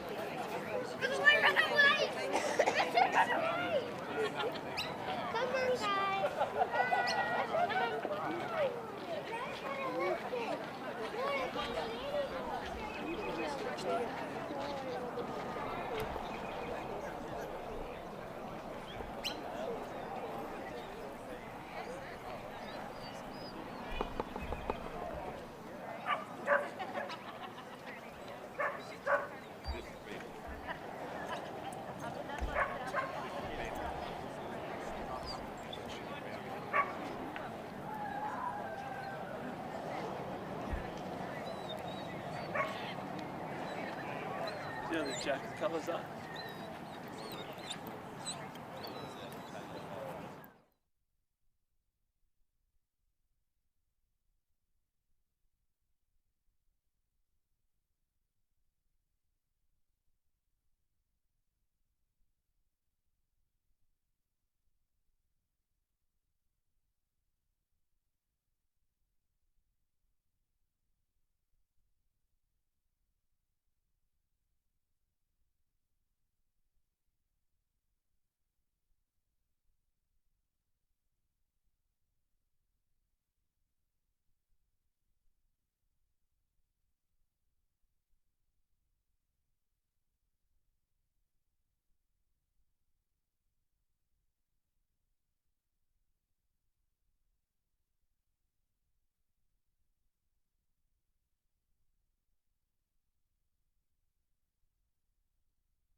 Good afternoon, ladies and gentlemen, competitors, handlers, judges, sponsors, supporters and visitors. And a very warm welcome to sunny Queensland and the town of Stanthorpe. As MC, it's my great pleasure to welcome you all to the opening of the Dogpro Supreme Australian Sheepdog Championship for 2026. Before we begin, it is a privilege to acknowledge and warmly welcome some very special guests who have joined us today. We extend a very warm welcome to Councillors Sarah Dean, Councillor Haslett and Councillor Wantling from representing Southern Downs Regional Council, and thank Council for supporting our community in this important event. A special welcome also to the President of the Australian Working Sheepdog Association, Anthony Ireland, and we're delighted to welcome New Zealand Team Manager Pat Coogan, who's made the journey across the Tasman to be with us today. We also welcome the President of the Queensland Working Sheepdog Association, Michael Rigby, and we extend a particularly special welcome to Lynn Topp, the Life Member and Patron of the Queensland Working Sheepdog Association. Please join me in welcoming our special guests today. So to begin with, we would like to recognise the teams that have represented their states in the Ted Gaby Interstate Challenge earlier this week. These teams demonstrated outstanding skill, teamwork and sportsmanship, proudly representing their states and contributing to what has been a wonderful week competition already. I'll introduce the teams in the flag order that we have them here today. So representing Queensland, we had Scott Stokes with his dog Gage, Jim O'Connell with Kamara Blackmore, Gary Barker with Anderson's Holly. Representing New South Wales, we have Bill Davidson with Wichilla Rain, Paul Darmody with Siegfried Troy, and Andrew Heath with Tarada Andy. From South Australia, we have Anthony Ireland with Oak Downs Banjo, and Stephen Cross with Echo Park Uno. An apology for Ben Simmons with Charlie Parker, Depler's Charlie Parker, who couldn't be with us here today. Representing Western Australia, we have Grant Cook with Pendulum Gilbert, we have Gordon Curtis with Binnaburra Marvin, and Simon Leaning with Marion Vale Dive. Representing Tasmania, we have Lee Jamison with Blight's Magic, Martin Waddingham with Waterley Ace, and Al Hort with Glen Murray Sammy.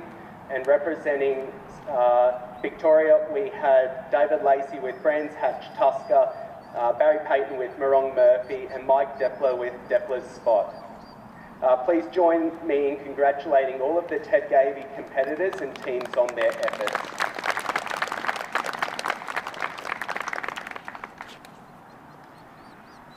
So we're now pleased to introduce the teams representing Australia and New Zealand in the Whale-A-Go Cup. Ladies and gentlemen, please welcome the Australian-New Zealand teams.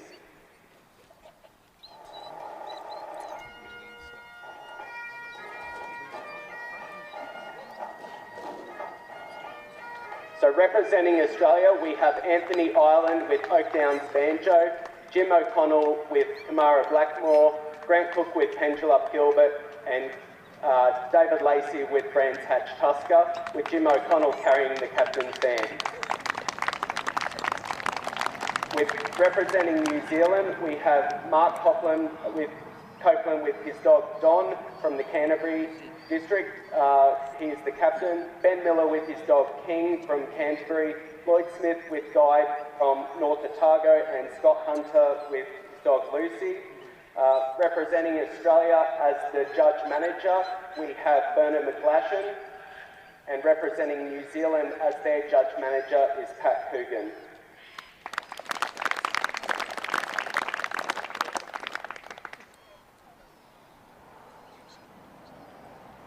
We will now hear the national anthems of both countries. So ladies and gentlemen, please stand for the national anthem of New Zealand, performed by Lincoln Matahere.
God of nations, at thine feet, in the bonds of love we meet. Hear our voices, we entreat. God defend our free land. God Pacific triple star, from the shafts of strife and war.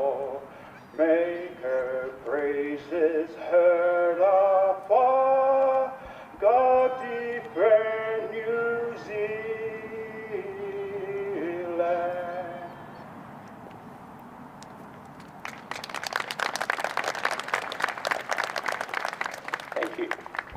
Please remain standing for the National Anthem of Australia, performed by Erin Long, Stanthorpe local and nationally renowned vocalist.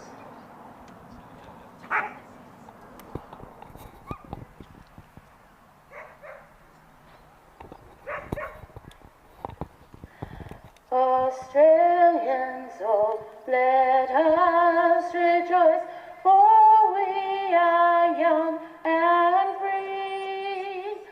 We've golden soil and wealth for toil. Our home is girt by sea. Our land abounds in nature's gifts of beauty, rich and rare. In history's page, let every stage advance Australia fair. In joyful strains, then let us sing, advance Australia fair. Beneath our radiant Southern Cross, we'll toil with hearts and hands to make this Commonwealth of ours renowned of all the lands. For those who come across the seas, we've boundless plains to share. With courage let us all combine to advance Australia fair. In joyful strains then let us sing, advance Australia fair.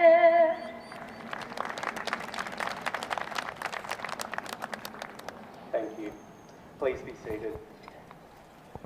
Please join me in congratulating and welcoming both the Australian and New Zealand teams.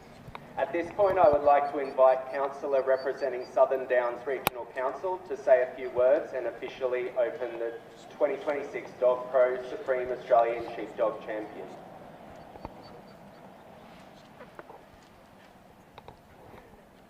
Good afternoon. On behalf of the Southern Downs Regional Council, I am pleased to welcome you all to the Stanthorpe for the 2026 Dogpro Supreme Australian Working Sheepdog Championship. I would like to make a special mention to my fellow councillors, Councillor Haslett and Councillor Patron of the Queensland Working Sheepdog Association, Lynn Top, Queensland Working Sheepdog Association President Michael Rigby, Australian Sheepdog Workers Association President Anthony Ireland, New Zealand Sheepdog Trial Association President Pat Coogan. This is the first time this event has been held in Stanthorpe, and we are excited to welcome our Australian teams who have travelled from all over the country and the New Zealand teams who have travelled over the Tasman Sea, as well as many guests and spectators who have come to support them. Over 9 action-packed days, this event will showcase the highest level of working sheepdog trialling in Australia. The working dog and sheep industry is a big part of the Southern Downs region. The Trap Rock to our west is a prime location for grazing and has a strong history of being one of all producers. If this is your first time visiting the Southern Downs, welcome, and I hope you'll enjoy exploring our beautiful region. Known as Queensland's wine country, the Granite Belt stands as Australia's highest altitude wine region, boasting over 50 wineries and home to many artisan food producers, as well as breathtaking natural scenery. I should also mention that Stanthorpe recently took out the winning title of Queensland's top tourism town, and quickly becoming well-known food, wine and ecotourism destination. To make the most of your time here, I'd encourage you to download the official Southern Downs and Granite Belt Visitor app, or you're welcome to pop into the Stanthorpe Information Centre at Port Pot Creek to speak to one of our fabulous volunteers in person. I would like to thank the Queensland Working Sheepdog Association Management Committee, event organisers and volunteers for working tirelessly behind the scenes to bring this wonderful event for all of us to enjoy today. Council is pleased to be supporting the 2026 Australian Working Sheepdog Championships as a sponsor, and I thank you all for attending and supporting this year's event. Thank you. Thank you, Councillor Bean. I would now like to invite the President of the Queensland Working Sheepdog Association, Michael Rigby, up for a few words.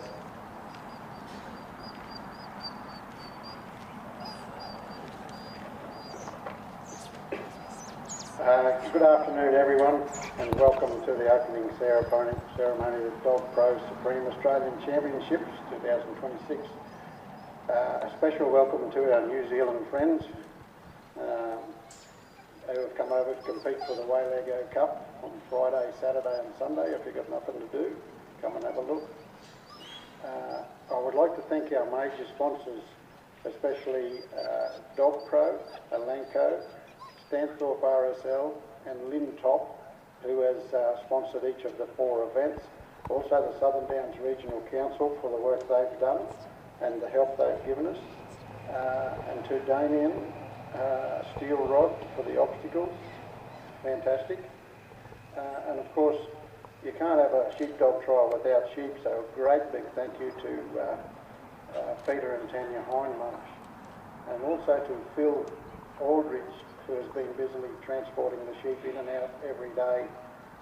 As it's a dry season, we're trying to look after them as best we can. So he's bringing a load in and out every day.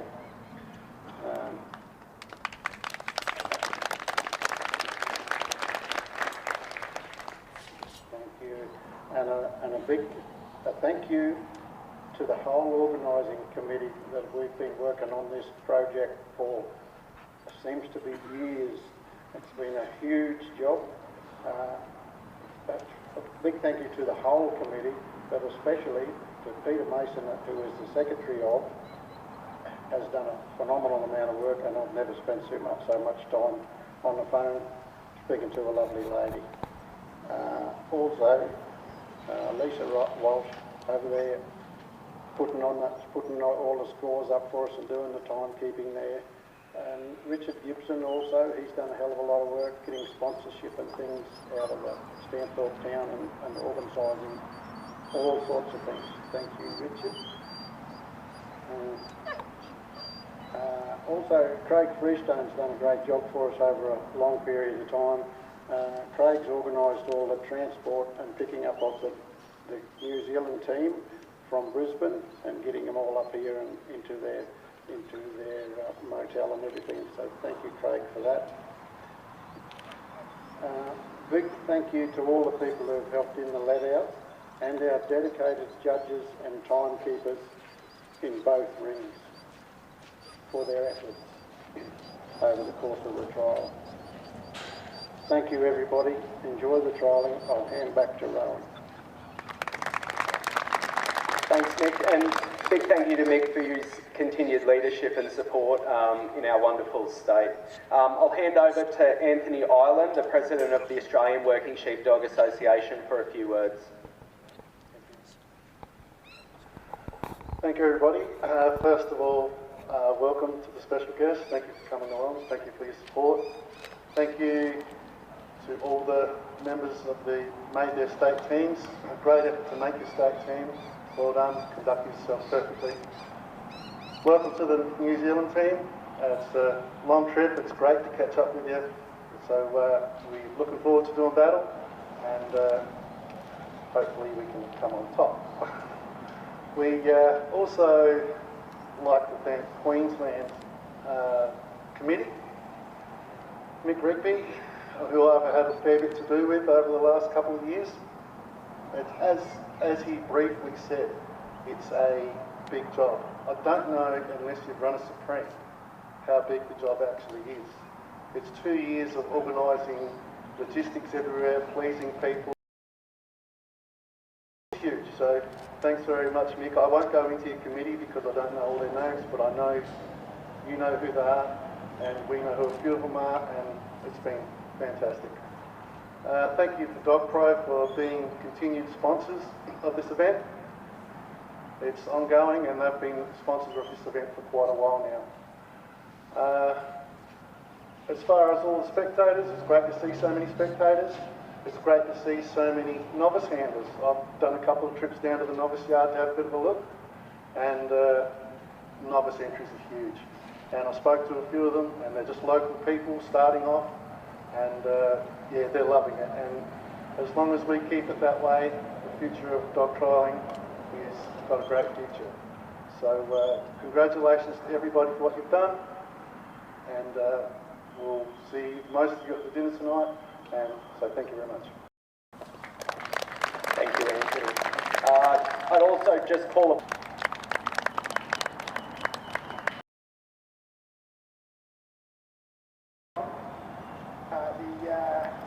Queensland Committee.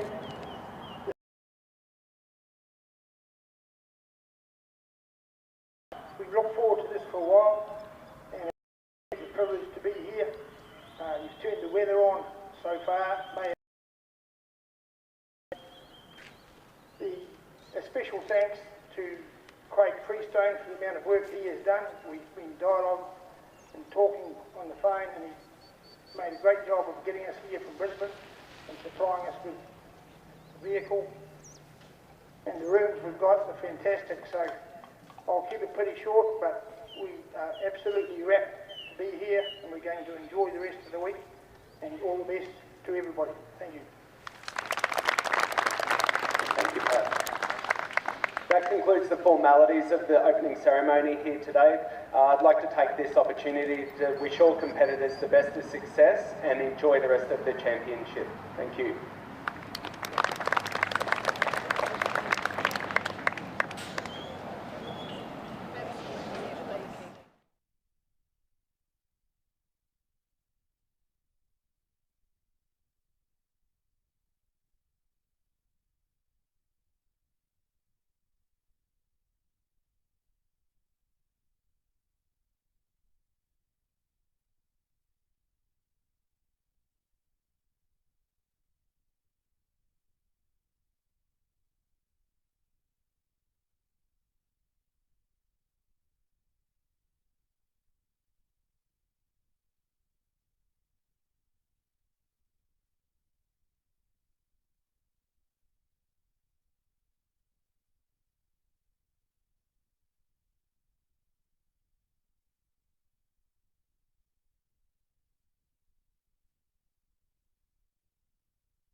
Back after our very quick break, and on course is John Cantrell with Princess Lexi. And I'm going to hand over the microphone and let Andrew introduce himself.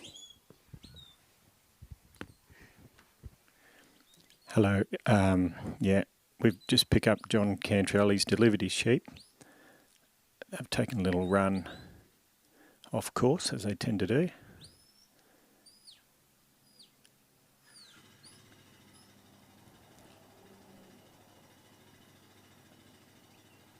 And John will just be looking to try and get them back under control there within his 9 metre carry. But as we've seen many times this week, the sheep have got other ideas.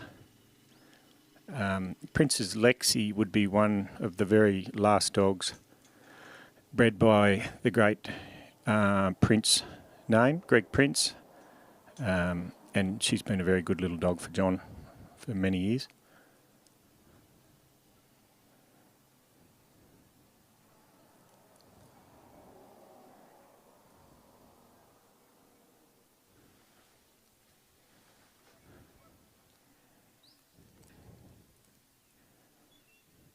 Just watch to see whether Lexi can just keep them from ducking past that gap. There's a lot of weight.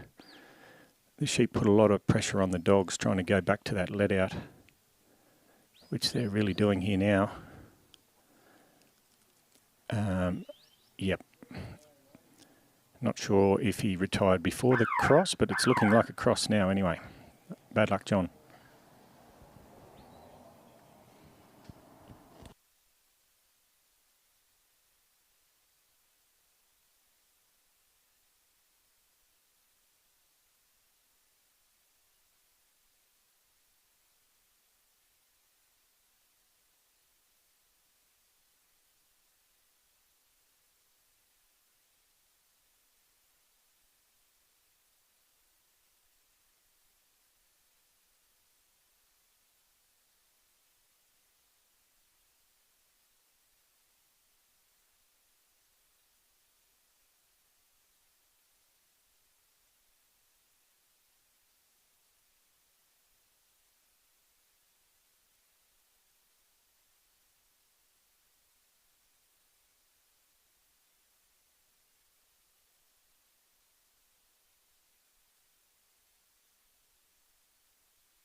At the casting peak now, we have Bill Davidson working Grass Valley Flake.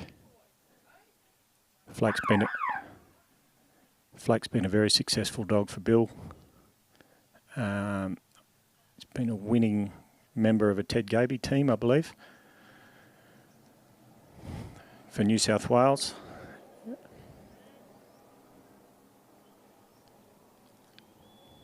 Bill's a very accomplished trialer living in Tamworth, New South Wales. And Flake, yeah, Flake's probably his, well, it is his most accomplished dog at this point. And she's just introducing herself to the sheep here now. That's a pretty good start by anyone's standards for this trial anyway.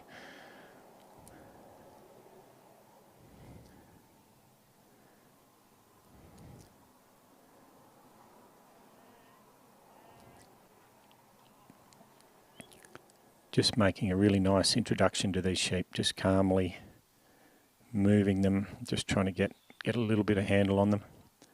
Sheep are just drifting a little bit to the left side of the course. Probably cost him a point or two, but at least everything's calm and under control. So he's just looking to bring them in as straight a line as he can, just ending up just to his left.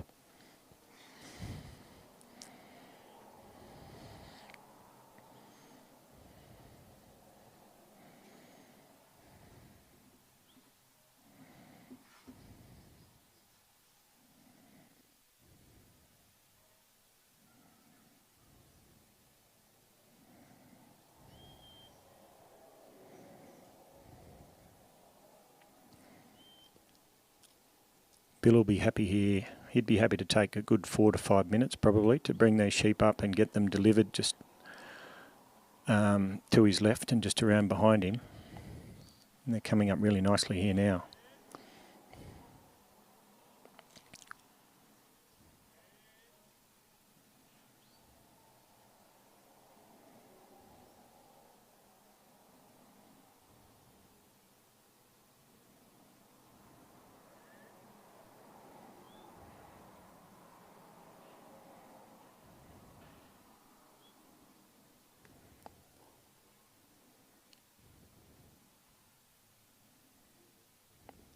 Flake's doing a great job here, just patting the edge of the bubble here, just drifting these sheep just slowly up to the handler. Beautiful and calm.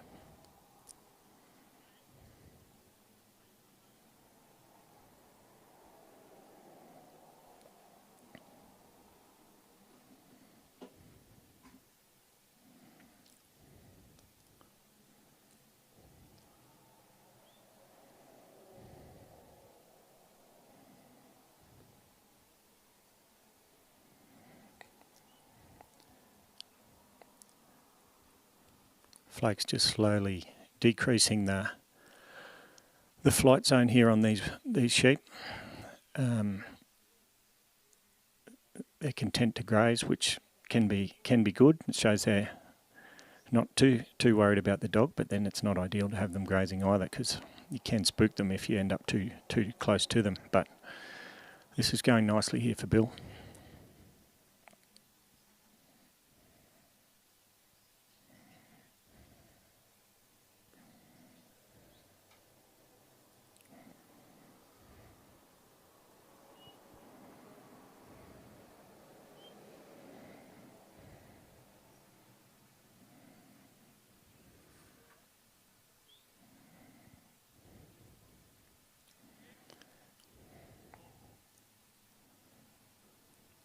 The sheep here over the last few days have been putting it's been quite difficult to just get them to calmly come up, and then just this bit where they go across behind the handler until they're delivered, which is that marker, the two red-orange markers there. To be able to get across there with sheep walking, stay on course, and then make your move to the gap has been very difficult to achieve without losing numerous points. But from what I've seen so far, he'd be in as good a position as anyone to pull this off and maintaining most of his points here.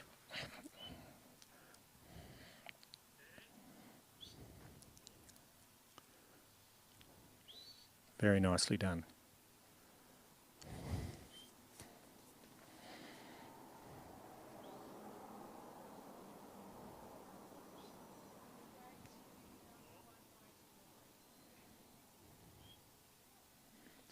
Just snuck off course here, mate. Probably just taken a little bit of ground off the dog. He'd be looking to poke them back in there and carry them a bit closer to him.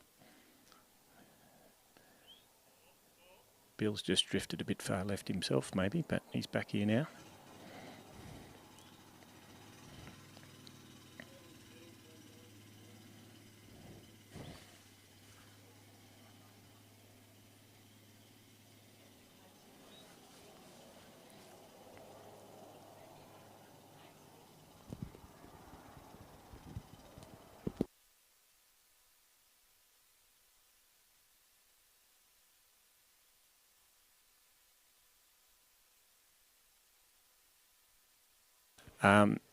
Bill's looking over. He's looking over his left shoulder here now, which means that he's lost a point or two here. A lot of weight back onto the inside again towards the let out, so Flake will have to deal with that. Get them back across to be in line with that gap there.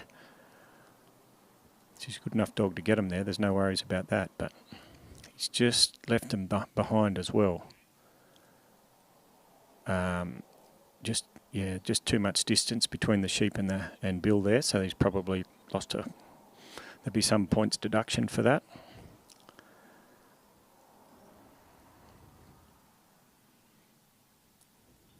This gap hasn't really provided any sort of difficulty as long as they've lined up. You know, if they come in from above that gap, they'll just pretty much go straight through. The difficulty has been putting them in a position where they're not ducking to the left early.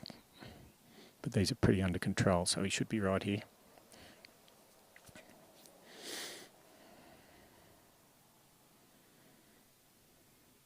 Nicely done again.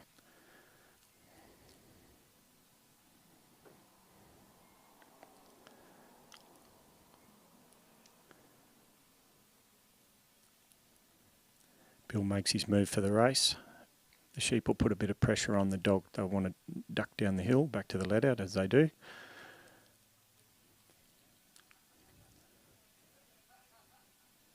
Dog's handling this nicely at this point.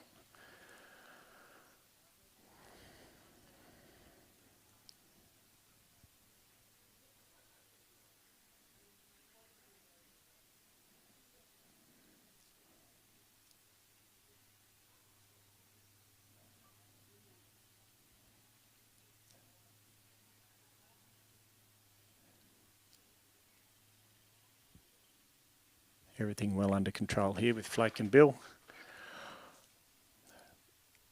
A lot of handlers have had trouble. They'll get them across there, and next thing the sheep have ducked past this race, either below it or even on the top side of the race. But it's looking like Flake has these under control enough that they'll just move in nicely from the right in front of it here. Made a little break here, maybe the dog stopped it before it's lost him a point, but that was good work there from Flake.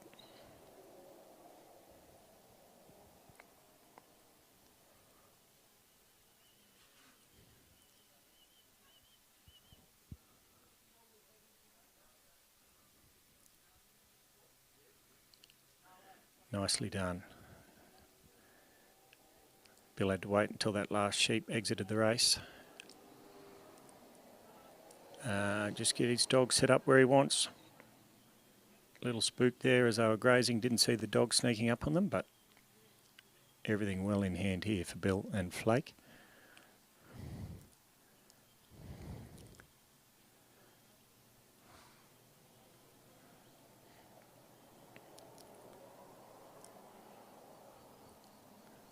Just a little dart off there on the inside of the course. Not really sure what that sheep felt the need to do that for. Probably lost a point on the inside and maybe another one back where it ducked across him, but in the grand scheme of things here, you can afford to lose a few here and there because the bottom score of the top 20 is probably not going to be as high as some events.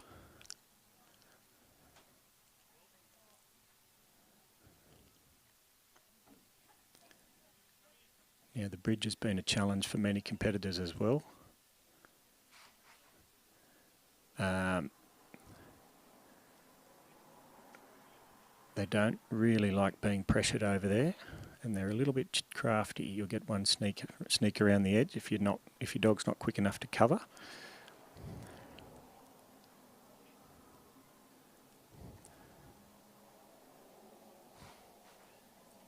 Bill will be hoping that he gets to look at they'll roll off this dog.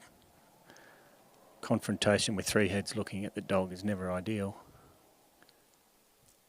But he's probably, I can't quite be sure from here, but it just feels like he's just enough room away from that ramp of the bridge that if they do roll away, they've got room to work. He's got room to work from there.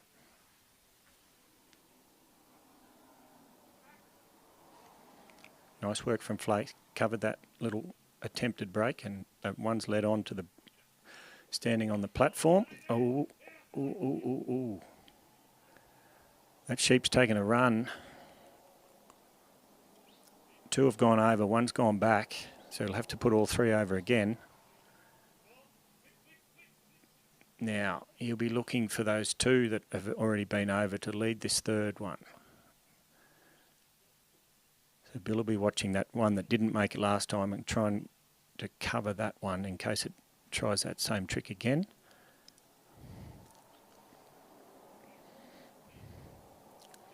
We've got a leader again. He's not going to give them much time to think, and over they go. Nicely done, Bill.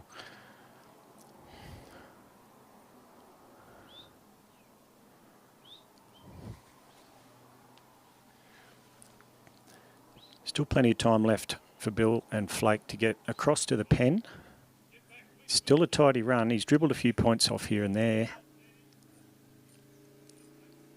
Just on the wrong side of him now. But just that sheep after that break has just stirred up a little bit. So some of that good work where he had them all nice and calm, it's just sort of gone by the wayside a little bit with that sheep after that break.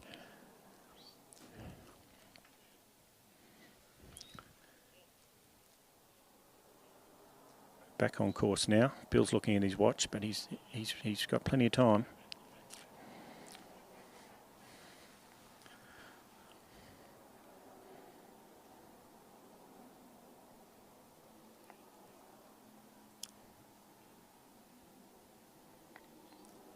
Sheep just trying to duck around the side here, aren't we? No.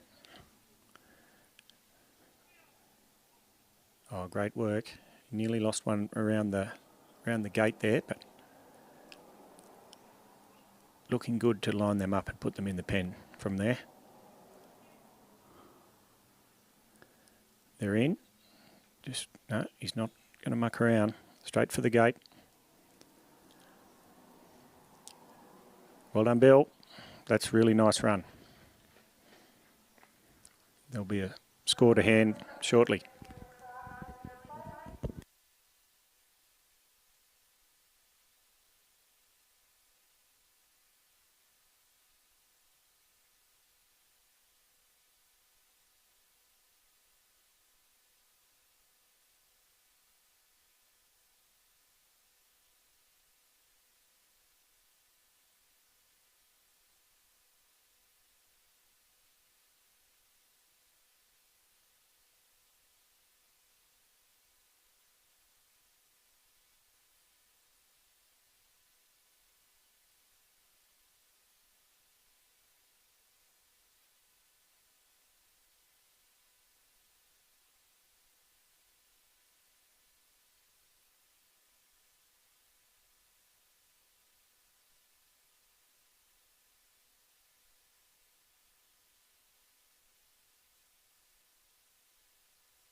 Heading to the casting peg now, we have Paul Darmody working his dog Anaway Dotty. Previous competitor Bill Davidson had a score of 82 at 0.5. By our reckoning, that's the best score for about 2 days here. So that was a really good run from Bill and Flake.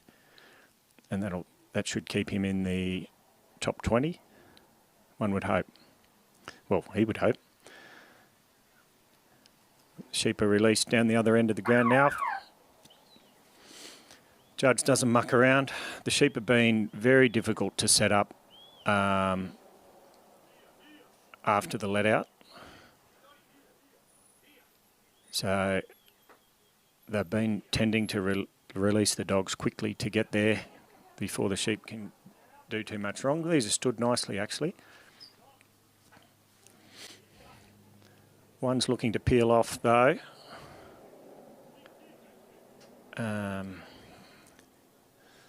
That's the way the sheep have been tending to want to run, to the handler's right initially. And they might want to run back to the left too, but these sheep have really tested the dog's ability to cover and hold at that cast, or after the cast, for your lift in the early parts of that draw. With the lift being that initial movement of the sheep, which needs to be towards the handler, ideally. Anything other than that, the judge would be probably deducting points. There's been a bit of sideways movement left and right here, but Dottie looks to be getting these sheep under control now.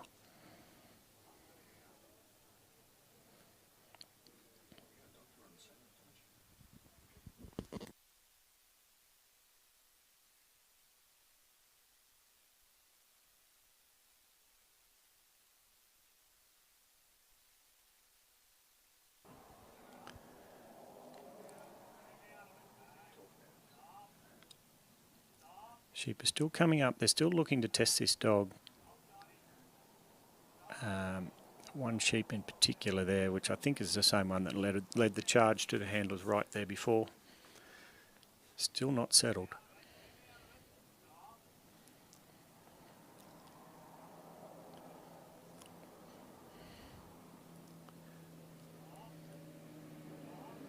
Paul's just trying to take his time here. Dog's tending to be a little bit on the front foot, maybe, for his liking. But they're getting up there. There's not too much damage being done at the moment.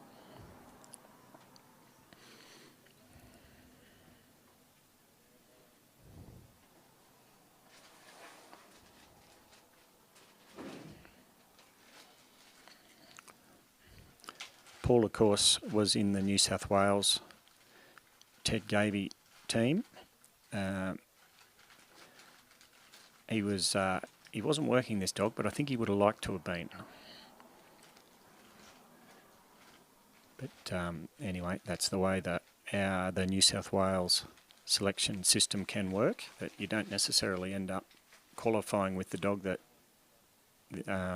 you as an individual might think is your best. It's just which dog performs over several runs of a selection trial. That's the way the New South Wales system works. Other states do it differently.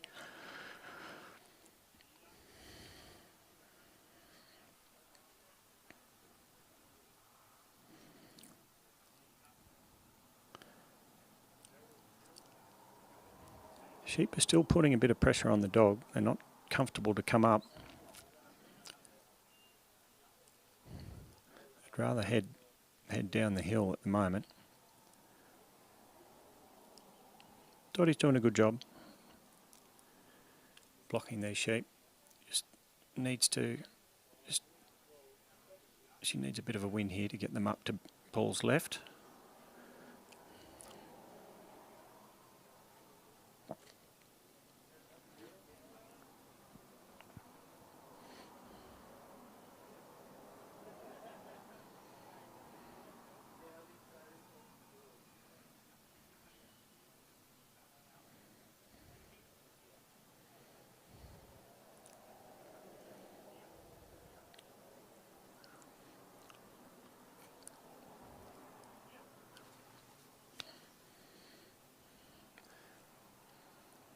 These sheep are still uncomfortable.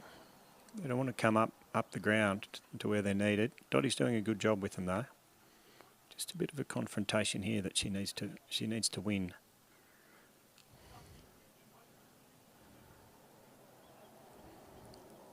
She's getting there.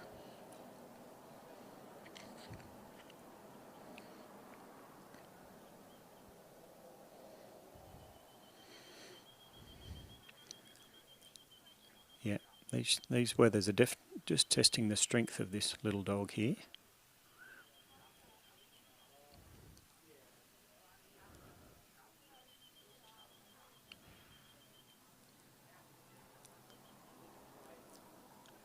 Just at the moment, she's making progress, but it's very slow. They're just not not walking off her. They're moving off, they will move, but then they're just not continuing to move.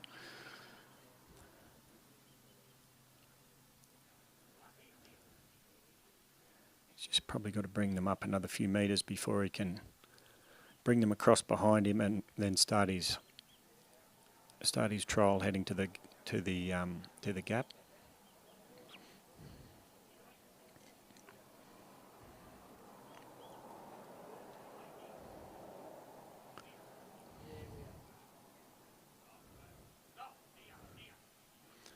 He's probably got them up far enough now. He just needs to bring them around behind him.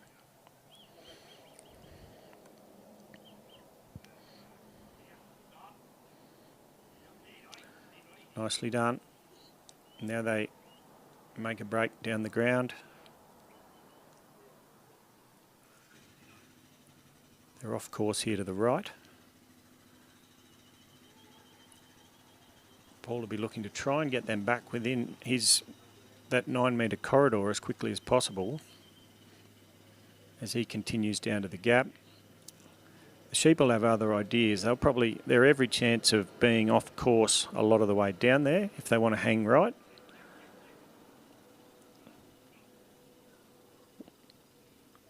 As they still are, just out a little bit wide at the moment.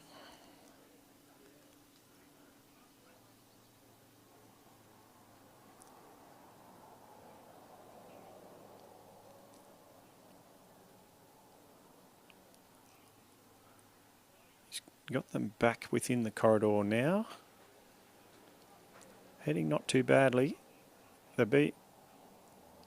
they keep hanging out there just slightly, they're lined up slightly to the right of the gap. What can happen is you go and block them from ducking outside the gap and they duck on the inside then. But he might be right. I think he's done a good job there.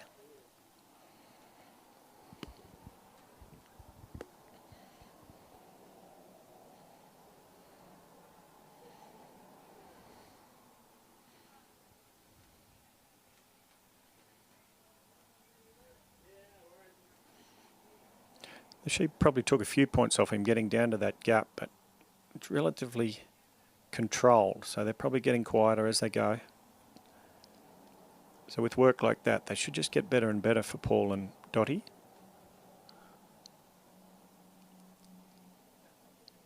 He's on the carry to the race now.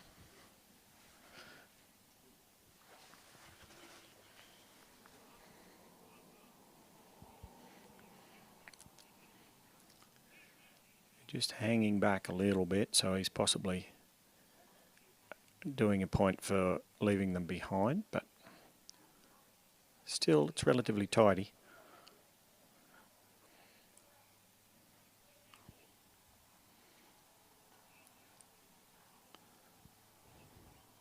The sheep are still a little bit unsettled. They haven't quite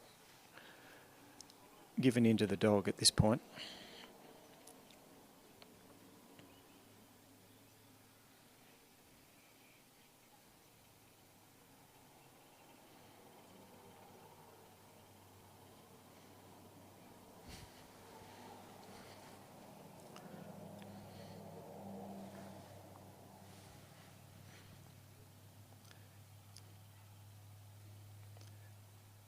This is good work from Paul and Dottie. Got them lined up in front of the mouth of the obstacle where they want them.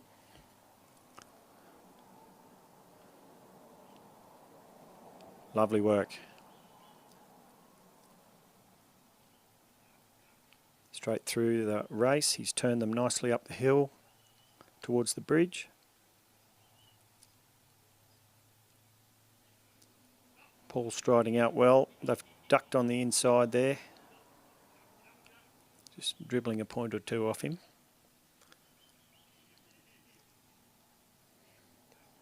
Still that same sheep looking to take the dog on a little bit. Still looking to make its escape.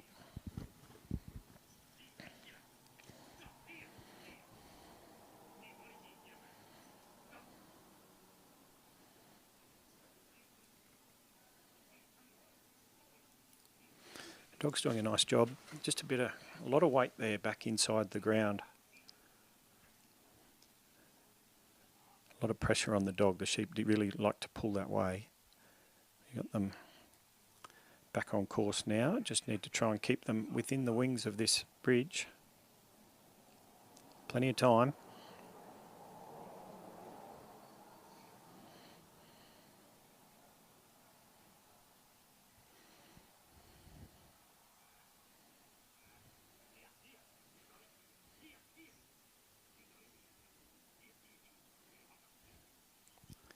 Might be just having a little bit of trouble getting Dottie to come around just exactly where he wants her.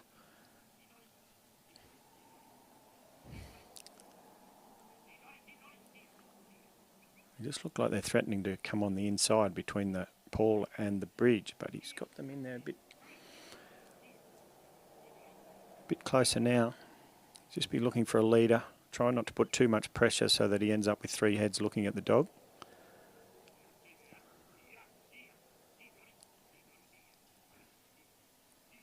Which he has now, unfortunately.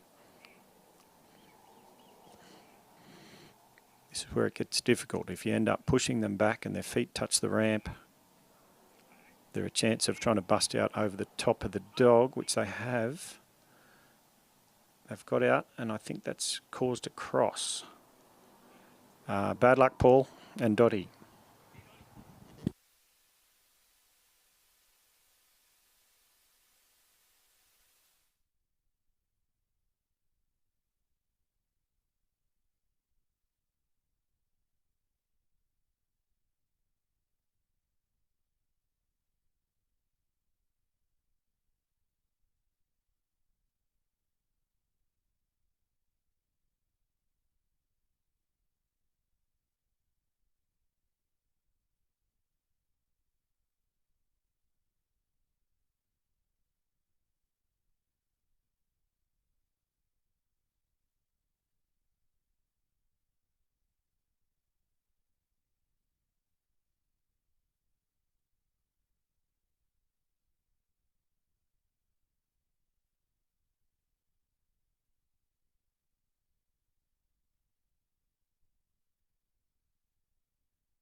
You're just listening to Andrew Heath then. We'll just do this run with Tony Vaughan, then I'm going to have lunch break. So you'll, but we'll be back after that, probably a 20-30 minute break. I'll have a little countdown timer there for you. So Tony's cast your dog off to the right. His wife ran a dog this morning, so they've both been keeping a track of where the sheep have been going during the day. Tony and Ellen do a fair bit of travelling to go to trials around the place, like everyone else does who is here.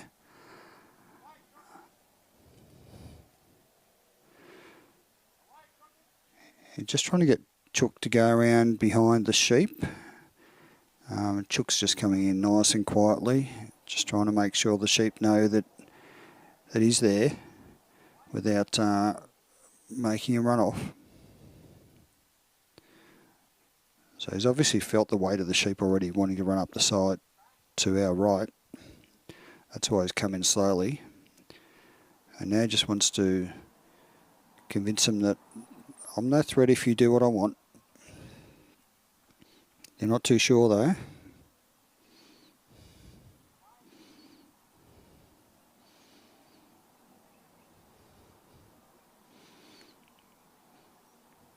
Earlier today you were listening to Scott Smith. Scott is a large animal trainer at the Dubbo Zoo. I think he looks after the rhinos. Definitely worth, even if you don't want to watch all the runs, listen to some of his comments about fight or flight and training the sheep. It's really good. After Scott, we had let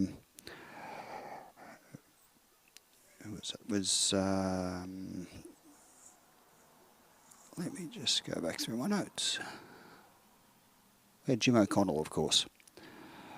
Jim gave a bit of a rundown. He would have been a bit earlier, but Channel 7 decided they were higher priority than me. I don't know why that is. So,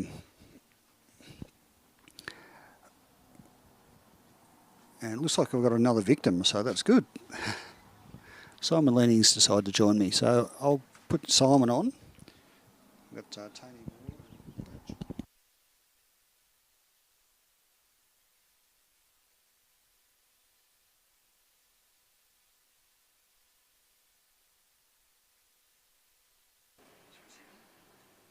Well, good afternoon, everybody. Hopefully you're enjoying our live telecasts.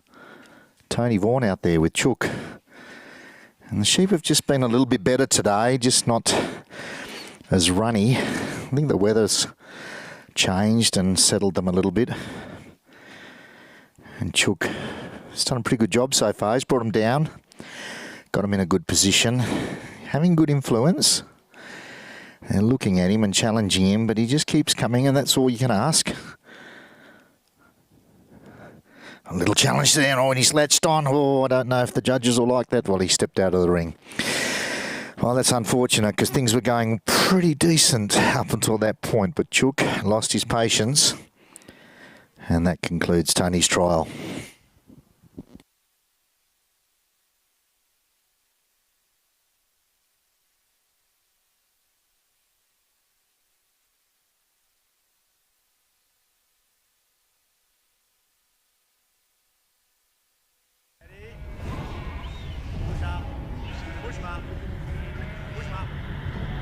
Big day. Other one tomorrow.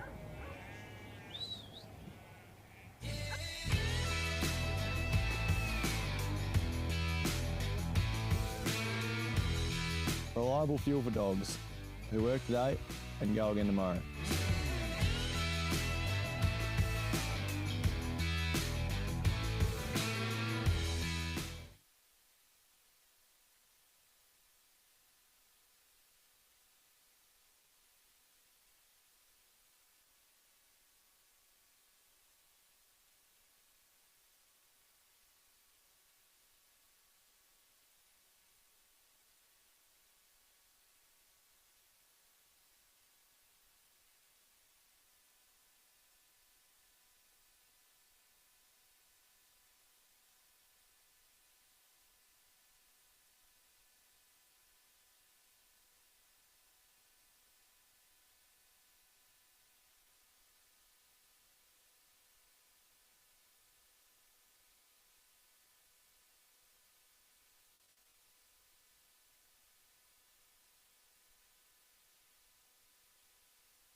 So Martin Waddington taking up his position now with Ace.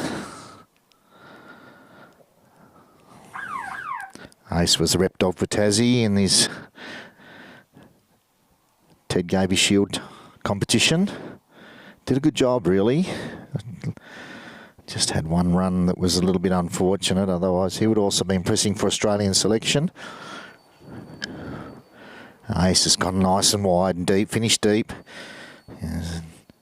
Martin whistles him to a stop. And tippy-toeing towards those sheep. That's this first introduction. Very important part of the trial. It's the first opportunity to get on good terms, and the sheep have made a run for it.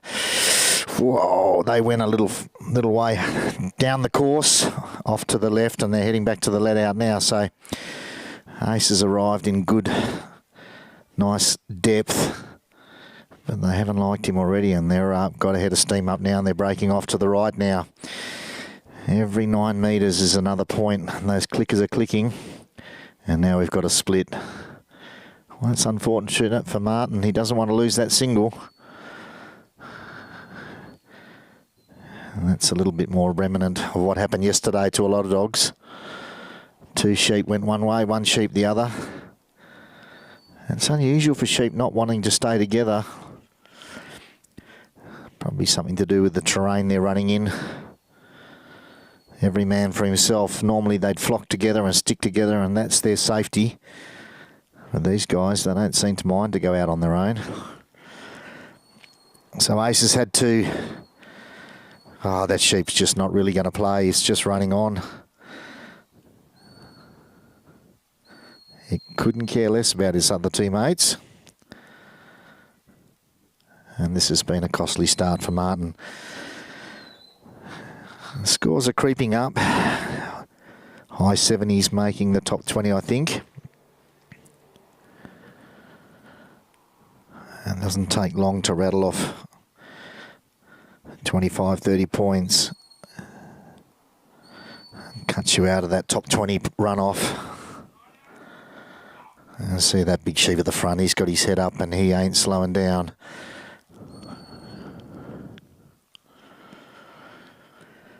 Well, he's got him here and he's going to try and settle things down. One sheep's head's down, but that big guy at the front, he's scanning for his next breakaway. Ace just moves around to the tail of the sheep. It'd be really good if he could just draw them a little bit and get them to look at him instead of just looking where they're going. Here they go again. Look at the distance Ace has given them. He's given them plenty of room. And they've headed towards the motorbike. The quad. Martin's got them pointing in the right direction now, but saving, got them right in the corridor, perfectly placed. And just take a big deep breath and set things up. A little roll of the sheep. Ace manoeuvring himself around, but if they break left, he's not there. Now they're heading backwards. Seems like every move the dog makes causes the sheep to react. They're just not settled. That big sheep at the front again. Rolls around. Where is he going to take him? He's off. Got a accelerator on. Away he goes. And breaks out to the right-hand side of the course. It's almost like they're looking for somewhere to hide. Martin's away, he's heading down the course, and here they come back on course. See if he can hold them there. Ace did a good job. He got right into the right position. And he's wheeled around again. Ace is back there again. And Martin just going to try and hold that lead. Get his dog to back off a little bit. They're just waiting now. Now they're rolling again. Now they're heading back up the hill. Well, he can't win a trick at the moment. This is tough.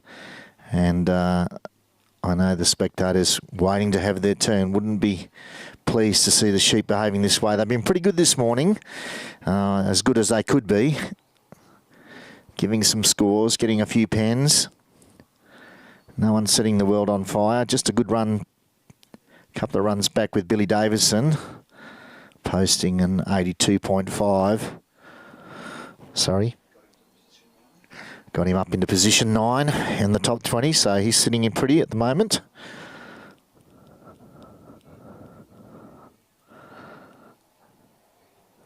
And this is how they behaved yesterday when the storm was coming. They just started to get silly.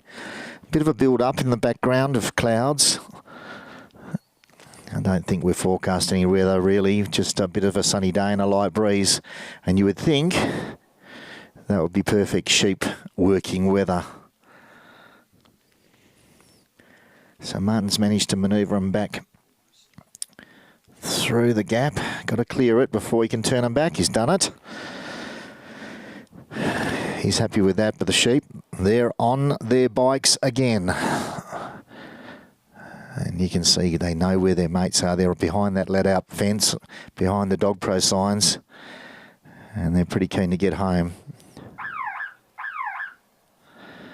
I'm not sure what's happened there, but I reckon the judges decided that that's enough. Those sheep have had a run around, and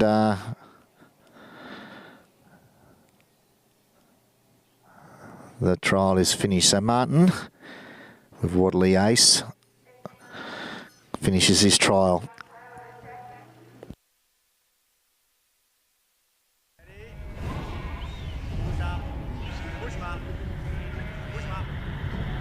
big day. Other one tomorrow.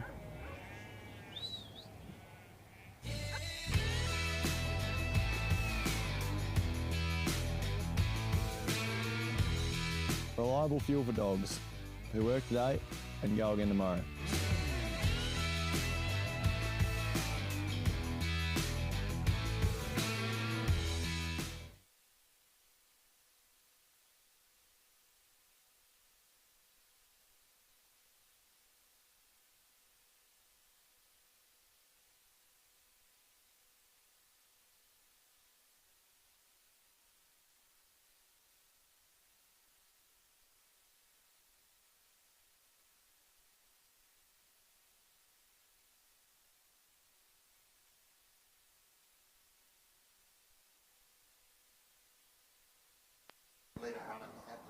We're just going to have about a 15-20 minute break for lunch. We'll be back soon.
All right, so that was Doug Taylor finishing with MGH Jackie on a good pen. Up next is Barry Payton with Morong Murphy.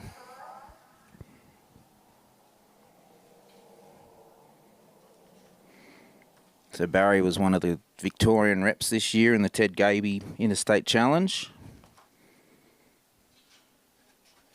Here he comes now with Murphy, ready to take up position.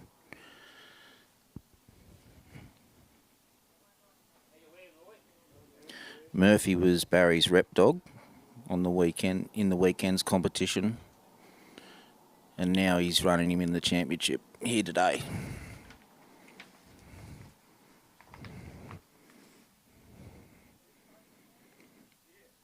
So the judges signal for the sheep, they're coming out.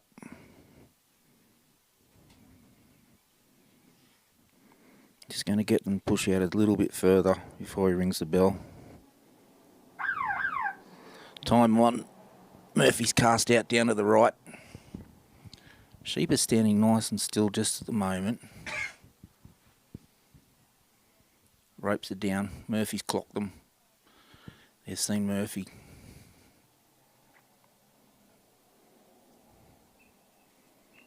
So it'll break out to the left. The sheep's left, that is.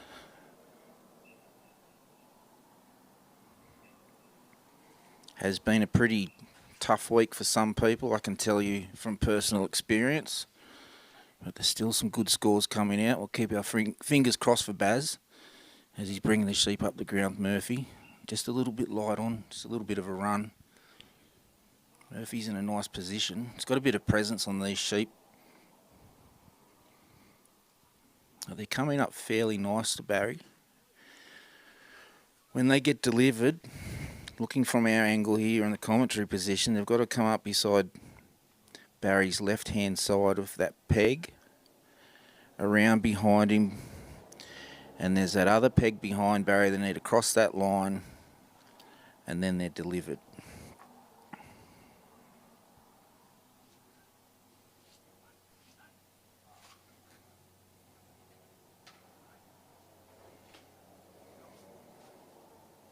So they're coming around, that looks good. 1, 2, 3 there across.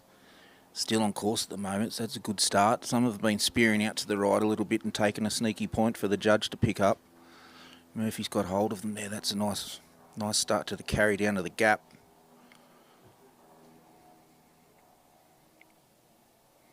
I hope Barry's been enjoying his week. 2 years ago at the Geelong Supreme, Barry was one of the organisers of that event.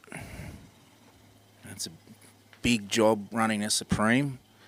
There's a lot of moving parts to it, so this week Barry's enjoying being a guest up here in sunny Queensland. Just come off course to Barry's left, needs to get back around to the right. Stay on course, take down to the gap. Just a little break out. Murphy's kicked out wide. Probably a little bit far from Barry. Could have been a couple of sneaky points dropped there. But he'll recover down at the gap, hopefully. So for that perfect run, you want to see the sheep on course on your right the whole time. Need to stay in that 9 metre semicircle on your right for maximum points. Sounds a lot easier than what it is. You've got 3 sheep out there, just depending if they're not out there with their paddock mate, there might be 3 sheep thinking 3 different things. So you've got them across the right, send Murphy downstairs just to block them up. So they have to go down through the gap. One of the other important things when the sheep are running down there is if the sheep go through the obstacle before you get into the circle that's next to the obstacle where Barry's standing now, you have to rework the obstacle. So if they've got a bit of a trot on, it might be a good idea to block them up with your dog before they get to the obstacle. Otherwise you have to rework and it might be another couple of points that you didn't need to lose. But Barry's got hold of them. They're just off course a little bit, so he's just going to try and tickle them over in front of the gap. You can see the gap there with the Dogpro signs on it either side. Sheep need to squeeze in through the middle there, and then what they'll do is turn left and go over to the race. We're not there just yet. Murphy's just quietly coming up the hill. Barry's stopped. Just trying to let the sheep have a look at the obstacle. They're pretty sensitive, these sheep. And what I mean by that is it doesn't take a lot for the dog to kind of upset them. They've been a little bit tough this week. Barry's an experienced handler. He knows that. He knows his dog Murphy. And Murphy does have a bit of presence on his sheep, so Barry's got to manage that. You see they're coming through the gap nicely. A bit of a trot on towards the let-out area where the rest of the sheep are, so Murphy's got to come down and try and get hold of them. Just a little pause there. Might have just looked at Barry just to see what was being said, but they're off. They look like they're in a nice spot for Barry to catch up.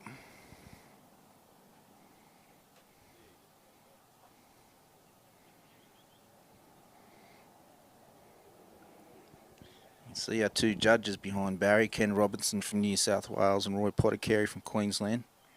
Big week for those two gentlemen.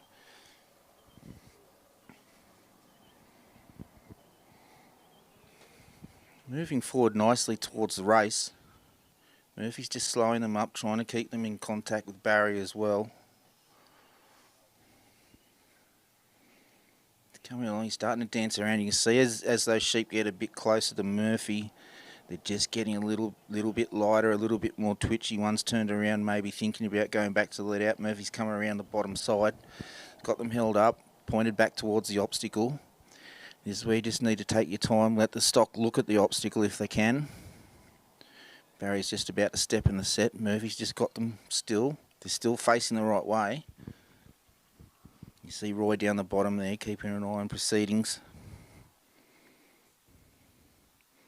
It's probably a good time while we're watching this obstacle. It's a pretty exciting day today. We had the opening ceremony, introduced the interstate teams to all the visitors, and we also got to welcome the team from New Zealand here for the test match.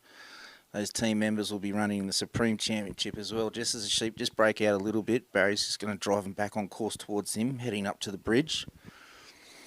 So our first test match against New Zealand will be Friday. Second round Saturday, third round Sunday. So we're looking forward to that, and we're certainly hoping we can keep the Waylego Cup here in Australia, save them a little bit of cost and wait on the plane back to New Zealand. It's the best we can do for them. As Barry's heading up to the bridge, he's got the sheep on course, just a little trot up, just poking out to the outside of the course there. Murphy's there to get control of them. Roy's coming around the outside in the buggy, and Ken Robinson's taking up position down at the bottom of that carry. So the judging scored out of 100, and points are taken for misdemeanours such as off course, maybe a competitor changing pace, perhaps the dog doing something a little bit silly. So in the Supreme Championship we have two judges, and as you can see on the screen is one on the outside and one on the inside. They both hand in their score, and then that score is averaged out, and they have a score out of 100. So they're just getting a little bit loose again, approaching the bridge. Murphy's coming up a little bit more quietly now. Hopefully they'll turn to their left and have a look towards the obstacle. And you can see from the right of that bridge, you can see a white hoop on the ground. We call that the set. That's where the competitor has to stand to work the obstacle. So they can't help their dog. They have to control their dog with voice whistle or hand signals. And a little bit of luck sometimes too.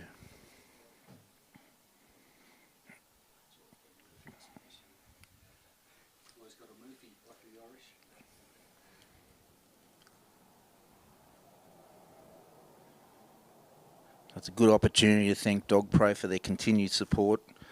Sheepdog trialling on the mainland. Their support contributes to running a Supreme, and also local trials throughout the country, and sending our test team away to New Zealand. But New Zealand are visiting us this year.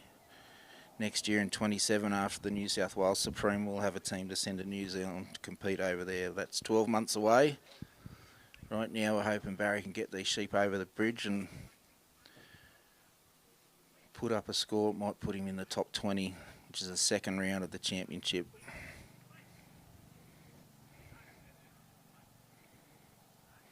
So you can see again, I was talking about that presence of Murphy. The sheep are just a little bit agitated. All facing the dog, facing the wrong way for the obstacle. So Barry's going to try and move him about a little bit so they can look up this way towards us. It's just come a little bit humid this afternoon too. The temperature's up a bit. It has been a bit of a cool week so far here at Stanthorpe. The sun does have a little bit of bite in it.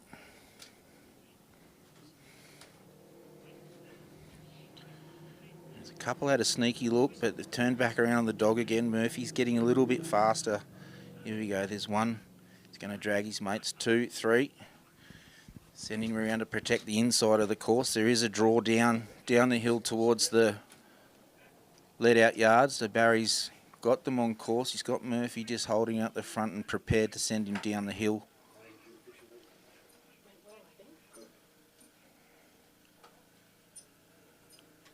Just joined by Laura McKillop and John Eads up here in the commentary box. Welcome aboard.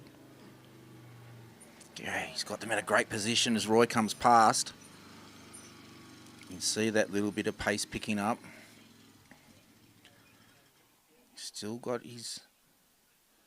them held on course. I think they might have just slipped outside. They have. Barry's going to walk past them. Probably got about 20 metres to go to the obstacle. He's just going to try and peel them back onto his right-hand side. They are now. Needs to get Murphy in position quickly. They're trying again. They're making a little break down below Barry as he walks past. They're tolerating Barry. They've got their eye on the dog. So now let's see if we can get them past that Dogpro sign on the gate and into the pen. Had a little bit. They're going to have a trot there. That's a shame. It's almost like gravity's helping them. We're a little bit uphill here, and they do get a roll on down towards the let-out yards again. Barry's at the pen. He's doing better than what I did this weekend, so we'll wish him all the best.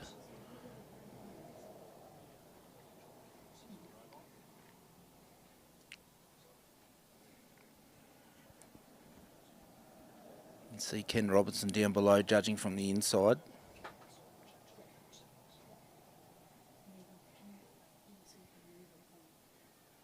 That looks nice now. They've settled again.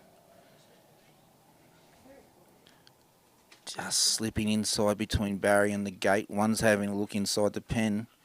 If we keep our fingers crossed, he's not going to stay in there.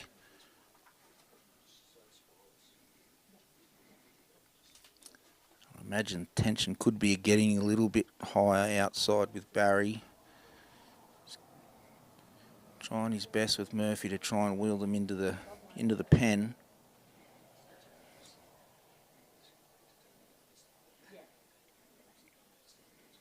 Starting to have a little bit of a nibble. That time of the day where they might start putting their heads down a little bit more. Is he going to send him the other way? Yes, he is, but just a little bit quick for Barry and Murphy just then. One's making that little break down the hill again. Barry's decided to retire. It's a good run up until then. Right, there is going to be another dog trial and Barry will live to fight another day. Well done, Baz. Well done, Murphy.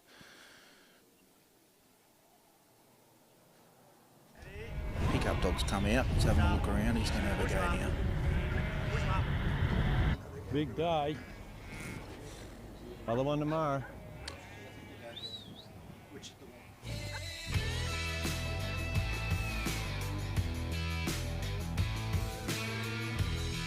Reliable fuel for dogs who work today and go again tomorrow.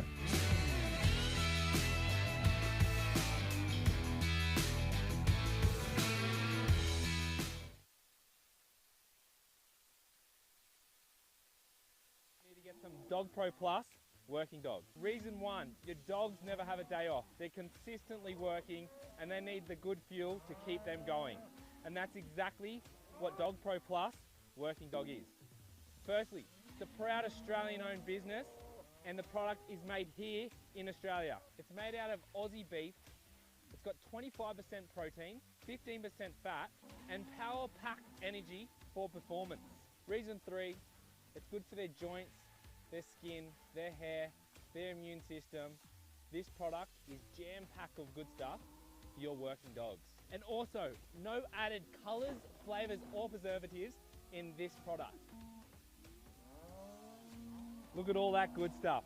Made for your working dogs here in Australia. Make them perform better with Dogpro Plus Working Dog. The best dog food in the game. Click the link below to get yours today.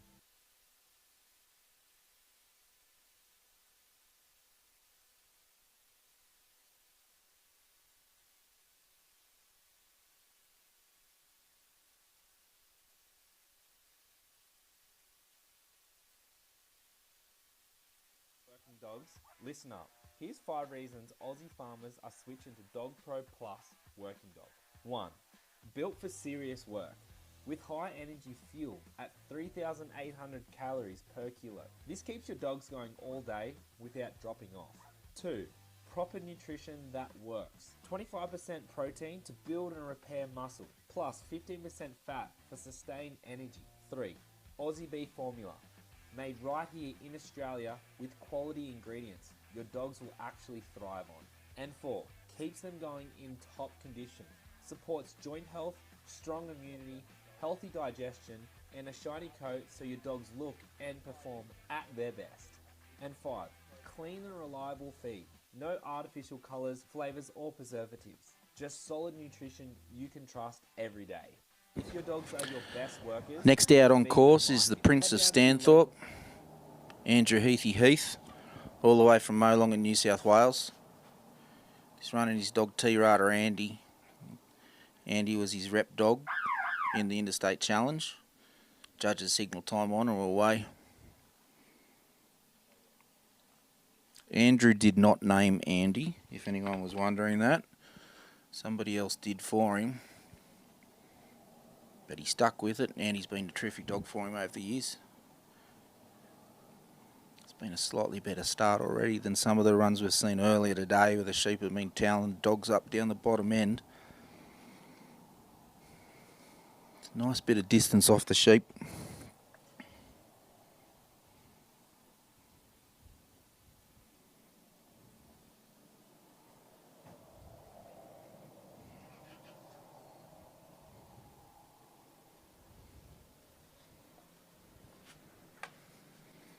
Andrew's a very experienced stockman, managing a merino enterprise down at Molong.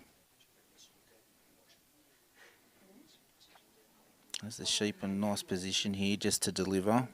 And he's got good distance off the sheep.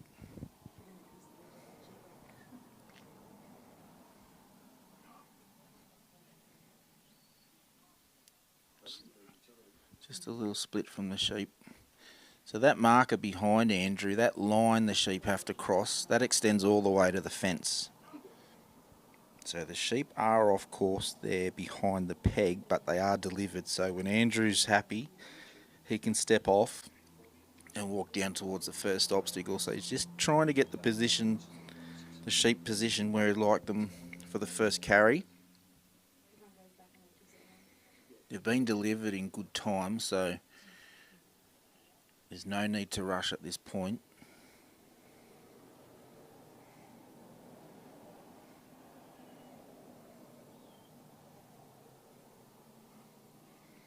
And you can see compared to the last dog, Andy's appearance, we get quite a variety of colour, coat length, short legs, long legs, floppy ears, pointy ears, doesn't matter. Trying to breed the dogs for their working ability, and Andy has plenty of that. So that's a terrific start. Position of the sheep's couldn't get much nicer. So Andrew's just got to now convince them with the help of Andy just to start coming down the hill. They're just stuck in the ground at the moment. Now they're starting to walk off. Just that little bump. You can see how sensitive they are. Andy's breaking out wide to the left to catch them down the bottom.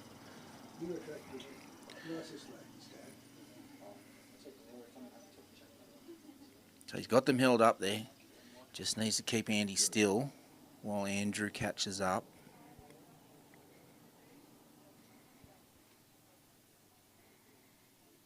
So for that obstacle, the sheep are in a nice position at the moment. It's We'll see what they're going to do when Andy moves.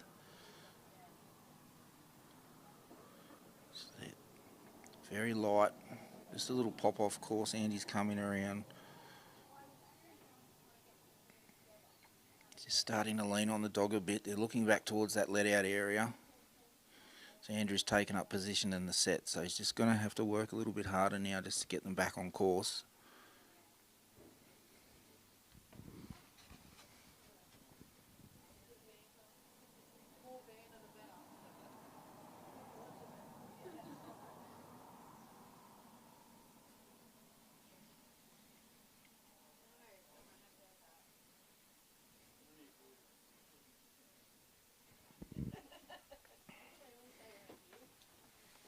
So Andy is a dog that Andrew bred at home with his prefix Tirada. He's out of a bitch that Andrew bred called Tirada Fergie by Delray Eddie of Roy Potter Careys.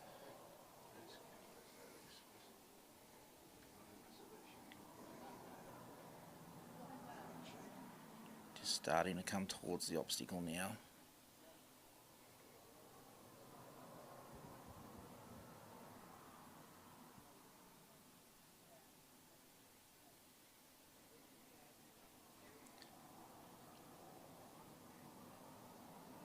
Andrew's aware of that little break they made before, so he's trying to guard that inside line with Andy. Try to gentle those sheep down towards the obstacle. They're making another little break up the top side of the course now.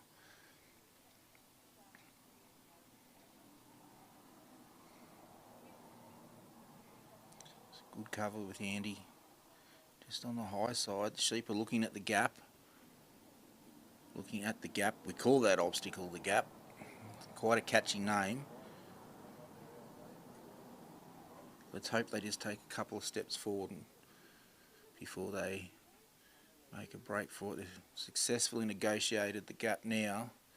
Andrew's going to try and reposition again. So he'll be walking out towards his left towards the race. So another little fact about the scoring. Each of the obstacles have a point value. So as you complete the course further around, you don't gain points, but you might keep them.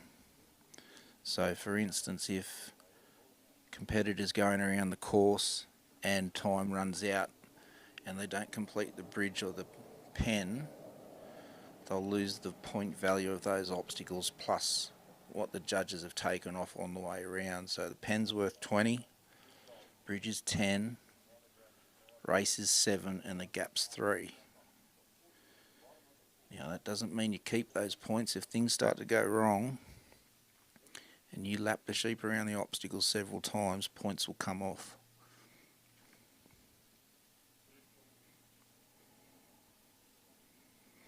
Andrew's approaching the race. He stepped into the set. The sheep might be just ducking down the bottom side of it. And he's got them covered there. Still in a nice position. He's just going to have to tuck them back just another foot or so just to wheel them around to their right into the obstacle.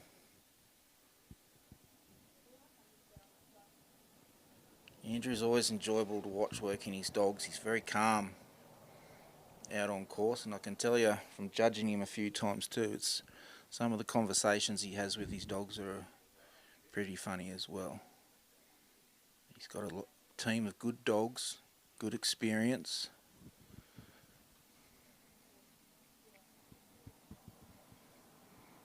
So the sheep look like they're in a good position now, but clearly they need to turn around, so he's just working on that with Andy.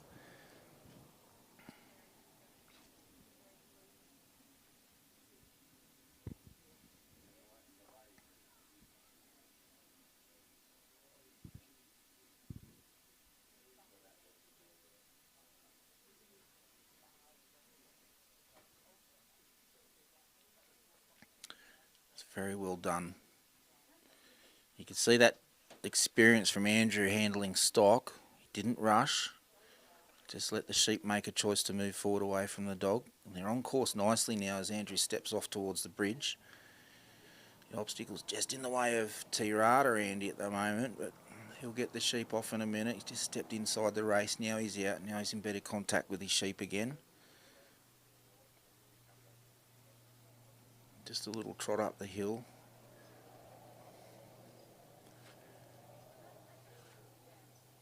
He's going to send Andy around in an anti-clockwise direction just to pull them back on course. Just got a little bit of a run up now. Andrew's decided to retire. Thanks, Andrew, and thanks, Andy.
Coming out to the peg now is Anthony Moore and his dog Sonny.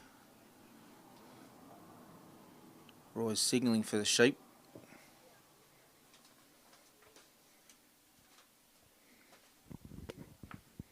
Out they come. Time on has been signalled.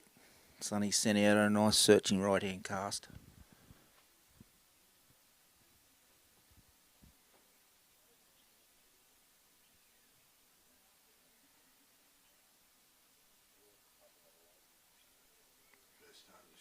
Just acknowledge the dog now.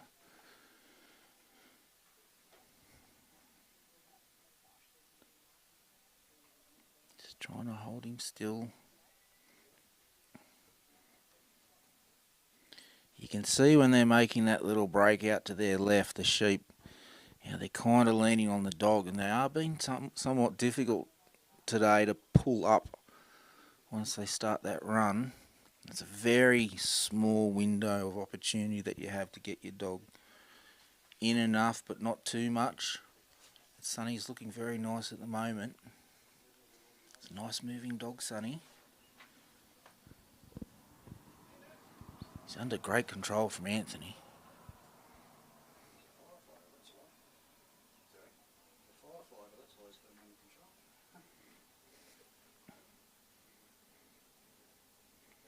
Anthony and I could have something in common with our occupation, or my previous occupation. He's a firefighter from Crow's Nest in Queensland, I believe. Funny story of that is Crow's Nest in New South Wales was my first fire station as well many moons ago. But it's not about me today, it's about Anthony and Sonny. Sheep are coming up the ground. Just trying to test the dog and push him out to our right of the ground. Sonny's there to cover.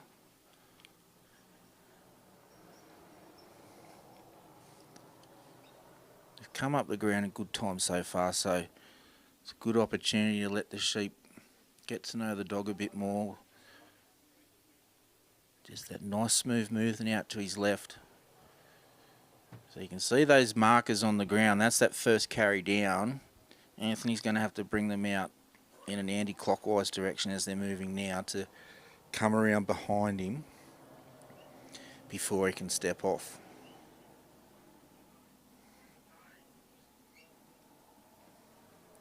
Delivered. He sent him downstairs to come around below him, pull the sheep up.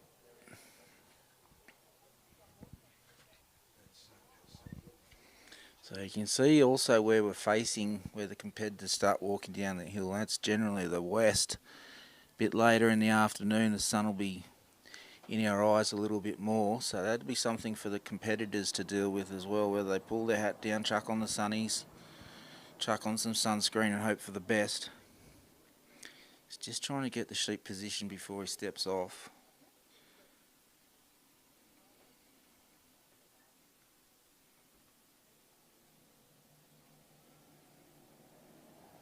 Looking down the ground. He's just going to try and get them back in the corridor. That's nice. Just still looking across the ground a little bit. Sonny's there. He's a little bit closer than what he was earlier, so they're starting to accept the dog now. Just a little break outside the course.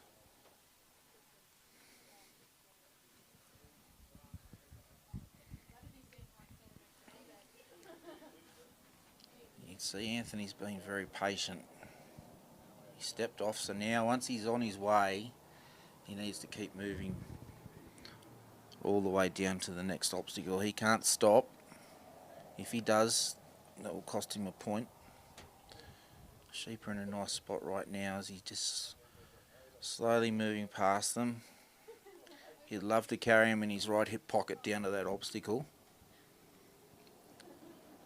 Sonny moves around just to gentle them on.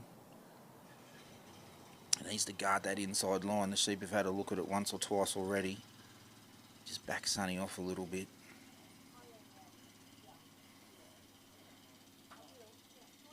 Anthony's looking like a pretty cool customer as he heads down to the gap. He's got the sheep in a great position. Just little movements from the dog, little movements from the sheep, but it's all flowing forward, which is what we want for maximum points for Anthony and Sonny. Leaning on Sonny now a little bit. He's still there, he's still got them held up, still on course. We're in a great position as he comes towards the set to start working that obstacle. Had a little sniff down to the left. There's that left-hand sheep looking over towards the inside of the course. Anthony's aware of that and he's moving Sonny up just to get him in a better position so he can cover left and right if the sheep want to make a break either way. A little feint to the right, dart out to the left. He's going to have to bring them back on course. Now they've run around the bottom of the obstacle.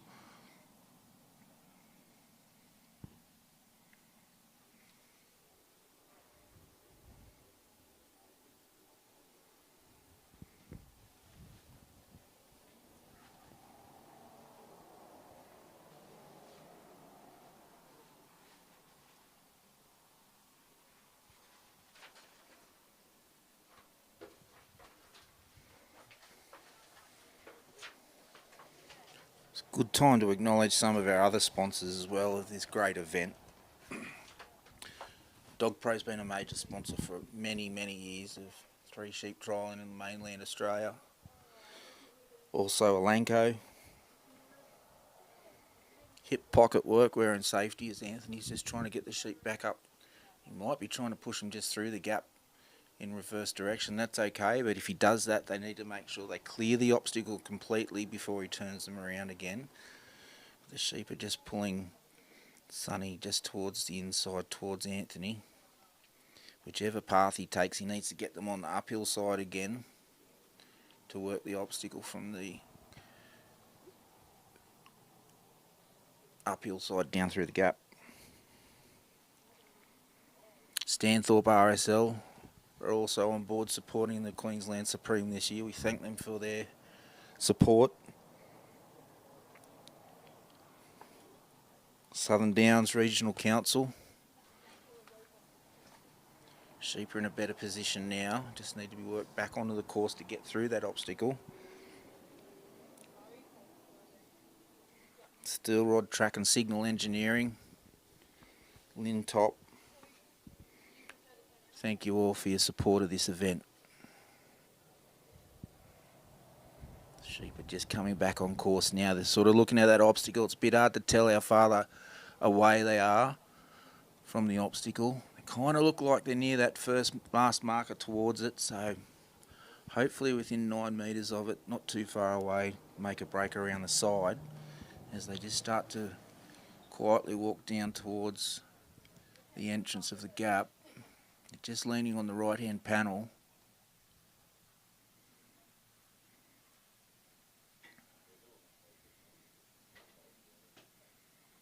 Successfully through. Sonny's there to pick them up, scoop them in. Anthony's now stepped off to head towards the race. They're in a nice spot now. It was really well done. They were a little bit testing just moments ago. They're trying it on again. Sonny's there to cover.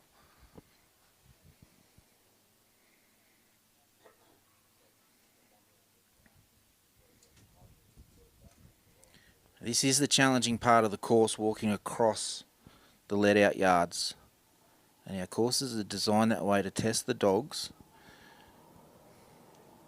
When you get through the race, if you've done a good job carrying them to the race, complete that obstacle, head towards your bridge, you often see the competitor and their dog have a slightly easier run, but then the next challenge is the bridge after that, and that's the harder obstacle, but we're not quite there yet.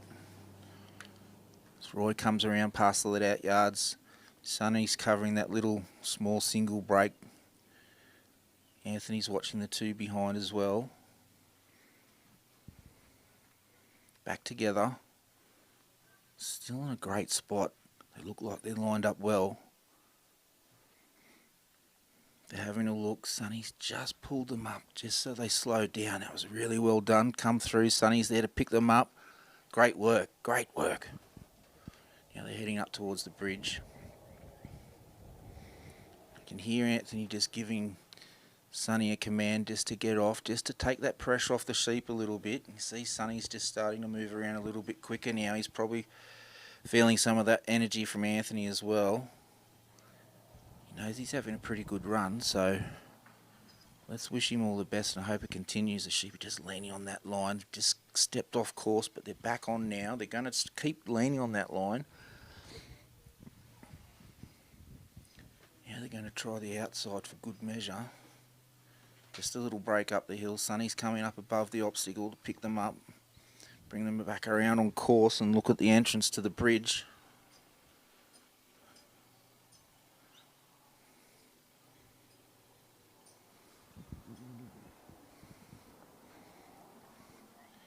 Just got the speed wobbles up a little bit. Anthony's stepped into the set now. He's got to keep still again. Of course, he can turn around if the sheep come behind him, but he's not allowed to influence the sheep. There's a lot of pressure on the dogs when you're out there on course. You're throwing a lot of commands at them. There's also a bit of pressure on the dogs, as maybe I mentioned before, that it's a little bit more humid this afternoon as we're approaching spring in the granite belt.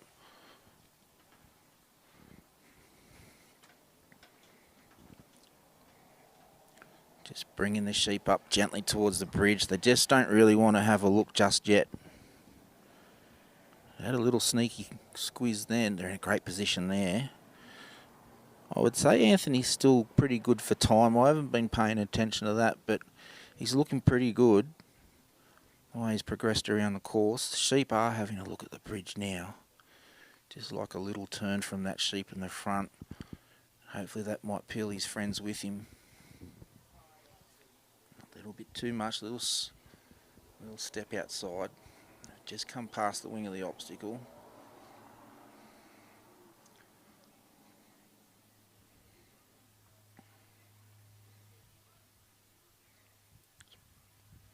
You see that pendulum kind of swinging as Sonny's running on his arc, and the sheep still aren't quite satisfied with the dog.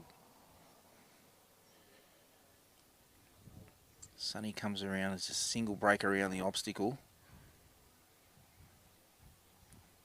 Bring Sonny down the bottom side, regather, bring them back towards the bridge.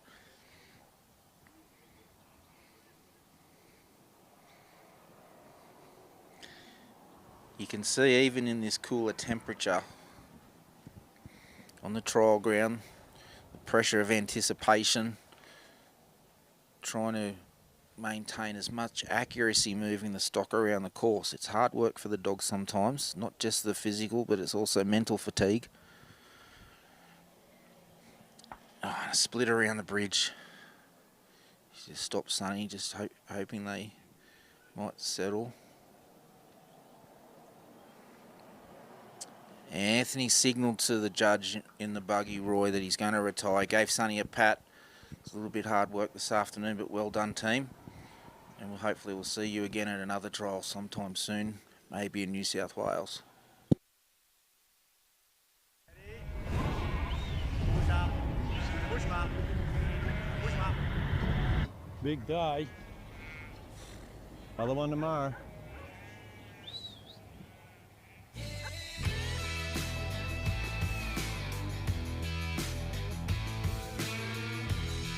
Reliable fuel for dogs who work today and go again tomorrow.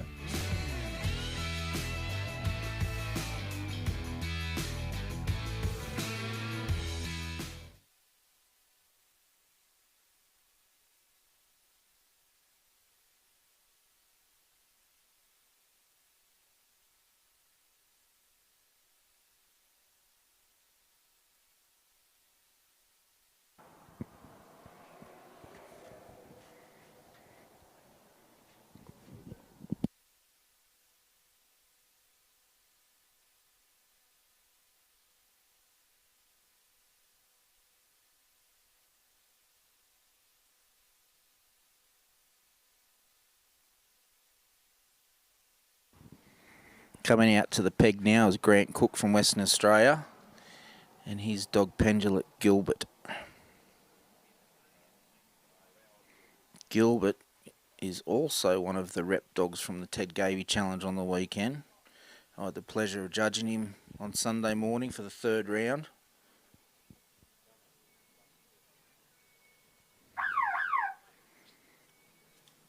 Gilbert's a 3.5-year-old. So he's a younger dog, but with Grant steering the ship, they make a good team.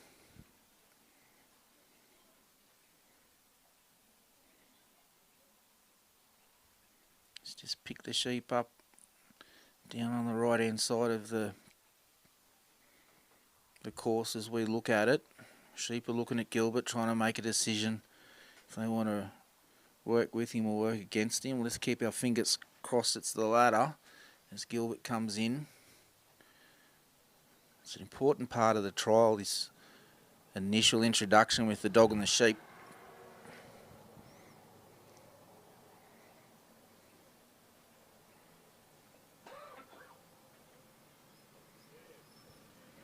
I don't know if it's been mentioned already, but Grant with his teammates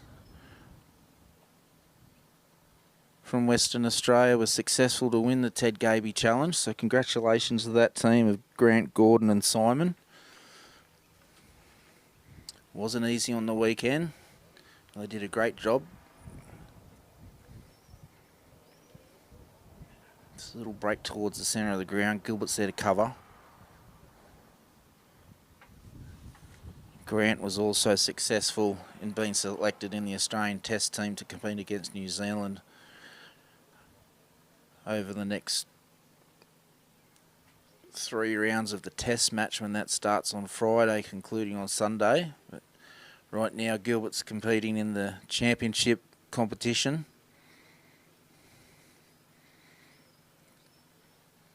Grant also had a terrific run earlier in the week, posting a score of 93. I think that might have been with Bluey. He put the pressure on me. I was running after him. Didn't help me. As Gilbert comes up, just trying to steer those sheep, get them to look up the hill and just come up a little bit straighter. So some of you may have seen a couple of years ago we did a course walk around. So that perfect run, once the sheep are picked up, you want to see them come up in a straight line towards the handler. And it's in a 9-metre corridor that they have to move up.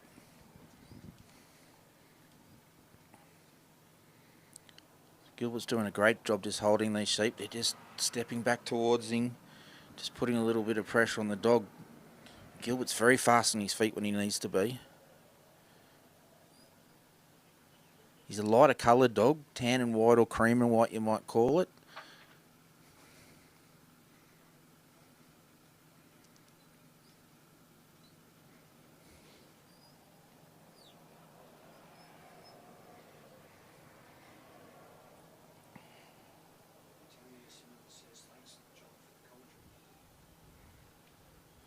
Gilbert was bred by Peter Gorman over in WA out of a dog called Steel. By a dog called Steel out of Lucy. As the sheep just starting to turn around, Grant's wheeling them gently towards the delivery line. So that marker behind Grant, we call that the balance marker, and that's what the sheep have to cross. And they have to negotiate that part of the course as we've described before in the correct direction. So they're in a good position here. Just need to turn away from the dog. And attempted to break down the hill. Gilbert's there to cover. He's got that controlling gaze on the sheep. This nice turn. Grant lets him go clockwise just to pull them up. Grant stepped off.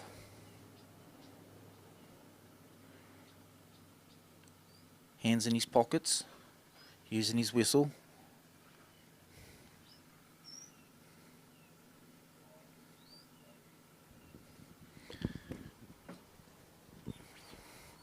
It's a tiny little break behind Grant, just on the inside of the course.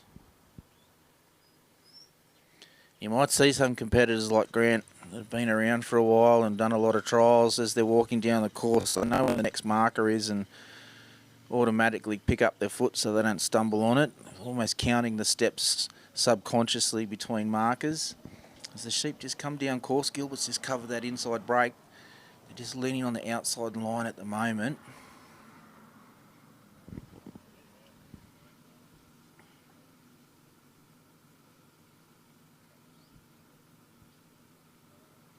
I'll just change the direction from Gilbert. Just to cover that inside break. They're leaning on the dog pretty heavy now as the dust flies here in sunny Stanthorpe. Granite Belt in Queensland.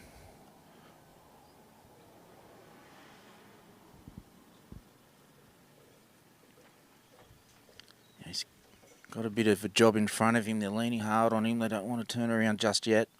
Come back towards the obstacle where Grant's about to pull up. He's in the set now.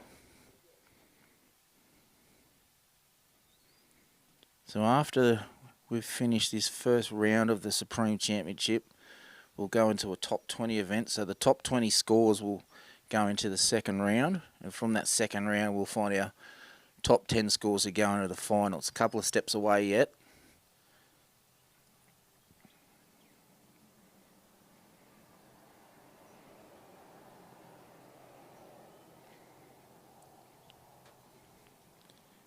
Grant's just using his whistle to give Gilbert some support, maybe give him a command to get to the spot where he needs him to be. He's just asked him to come out off the sheep, just take a little bit of pressure off, and he's going to try and squeeze them onto the course again and back through that gap. So it'll be interesting as we progress in the afternoon, as the sun comes down a bit more and the shadows come further onto the ground on that bottom side, if that has any effect on the dogs picking the sheep up. We'll find out a little bit later. As they've come through the gap now, Grant's just making sure he and Gilbert have control before he steps off.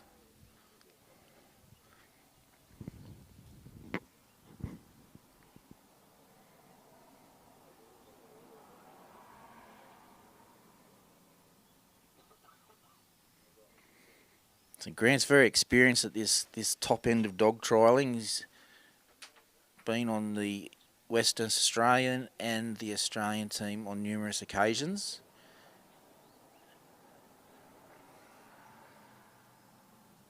And he prepares his dogs for these big trials. Especially a dog like Gilbert being in the rep team, having to run the championship and then the test match at the end of the week. These dogs have to be super fit.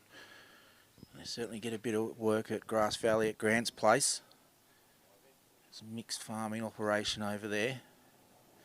As we start to approach the race, second obstacle.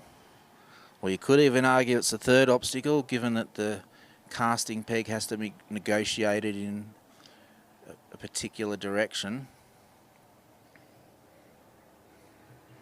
They're lined up well for the race now. Grant's still got his hands in his pockets, cool as a cucumber. As Gilbert comes around just to line them up just on the outside of that outside wing. Even that nose past the obstacle would cost a point. Nice roll around the wing to successfully complete that. Gilbert's there to catch them up before they come too far away. Grant's just going to try and get them above that obstacle, and that'll give Gilbert a bit of room to get behind them, help take them up to the bridge. A little break up past Grant. They're looking at the line. He's going to have to bring Gilbert in, which he does. But like we said earlier, these sheep are quite sensitive at the moment, so it doesn't take a lot. Small movement from the dog may result in a bigger movement from the sheep. They're on course now as Grant marches up towards the bridge. Still looking at Gilbert. He's still in the right spot, clearly on course. Lined up well at the moment as Grant starts to approach the set.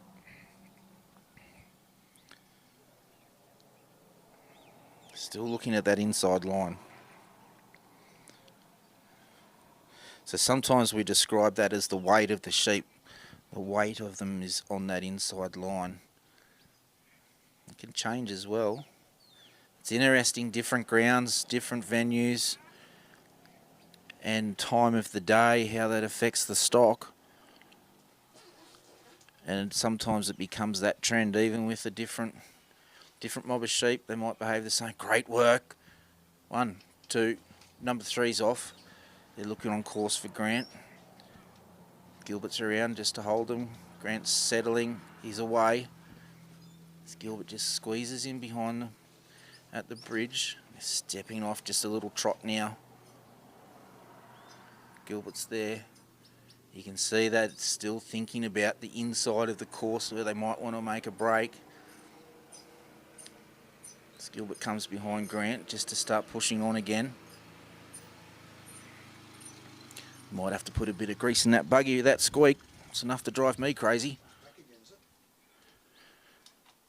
Still on course. Good cover from Gilbert as Grant heads towards the pen. It's only about 12 metres away. The sheep are really leaning on that inside line. Oh, they're lined up brilliantly for the pen. Just leaning towards the outside of the panel just at the moment. Gilbert's there to cover. Just positioning him around a little bit in that clockwise direction. One sheep's just rolling around the back. Let's hope he looks in towards the pen. Gilbert's around.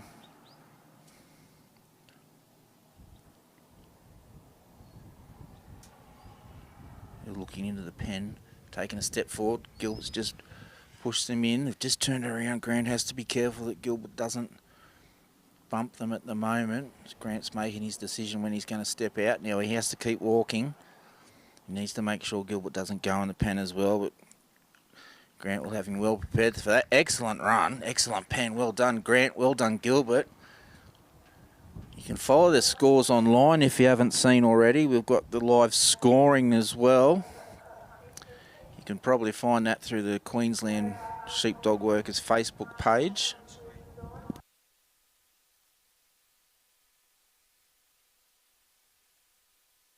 There's a QR code on our screen, as Danny reminded me as well.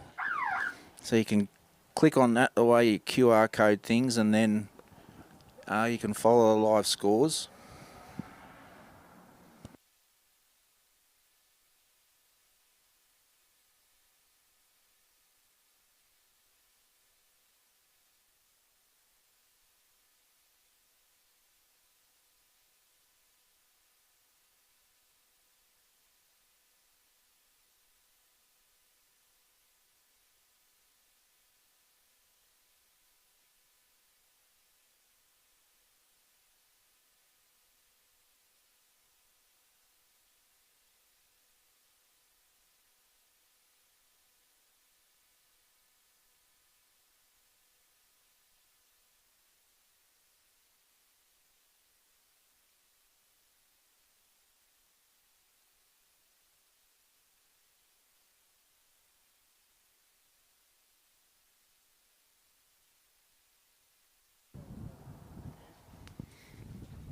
Coming out to the peg now is Scott Smith and his dog Wynella Pink.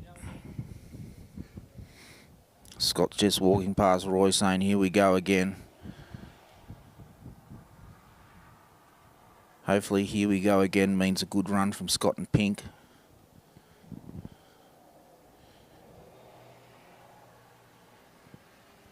A couple of years ago, Scott won the National Sheepdog Trial with Pink. And the more impressive thing with that was, she was a novice dog at the time when she won. She won the maiden and then got invited up to run in the open and took out the big one as well. As Scott sends it down to the right. You notice Pink's a very, somewhat bigger dog, long in the leg, tricoloured. She's got New Zealand breeding in her. And some of those heading dogs are a little bit more on the taller side as the breeding's gone over the years.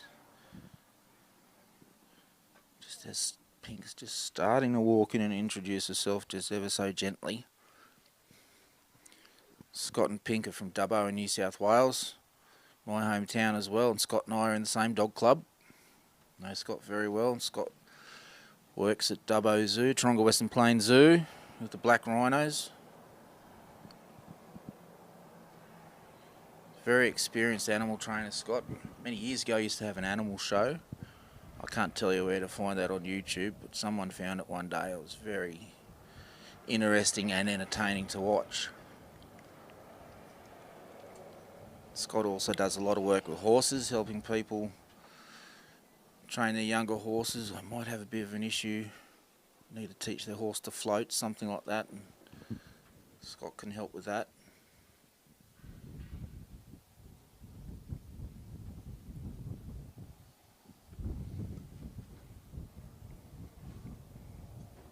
See Scott's wearing the Dogpro vest. Once again, a big thank you to Dogpro for supporting our event and our sport throughout the country.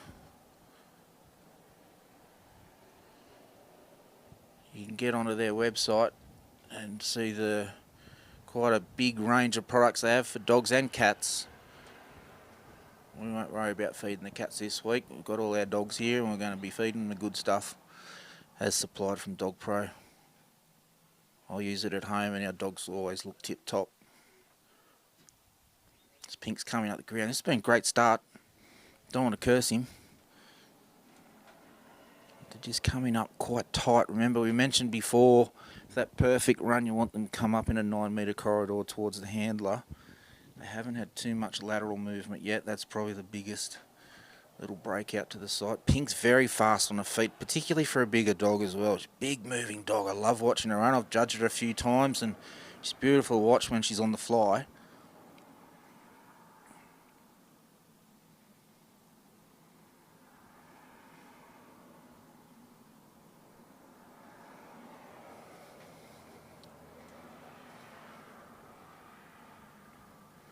One of the keys with his as well sometimes is just patience while you're working your dog. You've got 15 minutes to complete the course. You don't get bonus points for doing it faster, but you just have to finish it within 15 minutes. Scott is the master of being patient. And you'll see when he steps off, he doesn't walk fast, doesn't need to. Like they say, sometimes slow is smooth and smooth is fast, and that's very appropriate for 3 sheep trialling. For that perfect run, you'd love to see the sheep, as we have described numerous times, stuck on your right hand side and just gently flowing forward. It is quite achievable to walk the course with the sheep in a medium pace walk and get around within the 15 minutes.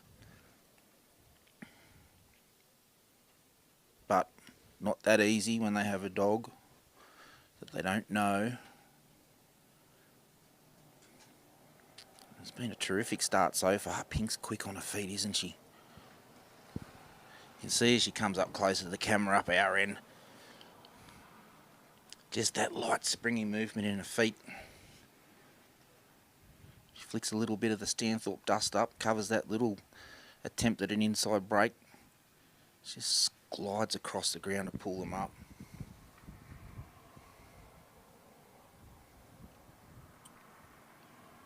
She comes around up above the balance marker just to pull the sheep up in front of Scott. Looked like he almost did an ankle then. Won't take him to St John after the run. As we mentioned before, you can work your dog with voice, whistle or hand signals. Scott also carries a stick, which is allowed. It can't be any more than 18 inches long. But you rarely see Scott use a stick. It's just little movements in front of his chest. You might see his right arm, he's got his forearm tucked up in front of his chest. It's kind of his style, the way he carries himself around the course. This Pink just comes around the outside of the pen just to come up above the sheep and get them moving down towards the first obstacle. She just snuck in behind. Look at her go now. She's fast on her feet. So she's just making a little break on the inside. She runs with her head held high to come and meet the sheep, pull them up, hopefully just drive them back on course. Scott's just approaching their position. So he might just keep walking and get Pink to bring the sheep behind him towards the obstacle as he approaches the set.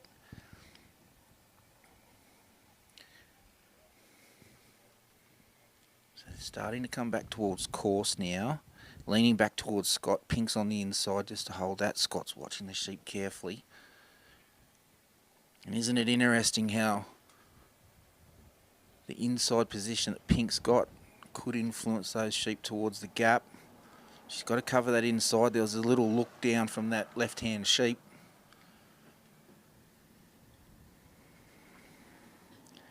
Just carefully guiding Pink in now. Just a little turn around towards her. They've acknowledged the gap, I think. Just going to make a break across the obstacle. She comes in a little bit close there. Just pulled up on the underside of the right-hand panel. Still trying hard to make that break towards the centre of the ground.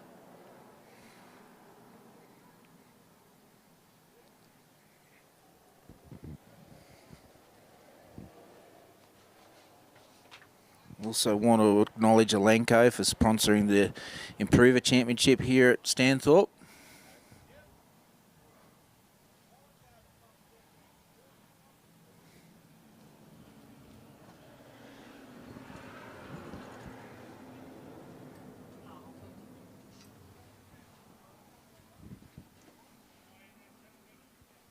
Just on the bottom side of the gap.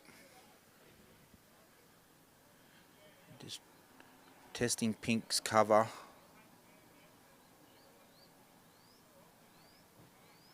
Looks like Scott might try and work them through the middle of the obstacle and then reposition once they're on the uphill side, which they've just come through now. Pink comes around. Just looking across the face of the obstacle again. Now they're going towards the gap. They're through. Pink comes around clockwise direction just to pick them up. Scott's turning towards the race.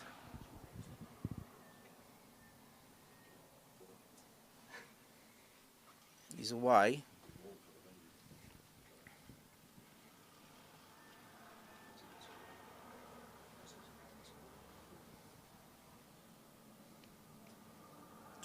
Ooh. Just a little attempt at a break and a jump and a hop skip, and Pink's got it covered and starting to bring them back towards Scott now.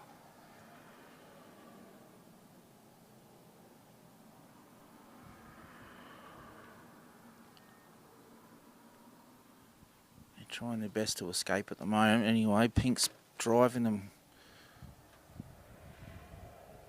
towards Scott in the race. Sort of got them covered on that upper quadrant where they're looking from. Very nice position point-wise for Scott. The judges will be enjoying that.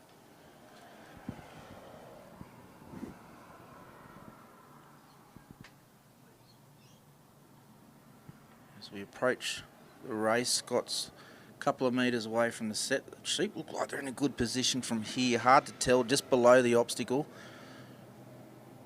Fast bit of cover work from Pink.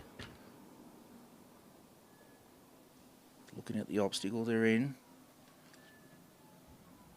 Step one complete.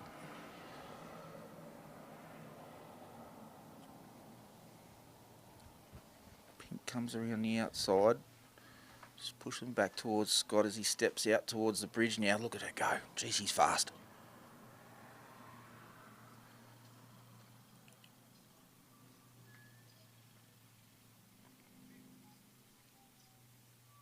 Still trying. You see sometimes too, these big moving dogs can put a little bit of pressure on the sheep as the dog gets a bit closer to them. That's Pink's style, and Scott knows that. A little break on the inside. Back on course now. See Ken Robertson down the bottom, judging the inside as they approach the bridge. Gonna try and make a break uphill there. They do. Pink's there to meet them. Quick as a flash. She's very fit, Pink. Just got to make sure he gets the dogs prepared for events like this.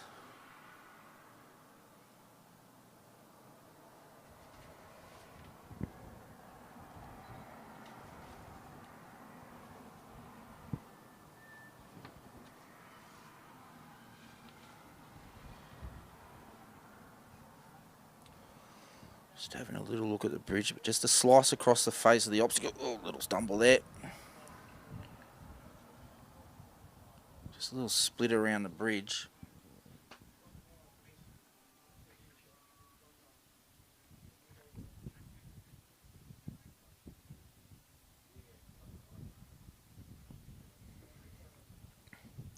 Sheep are just getting a bit heavy down away from the obstacle at the moment.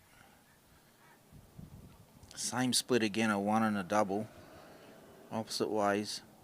Taking Pink uphill.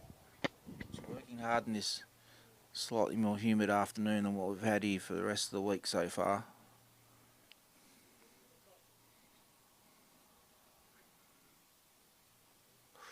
It's a nice position the sheep are in now as the third one joins them in front of the obstacle. They're all looking three different directions. There's a little look, little spin. Just trying to roll them towards the ramp of the bridge. Just slowly getting closer to stepping foot on the ramp. Attempted break. Pink's there to cover. Back inside they come. This one's going to take that split around the outside again. I think Scott might wait and let that join its mates. He did.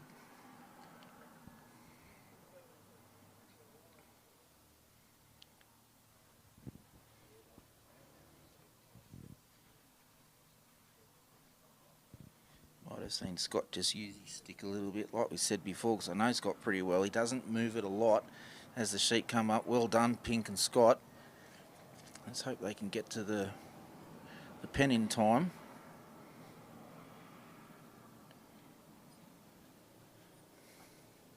Scott does carry a timer as well, so he's aware how much he's got left and what he needs to do to get there.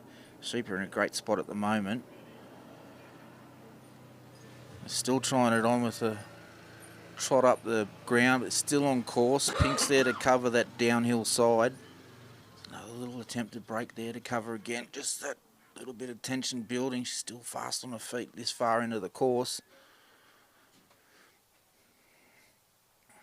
She's just going to get those sheep to regather. As they just approach that top corner of the pen. Pink's come around the outside. Just rolling them onto the gate. They're looking in the pen. Oh, great work. Not wasting any time. They're all looking towards the back. He wants to shut that gate and leave them in there. Well done, Scott. Well done, Pink. Well deserved pat. Go and have a nice drink. Cool her down. Well done, guys.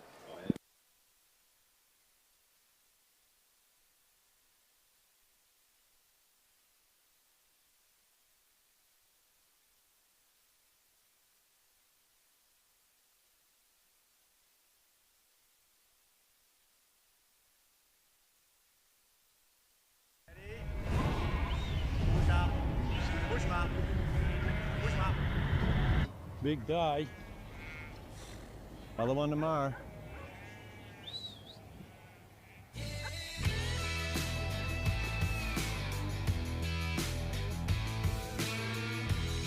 Reliable fuel for dogs who work today and go again tomorrow.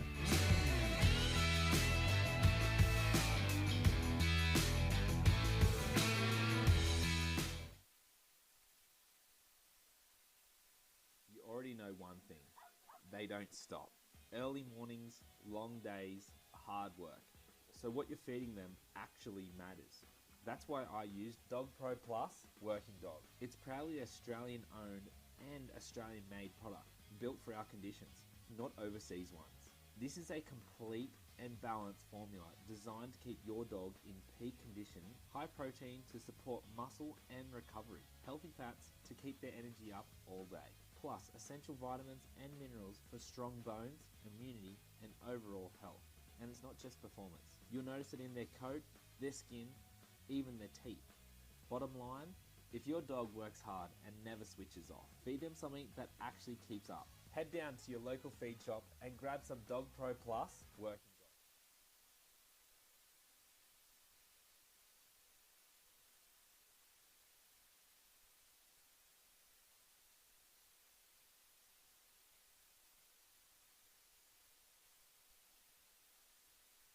Next out on course, Gary Barker with Anderson's Holly. Might notice a little bit of a trend as we come down through the draw. Gary is also in the Queensland team, and Holly is his rep dog. And just as mentioned by my esteemed colleague up here in the box, Holly won the 2019 Dolby Supreme. I think she was not quite 3-year-old when she won that. So she's got some experience under her belt. Obviously matured quickly to be able to handle the 3 rounds up there in Dolby, and the weather was a bit warm at the time, just as the sheep are making a break up towards the gap.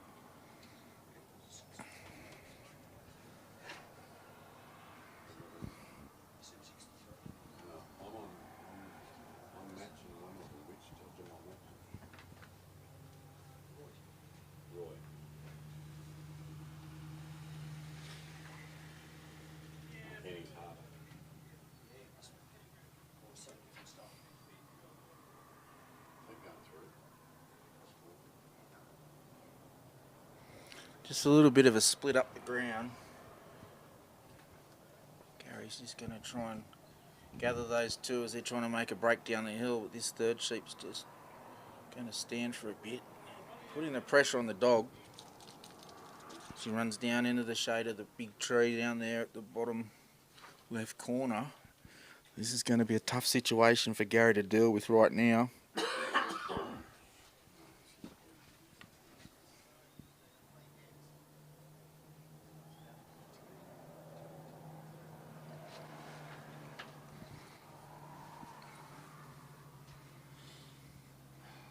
Well, he's doing a great job trying to contain these two. Tough situation. Gary's decided to retire and give her a break. Bad luck, Gary. There's always another dog trial and we'll see you there.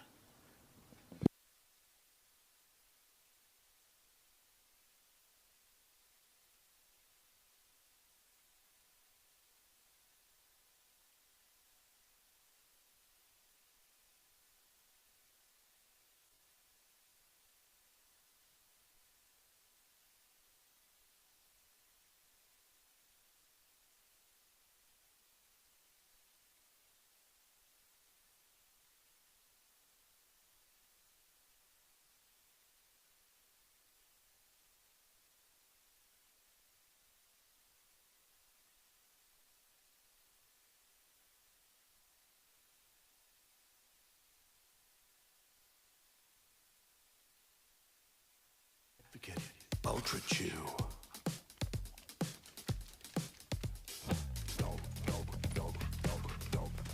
Mudball.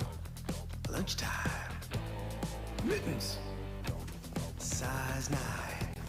Sitting in a hole. All right. Dogs are gonna dog. Protect yours with Advocate Ultra Chew, the only all-in-one chew that kills tapeworms too. New Advocate Ultra Chew.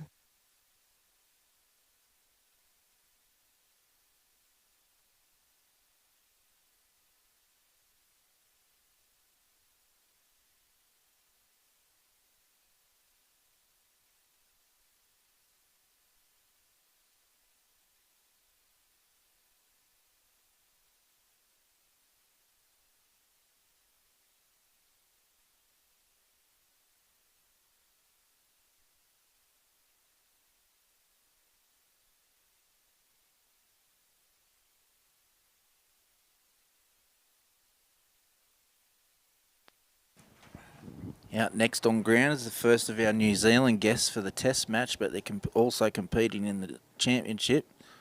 Mark Copeland from Ashburton in the Canterbury district, New Zealand, with his dog Don. Bell's rung, sheep come out. He's away. Just steering Don down past the gap.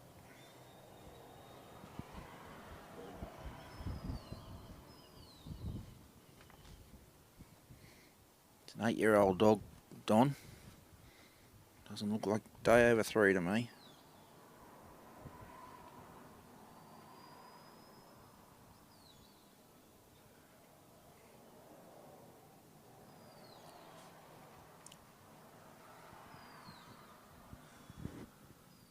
Big black and white dog, Don.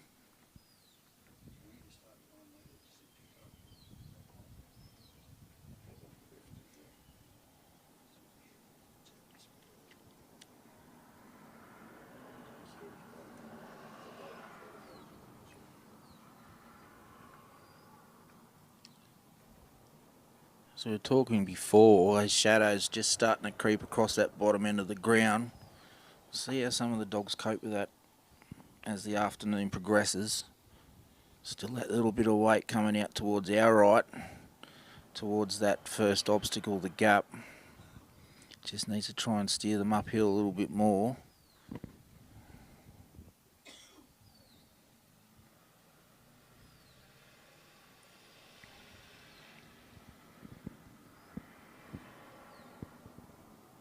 Just sort of milling and rolling about. Just going to try and get control of that.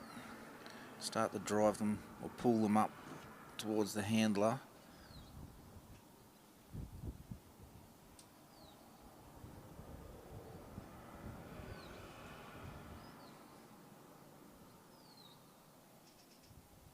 You can see how well Don's doing, keeping them tight together. So try a little break towards the let outs. It's in that good position.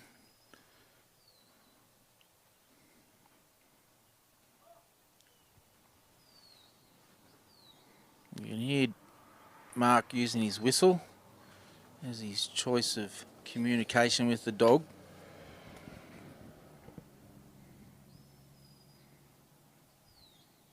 A lot of dog workers over there in New Zealand find the whistles most effective working in the hills and at distance to get commands and signals across to their dog.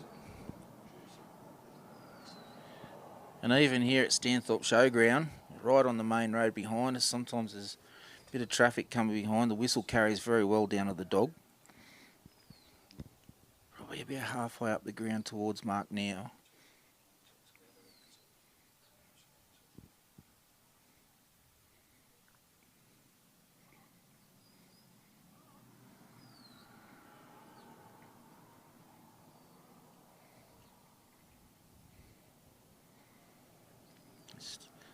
Just still testing the dog. It's almost like they step over a little line coming up this ground and then they start looking out towards our left, trying to make a break towards the bridge in the race.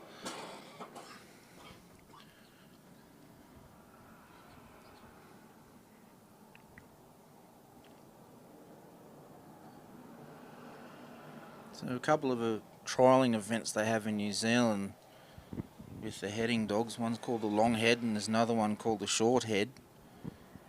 The short head, where the dogs pick up the sheep from, it's approximately 400 metres from the handler.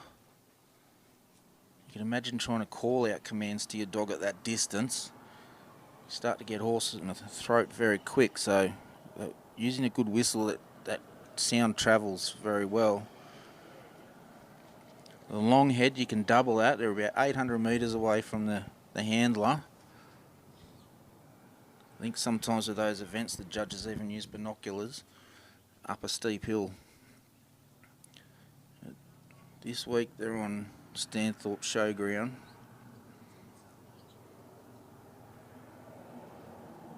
They're coming to the area, the delivery area. I just don't feel settled with Don just yet. As that sheep just spronks off in front of Mark, so he's just going to have to bring them back around. So they've got to pass his left-hand side, come around behind him and cross that line that we've described before, where that balance marker is. And that line does extend to the fence, so if the sheep go outside that marker, that's okay. It might cost a point or two because they're further than 9 metres away from the person. We need to get there first, just needs to get these sheep to turn. Just as he comes in a bit closer, you can see that further sheep from us just trying to assess the dog.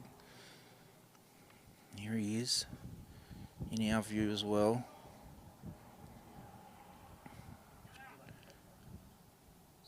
Just covering the downhill side.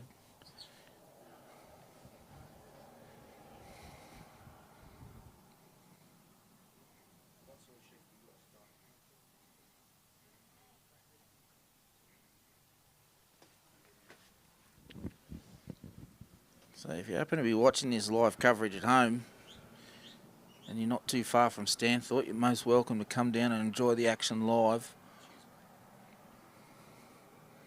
Still got a few days to go. First test match will be tomorrow between Australia and New Zealand, and the championship will continue as well. So Mark's now heading down to the gap. Don comes down, covers a little break on the inside of the course. So the test match between Australia and New Zealand will be on a slightly different course. So you can click onto the YouTube channel and you'll see a walk through the Trans-Tasman course, which the test match is held on. So there'll be a couple of changes. The gap rotates 90 degrees. Where the race is located, that gets changed into a Maltese cross. And then the two middle sections of the course are what we call the drive sections or the New Zealand sections, and it's a bigger corridor. We won't worry about too much now. So this Supreme course that we're competing on is what we call a 9 metre course. So the corridors are 9 metres wide. And you might hear that 9 metre reference, sometimes keeping the sheep within 9 metres of you. Lined up well for the gap at the moment, just leaning towards the centre of the course. Slightest overrun. Still negotiated the gap well. Mark's off towards the race now. Don just comes back to his left just to pick the sheep up again. Just at the moment they look like they've accepted the dog a little bit better. We'll see how they go across the face of the let out yards. It's quite a strong challenge moving across there. They're walking nicely at the moment. See that little bit of momentum just pick up a little bit. Don's there just to control it. It's a slight turn back.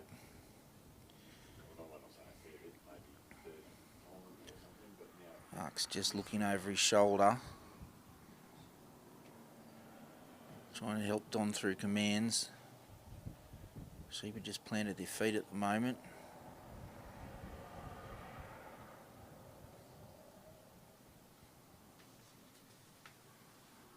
Just milling about, very, very slowly moving forward now. They've got a bit more momentum coming towards that next obstacle. Still fighting the dog. They're somewhat passive-aggressive, aren't they? Not the sort of friends you want to go to the pub with. You can see that gap between Mark and the sheep. Why they're pulling up on the dog. Mark has to keep walking, so he's stretching that 9 metres. approaches his set now.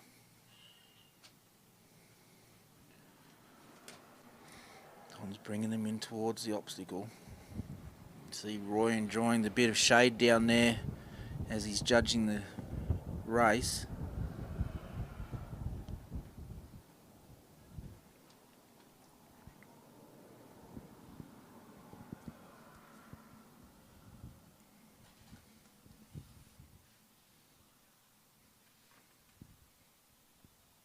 Almost a bit of a standoff. Don slowly comes in. Wants to turn those sheep towards their left, those first two.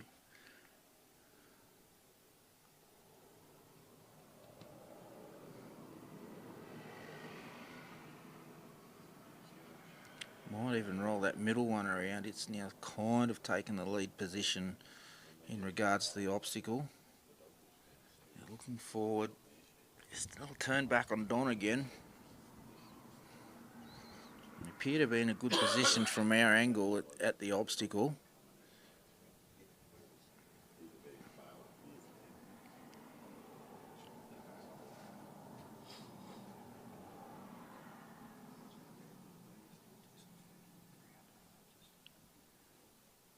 Just got a bit of a blockage with that lead sheep in the obstacle. You can get number 2 and 3 sheep to lean on him, pushing across the shoulder. Almost successful, just a little hold up again. Ooh, little challenge. Points to Don, 0 to the sheep as they go to complete the obstacle. So Mark can't leave the set at any of the obstacles until the sheep are completely through, which they are. So when he chooses to, he can step off. Just getting a little bit heated out there. Heard some voice and whistle. And you can see that can be a trap for the dogs sometimes. If the sheep just park near that obstacle and you're trying to manoeuvre the dog around the bottom side, they might get themselves caught in the obstacle. They've moved away now. So strategically, when you're working the course, positioning a sheep before you step off is important, but sometimes the sheep will make that difficult, and while you're trying to work the sheep into a spot, you're also running out of time. Just carrying up the ground on the inside of the corridor. So that little stroll from the sheep, that would cost a couple of points. The judges will determine how many.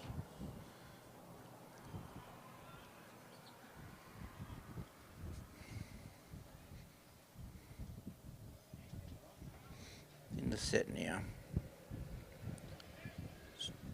Almost a little stroll outside the outside wing of the bridge. Just needs to turn them. Attempted break.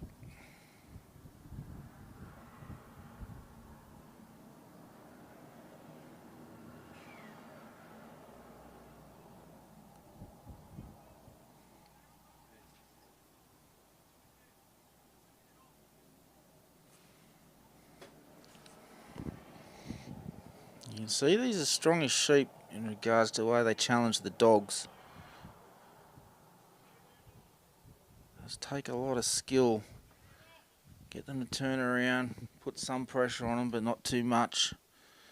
They are positioned well in the obstacle, but they're still looking the wrong way at the moment.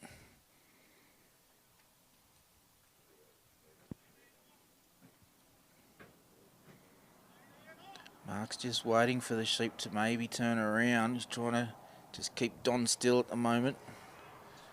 Just a little roll around. Again, like the race, that lead sheep's kind of blocking it. Did have a look, but kind of doesn't want to take his eyes off Mark at the moment.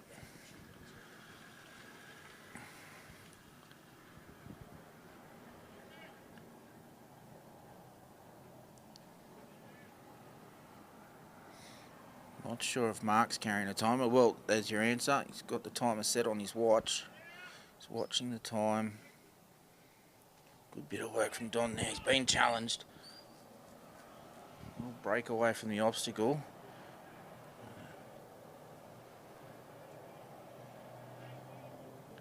Yeah, they're kind of having a look up there. They want to roll up.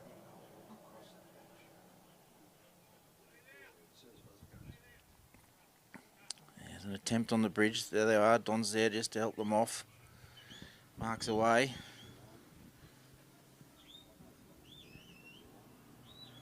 Big outrun from Don. Sheep taking that ground off him. Going back down towards the let out. So he's going to have a bit of a job to bring them back up the hill as Mark walks across to the pen.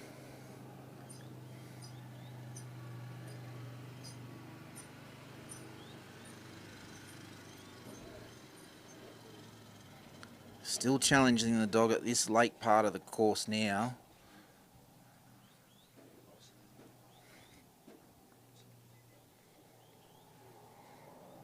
You can see the cover the dogs have on those little breaks.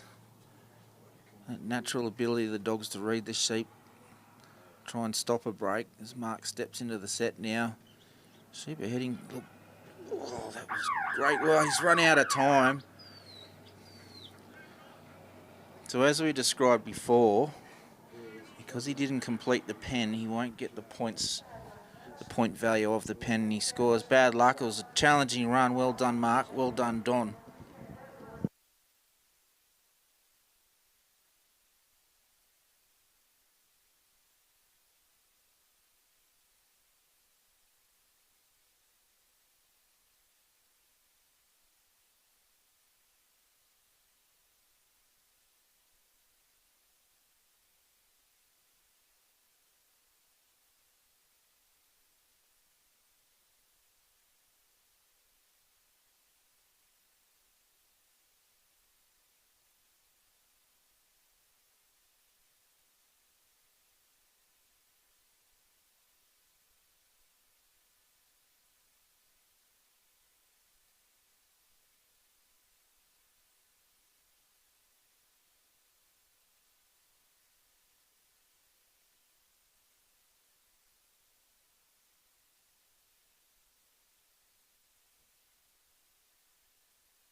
So coming out to the peg now is Simon leading with Marion Vale Dye.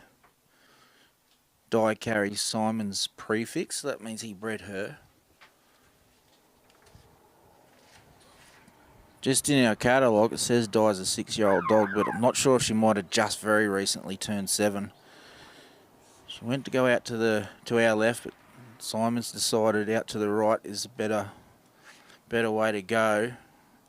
As Dye comes down, approaching the sheep, she's just coming off the gas a little bit, just slowing down to meet the sheep gently. Simon and Dye were also part of the successful West Australian team to win the Ted Gaby Challenge this year. We congratulate the 3 team members and their dogs. Dye's just trying to get those sheep to lift towards Simon. They're just back and forth across the ground a little bit. Dye's had tremendous success over in Western Australia in 3 sheep, yard and utility trials. Just a little break out towards our right, coming up towards Simon. Simon and Dye also travelled over to Geelong in 2024 as part of the West Australian team in the Ted Gaby Challenge then. So Simon's had experience in the representative arena. He's had a lot of experience in the regular 3 sheep trialling as well.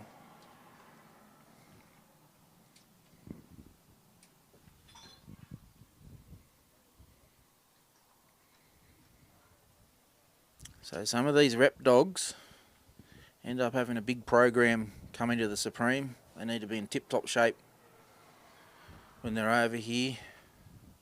It's not just the physical fitness, but it's the mental resilience to put up with potentially 9 runs over the week if they run in the Ted Gaby, end up getting through the championship into the final, which will be over 3 runs, and then a test match run as well. It's certainly one of the things you can do to help that preparation is to supply them with the best food you can get. Dogpro have that on board, so you can check out their website to see the range, and of course we thank Dogpro for their support. You see the sheep just break back a little bit. They were almost at that balance marker but didn't quite cross it. Now they're heading that way, and Di's going to break out to the right of the ground there just to wheel them back towards Simon. He's going to just wait a moment and try and set them up first before he steps off. And coming towards the corridor now. Just as a little breeze picks up. Getting a little bit later in the afternoon, so the temperature will start to drop a little bit now. Some of these later dogs in today's run might enjoy that. There's a period of time from lunch where it was getting somewhat humid here. Makes it tough on the dogs and the sheep. Being a bit closer to the ground and that moisture coming out of the ground. We've got some rain the other night here in Stanthorpe.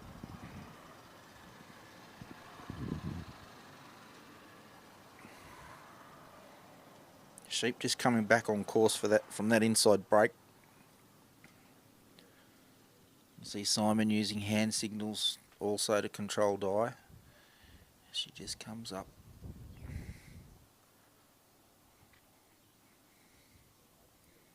She's in a good position there to cover her left or right break. The sheep, they do make it hard for the dog, leaning to the right and then break out to the left. The dogs run at full speed trying to get around there. It's hard to change direction quickly. Di's there to hold them while Simon approaches the set for the gap. And you can even see just in the foreground here that little breeze just touching the casting peg.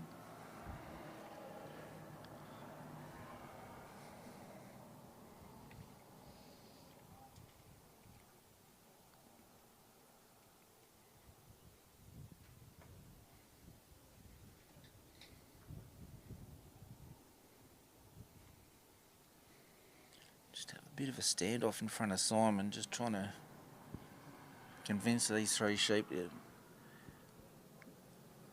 head towards that gap.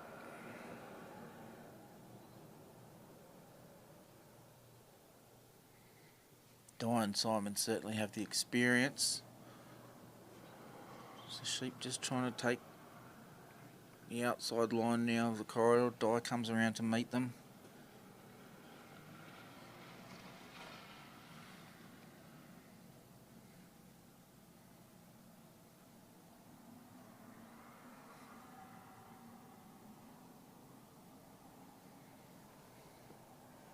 All these scores so far this week have been very well earned. The sheep are not making it easy to keep your points this week. As they look at the gap, Di just steps in ever so slightly.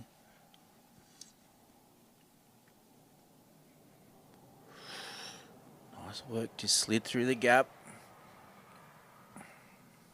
When Simon's ready, he can step off towards the race. He's away.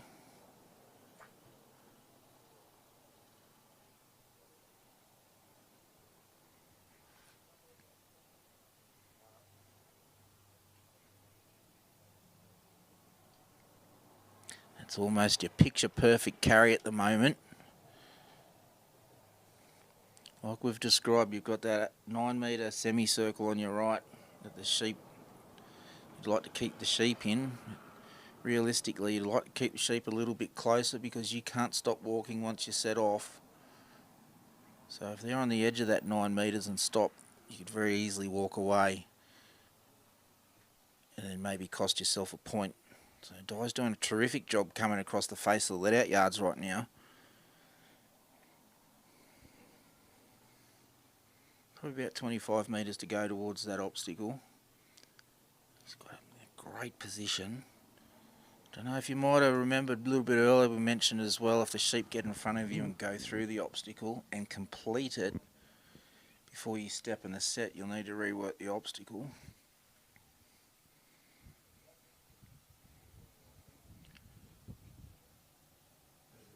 progress has just slowed up a little bit. They're still in a great spot on the course, lined up to the obstacle. Simon's just got to move Di around. Just being careful of this sensitivity that these sheep carry.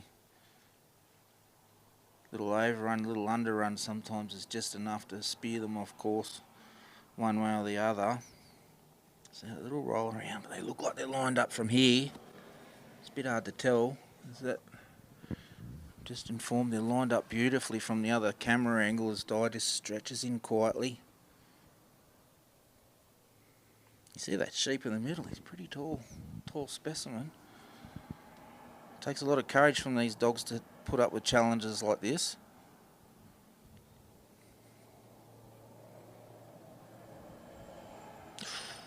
Fast on the feet, cover that brake, just on the outside of the bottom panel of the race. Trying it on again. Feels a little bit tense up here now. But Simon's feeling a little bit tense as well down there as these sheep just sneak through the inside of Simon and the obstacle. So he'll bring them back.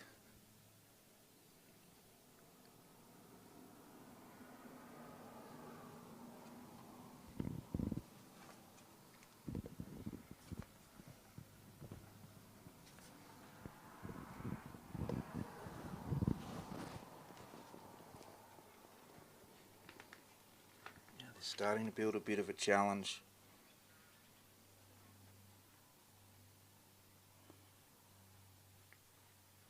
While negotiating this obstacle. Break on the inside between Simon and that inside panel.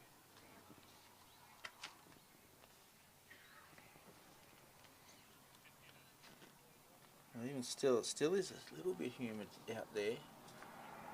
Even though we're coming on around 3:30 in the afternoon here in the granite belt.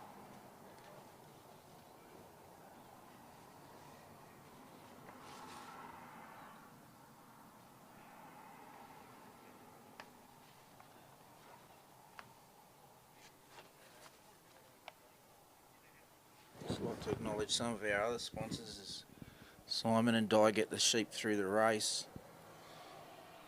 Purse House Rural. They ran the welcome barbecue for us the other night and it was beautiful food. Downs Heating and Gas Outdoors. You see some of their signs on the left of the ground as Simon walks up towards the bridge. Southern Downs 4x4, Black Toyota, Bunnings, Fevero Motors, Origo Pumps and Solutions. Hughes Elite Builders, Hughes Elite Earth Moving. We thank you all for your support of this event. It all contributes to the success of the Supreme Australian Sheepdog Championships. Next year it'll be in New South Wales. Sheep are just looking between Simon and the obstacle again. They experienced it down the bottom. They might think they can take that escape route again as Di just wheels them gently. They just have a little trot just away from the bridge. She's there to cover them.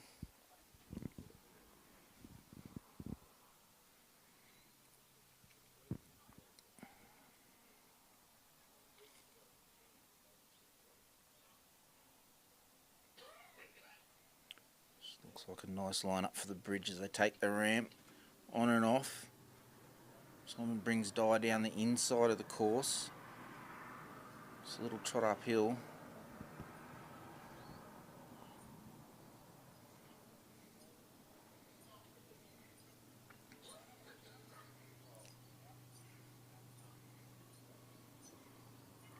Just leaning on Simon. He can't influence the sheep. Just sort of standing in front of him. They're back on course now. Not even putting their heads down. Di's there to gather. He's coming down the inside of Simon on his left. As he approaches the set for the pen, he'll need to bring them back up.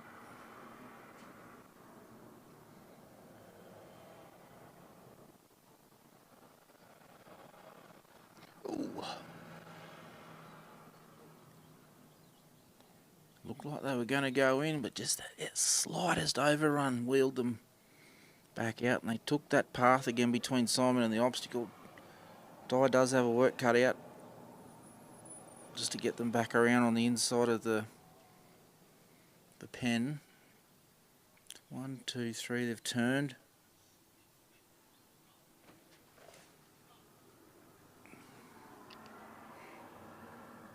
This one, there they are. All three looking back in the right direction. If Di can get out quick enough.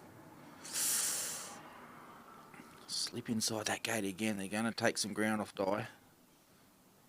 Simon's trying to encourage her to hurry up. Nearly there.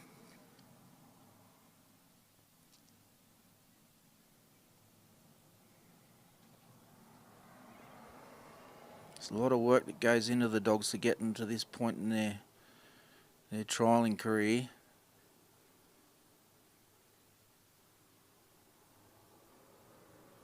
Di's certainly experienced, and Simon. Sheep are just presenting a challenge to them. So they're on the gate of the pen now, just sitting on the hinge. So they're looking to step in, but they're also looking to take that ground off Di. She has them covered on that inside. I'd like to see that middle sheep roll in. This one's closest to Di, giving us the challenge at the moment. Keeps looking back. They're considering stepping forward. Well done. Oh, careful, Di. They're in the pen. Simon's now leaving for the gate. He's got Di holding position as he closes the gate. Well done, Simon and Di. That was tough work at the pen, but they came up on top, so well done. Get a score in a minute, which you can see on the live scores as well.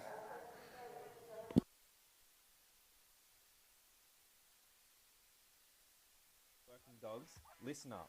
Here's 5 reasons Aussie farmers are switching to Dogpro Plus working dog. 1. Built for serious work. With high energy fuel at 3,800 calories per kilo. This keeps your dogs going all day without dropping off. 2. Proper nutrition that works. 25% protein to build and repair muscle, plus 15% fat for sustained energy. 3. Aussie beef formula. Made right here in Australia with quality ingredients your dogs will actually thrive on. And 4. Keeps them going in top condition. Supports joint health, strong immunity, healthy digestion, and a shiny coat so your dogs look and perform at their best. And 5. Clean and reliable feed. No artificial colours, flavours or preservatives. Just solid nutrition you can trust every day. If your dogs are your best workers, feed them like it. Head down to your local feed shop and grab some Dogpro Plus working dog today. Or click the link below to get yours.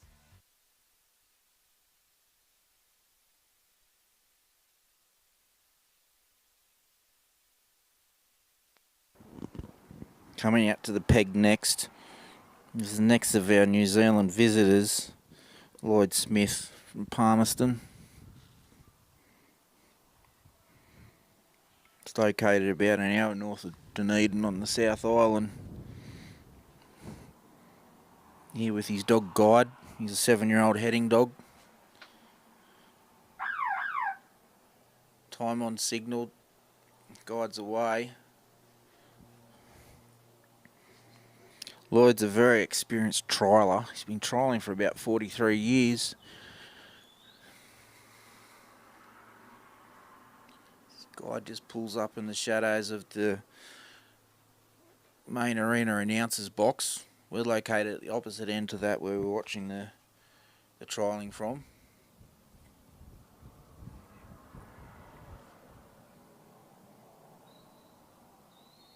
Lloyd's had tremendous success over in New Zealand with his trialling.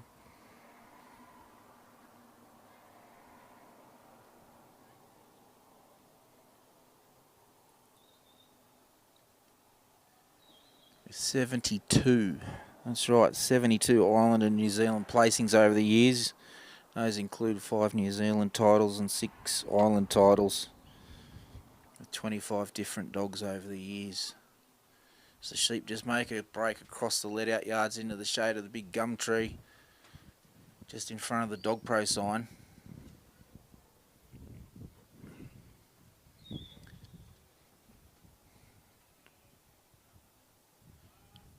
Some of you may have even seen, some of you that are interested in dog trialling, Lloyd has training package online video and a book called from I can't even remember what it's called, but it's awesome. I'll think of it in a second. From puppy pen to paddock, I think. He's just taking some ground off Guide at the moment. Just coming across the ground rather than up towards Lloyd.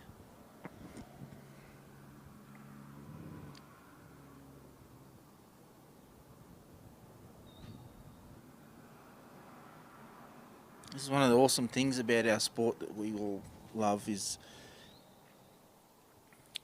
there's a great variety of age in the competitors. We don't have age groups, we don't have age groups for the dogs either.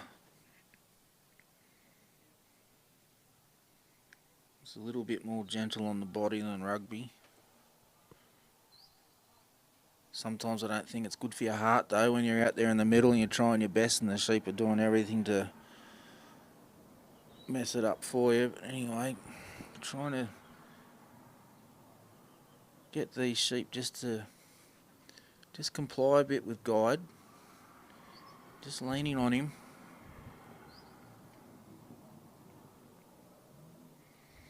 So if you've been watching for a little while, the other thing to note is once the sheep are delivered, they come around, as we described, the left-hand side of the handler and around past the balance point to be allowed to continue on course. The handler also has to leave that peg on the right-hand side of the peg. If they go down the inside of the peg, they'll be called back by the judge and points deducted. So you have to concentrate all the time. Sometimes it's easy to get caught up in the emotion of what's happening with the sheep and the dog, but you also have to remember what your role is as well.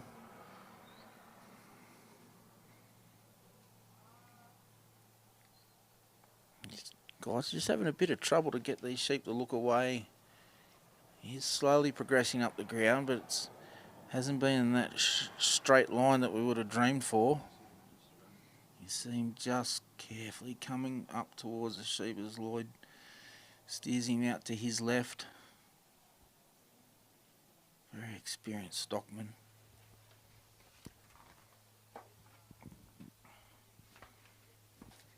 Sheep and beef farmer in Palmerston area of New Zealand, South Island as we mentioned.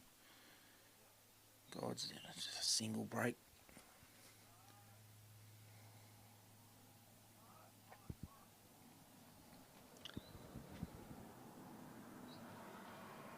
Starting to come up close to the Lloyd as they just make a break down the hill again. God's there to catch them before they get too far away.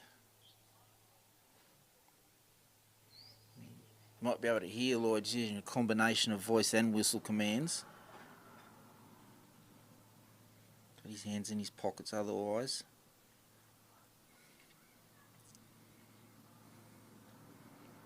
Got 15 minutes to complete this course. These sheep are just eating into that time. Every challenge on the dog, every sideways movement.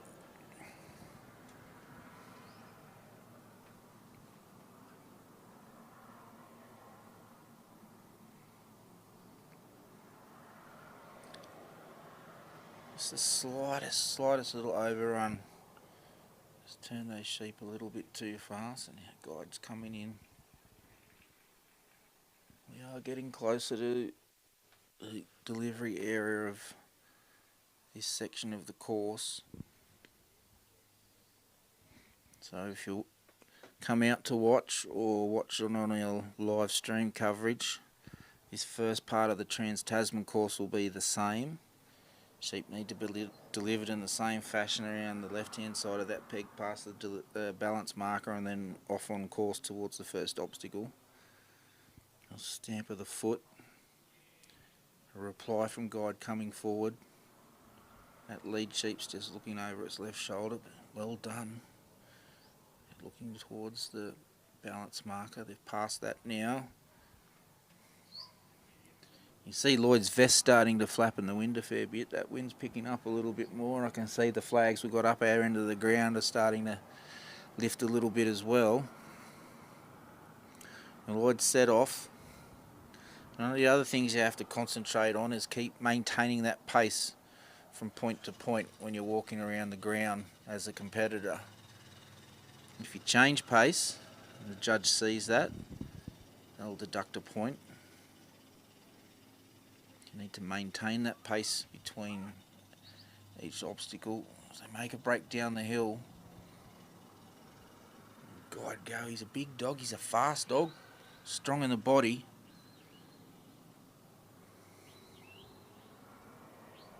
He's going to make him earn his Dogpro tonight, that's for sure.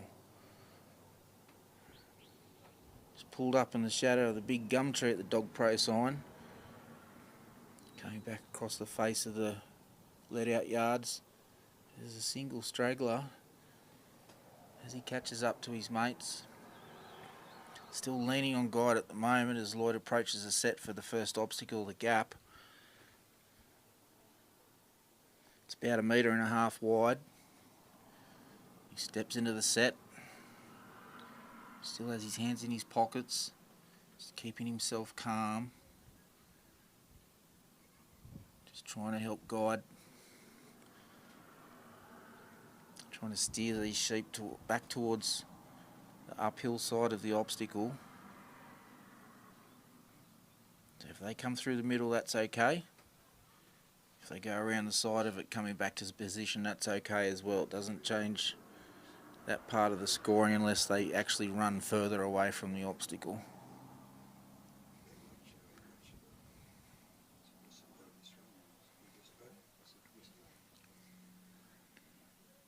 Just creeping around the right-hand panel. So Lloyd will try and wheel them in with the assistance of guide.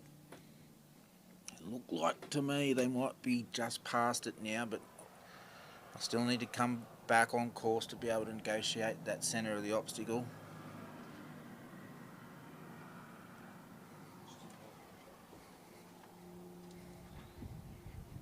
Oh, just a little duck down the underside again of that wing. Just going to have to push a little bit harder. Stamp of the foot from that middle tall sheep again.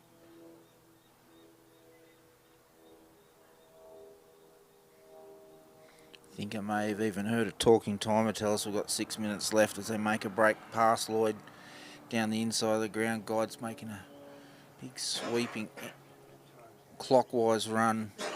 Try and pull them up in front of that old announcer's stand. He does. He's going to have a challenge bringing them back. This is chewing up time as well.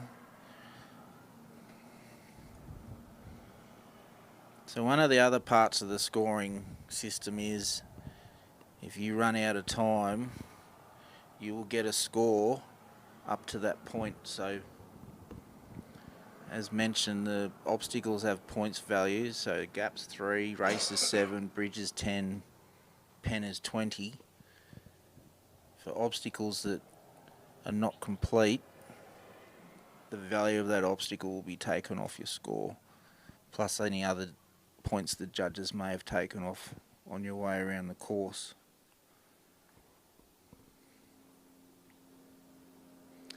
So almost at the middle of the obstacle, just on the underside, if Lloyd can just squeeze them through, they're not going to make it easy though. They've come around the right hand side of that panel again.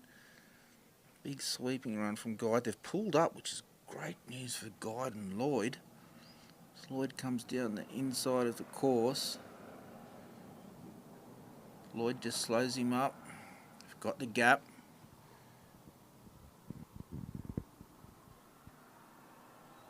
He's a big, powerful moving dog, isn't he?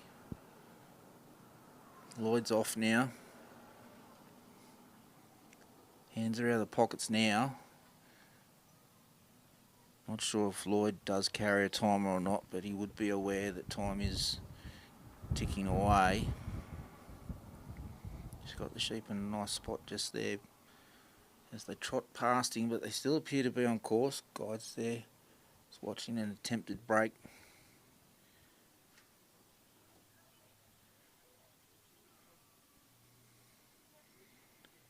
This is Lloyd's approaching the race just towards the end of the Dogpro sign. Just pulling up in the edge of the shade of the big gum tree there. Just to reposition.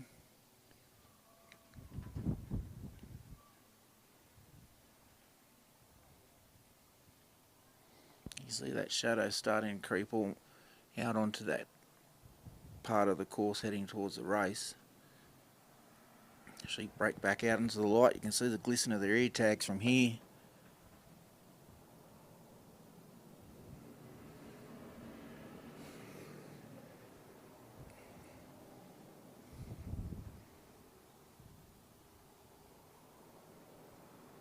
You still see that taller sheep keeps putting itself in the middle of the group. Just lost a little bit of ground from the race there. Guide's there to recover the sheep.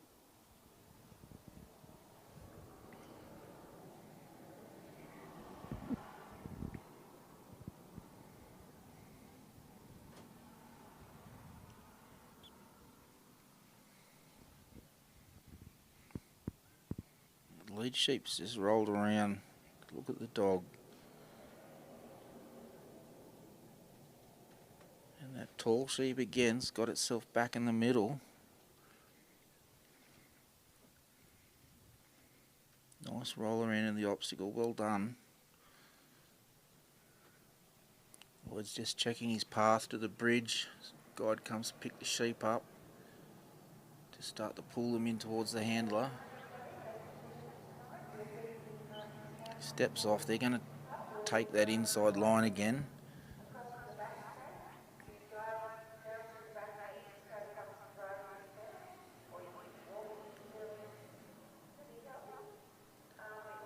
Just trying to get them back on course. They are now.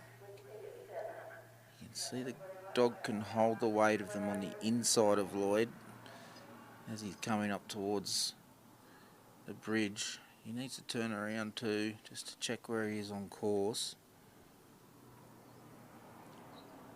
Just has the sheep just in a nice position now. He's just got to watch that bubble of the sheep. They're very sensitive. Does have a lot of presence, Guide. Lloyd's in the set. Just as we have a little swallow just about to dive bomb us in the commentary box. He's gone. Back to the sheep now. Oh, there he is again, flying across, trying to get on camera.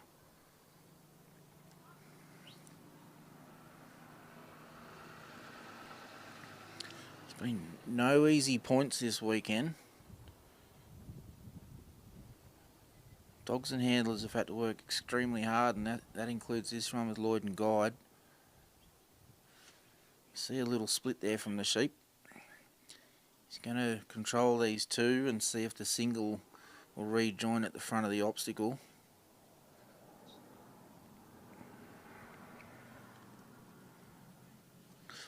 There's a cross from the dog.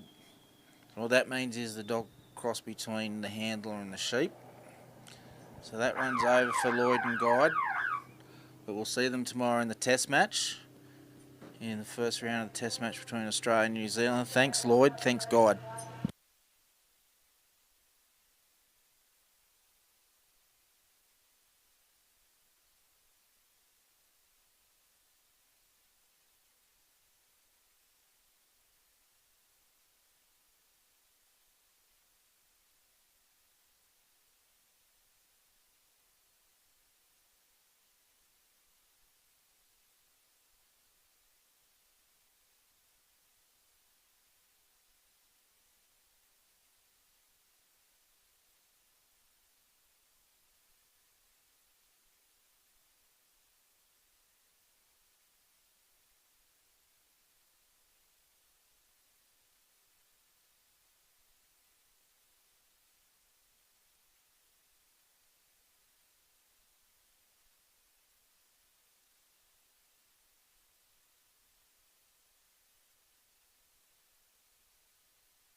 Out next on course is Bernard McGlashan with McGlashan's Tuz, all the way from Tasmania.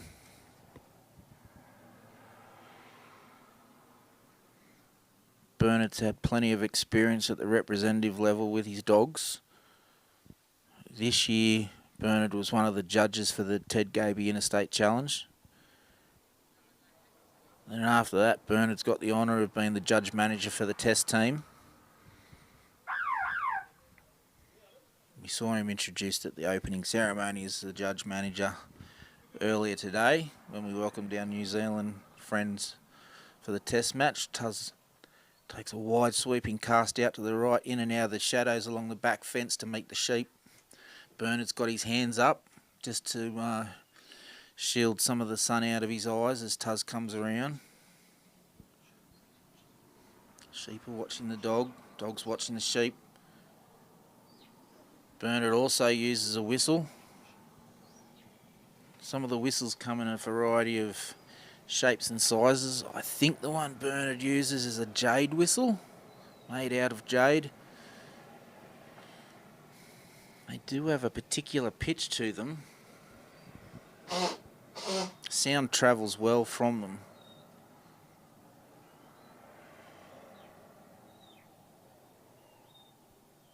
Sheep are just leaning on Tuz a little bit during this first part of their introduction. Love to see them just gently roll around and look up the hill towards Bernard. The challenge for Tuz right now is to get these 3 sheep away from the rest of their mates behind the fence, all located in behind the Dogpro sign, either side of that release gate.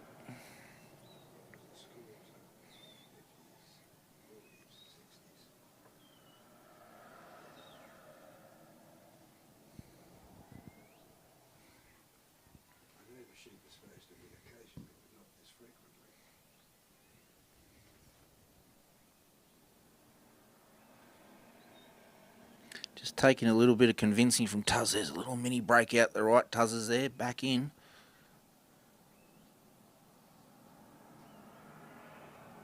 Still having a conversation about turning up the hill. It's a little stamp of the foot from that middle sheep. Same sheep that broke out the right, tried one out to the left.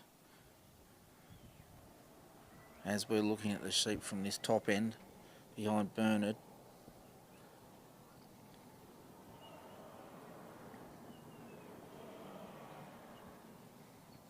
A little bit of movement across the ground and up the ground.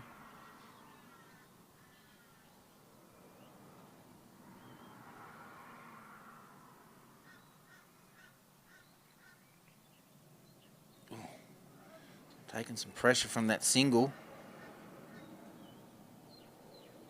It's like watching a cutting horse with a beast.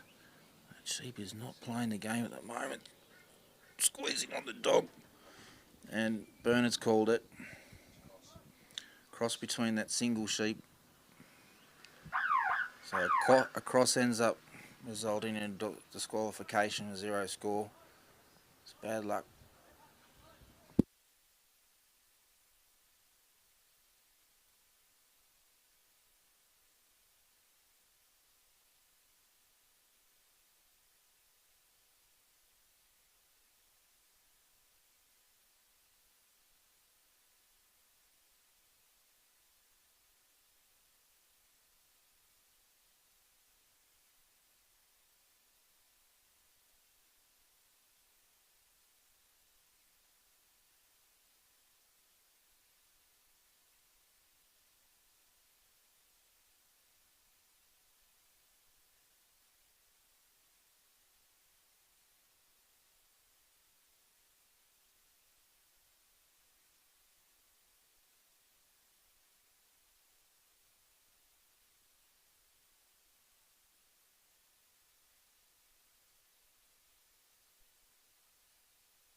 Out on track now, Scott Hunter, one of the other New Zealand competitors. Scott's from the North Otago district. Scott and Lucy we saw in 2024 at Geelong. So clearly they've been consistent. Wish them all the best as Lucy comes down the ground. Can you hear that great whistle again? Very loud, very clear. Sound travels across the ground really, really well. So Lucy pulled up in front of the old announcer's box. Stanthorpe Show. It's our show this week with the Australian Supreme Championships, proudly sponsored by Dogpro. Lucy just makes her approach, a little steer out to the left.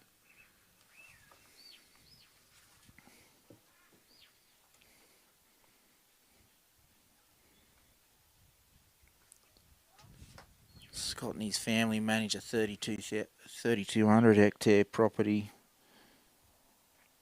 in North Otago, a couple of hours from Queenstown.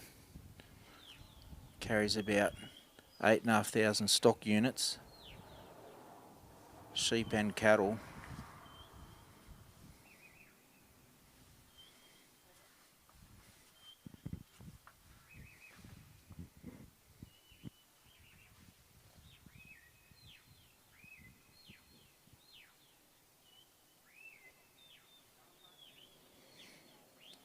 Scott's been competing for about 20 years in dog trialling in the competition side of it.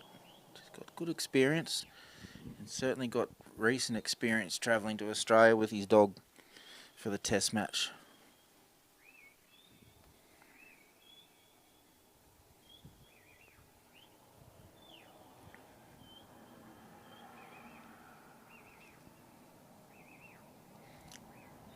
Scott's just trying to encourage her up with the whistle.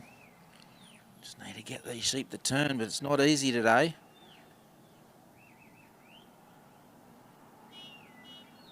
Someone beeping their horn here in sunny Stanthorpe. Good to see ya. Scott's got them coming up the ground now.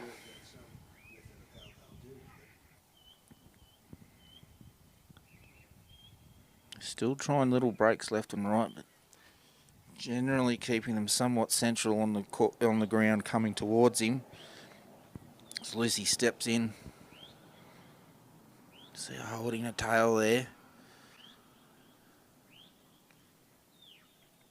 Got her head up high. She needs to with a couple of those tall sheep.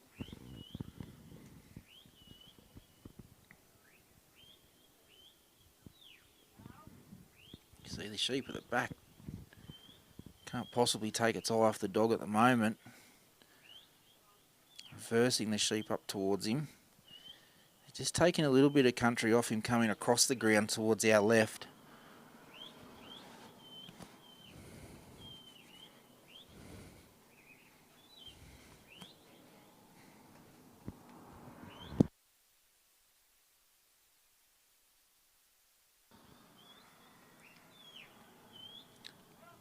Great work. He's just working his sides left and right, just trying to just gently bump these sheep up the ground and get a bit of control with his dog.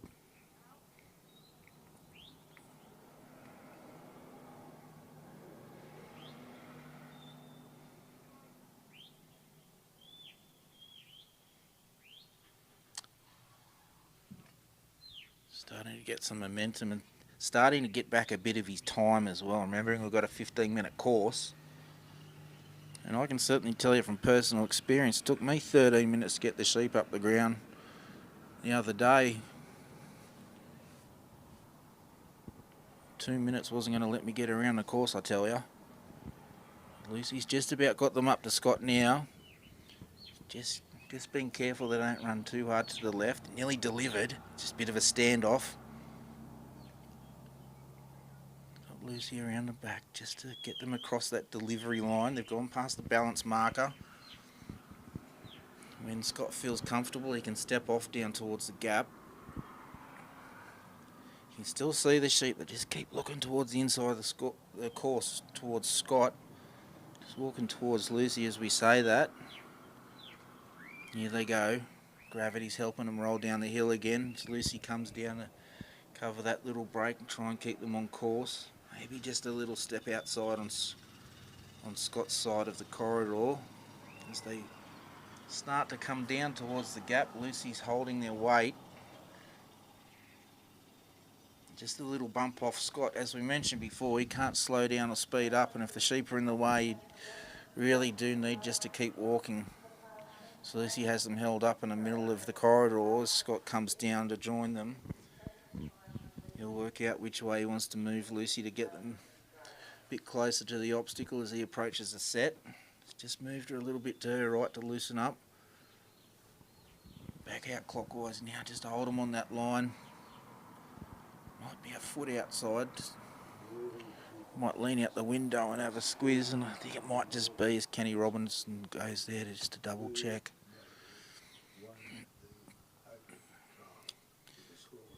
So one of the other judging points is on these corridors and talking about on course or off course. It's not pointed per sheep.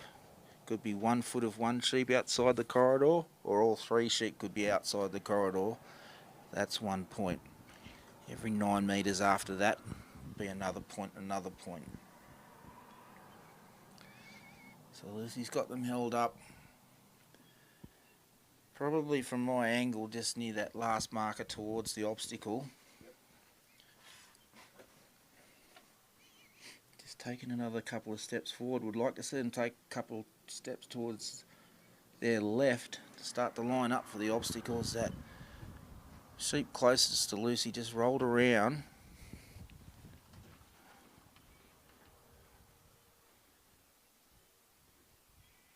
You see she's very strong in a stance. Sort of maintains that presence on the sheep as they come towards the right hand panel. Just putting their head down, having a sniff of the ground. Probably want to have something to eat, but I'll just have to wait another few minutes till we get the run finished.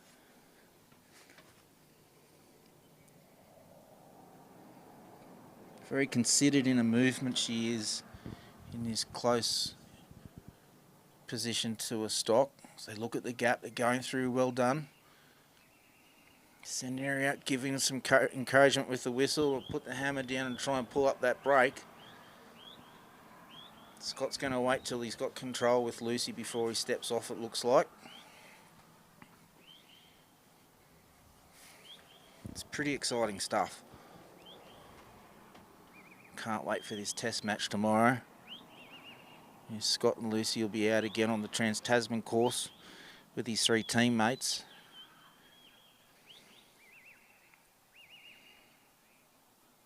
Just in front of the Stanthorpe Show announcers box, just coming back towards Scott. He's got hold of him, he's now set off for the next obstacle, being the race.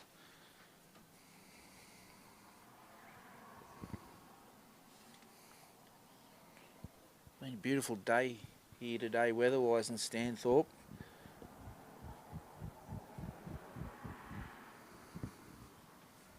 And a slightly tougher day with the sheep.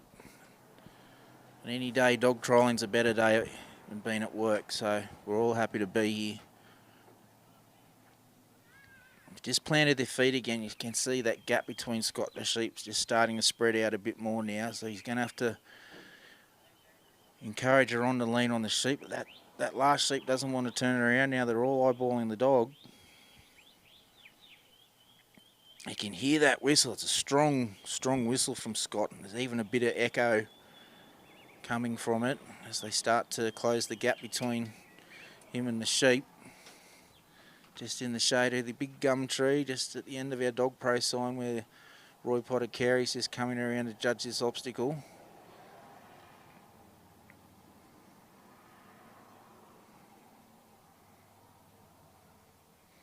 Probably just need to come a step or two up the hill towards Scott.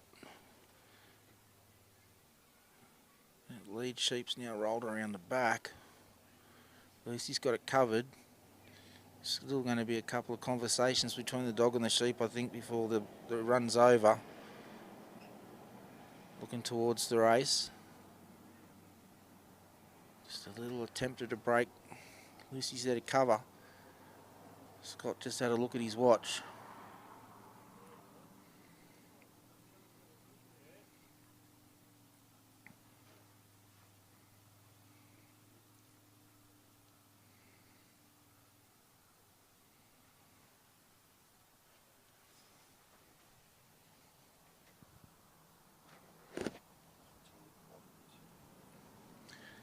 looking at the screen there, 5 minutes to go as we complete the race. Turned uphill. It's giving her a run on command. The sheep just pulling some ground back, rolling downhill. Just wheeling around, starting to chew some time up for Scott and Lucy. Unfortunately, that would have cost a couple of points as well. Back on course just towards the end of the obstacle now is a bit of a standoff as they lean on the panel on one side. Lucy's going to try and encourage them off the panel from the inside of the obstacle. Here she comes to slice them off now. Just got to get them coming up the hill. Scott's away, just taking some ground on the inside of the course there. I think we can appreciate Scott understands how much time he's got left. He's just trying to spur on some encouragement to his dog.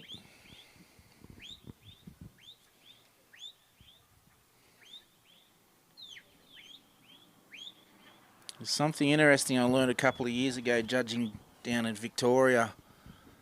You can hear Scott's whistle echoing off the surrounding building.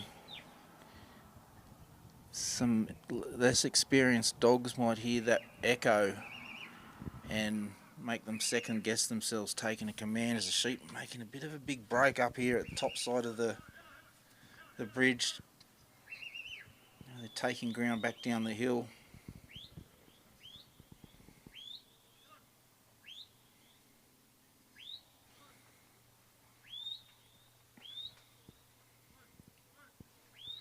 Not sure what the season's been like over in New Zealand at the moment, but I imagine it's probably a little bit warmer up here in Queensland, given we're a bit further north.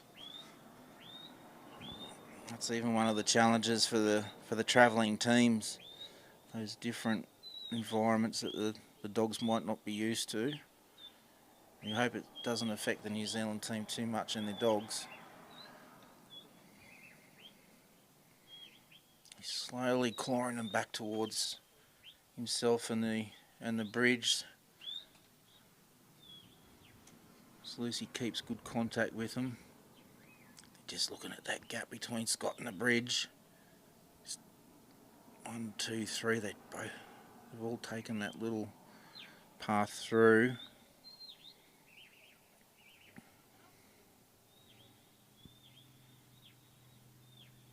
That single's going to pull his mates towards the centre of the obstacle. They did have a look.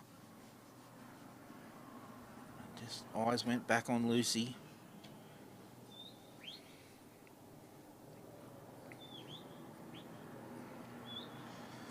Just took that little path again.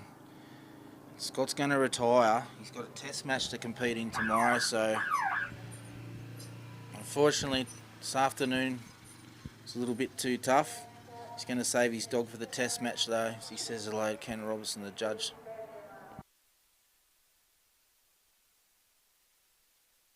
Reasons why you need to get some Dogpro Plus working dog. Reason 1, your dogs never have a day off. They're consistently working and they need the good fuel to keep them going. And that's exactly what Dogpro Plus working dog is. Firstly, it's a proud Australian-owned business and the product is made here in Australia. It's made out of Aussie beef. It's got 25% protein, 15% fat. So coming out next will be Jim O'Connor. But while we're changing competitors, just want to acknowledge some of our sponsors again. Dogpro being a major sponsor of Three Sheep Trial in the mainland Australia for many, many years now. Queensland Government, Elanco, Stanthorpe RSL, Repco, Lintop, Steel Rod Track and Signal Engineering, Rain and Horn, Queensland Country Bank, Southern Downs Ag.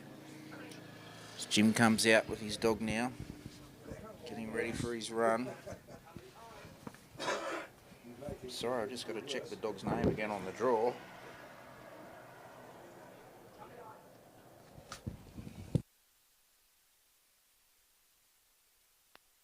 Jim and Kamara Fury heading out to the peg. It's a sort of medium build black and white border collie. Short coat, pricked ears. It's my most favourite looking border collie. A couple of them in my camp. Judges signalling for the sheep. Jim also has the honour of representing Australia in the test match as the judge signals time on. And he's also been appointed captain of the team. As Fury comes down to meet the sheep. Just a little bust out to the right. It's turning into a medium-sized one by that single. Fury's there to hold it.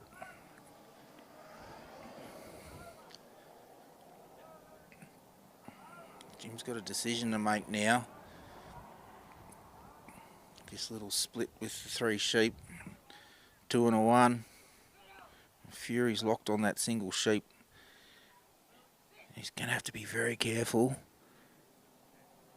That sheep doesn't run around behind the dog, or the dog doesn't run between him and the sheep.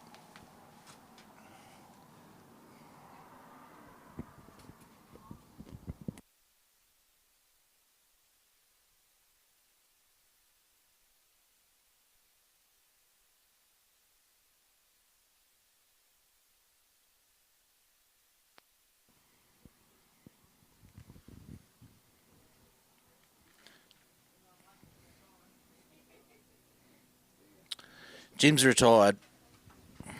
Very tough situation to get out of, especially with his dog locked onto that single. Bad luck, Jim. Bad luck, Fury.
So our last run for the afternoon is a third New Zealand team member to compete in the championship, in the Supreme Championships, Ben Miller and King.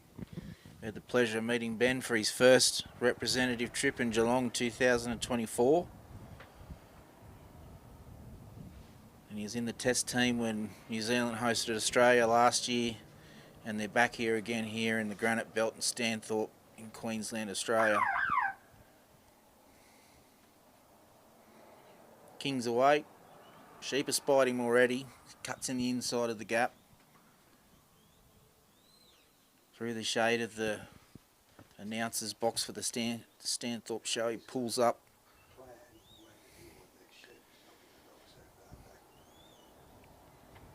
So King's about 6 years old now. Just a little break leaning on the dog out towards the right, towards the gap. A little bit about Ben. He's from the Canterbury district in New Zealand. Farming about 1,100 hectares of hill country, alongside his parents Kate and Stuart. They run about 6,500 stock units there. Just shielding his eyes from the sun. This King's just trying to get a grip on his sheep.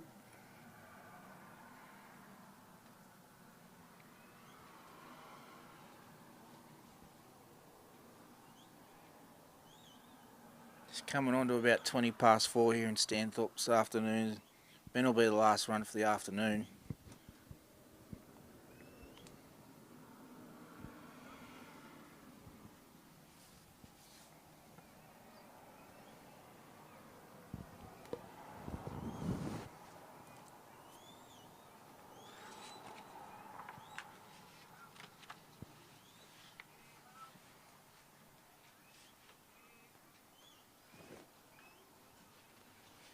Just while Ben and King are trying to get a grip on these sheep, just like to mention some of our other sponsors as well.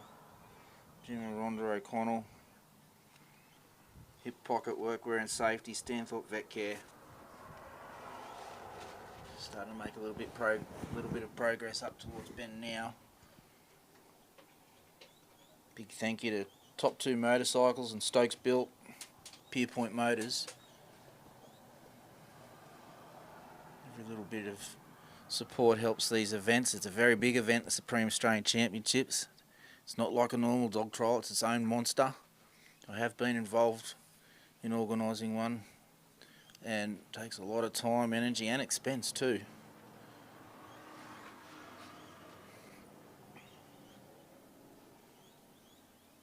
Yangon Hotel and Distillery, Pets Domain Warwick, Olsen's, Quality Meats in Stanthorpe, Spano's IGA in Stanthorpe as well, thank you very much. Ben's getting these 3 sheep with the Helber King closer to the delivery area. He's a big dog king. He's steady as well.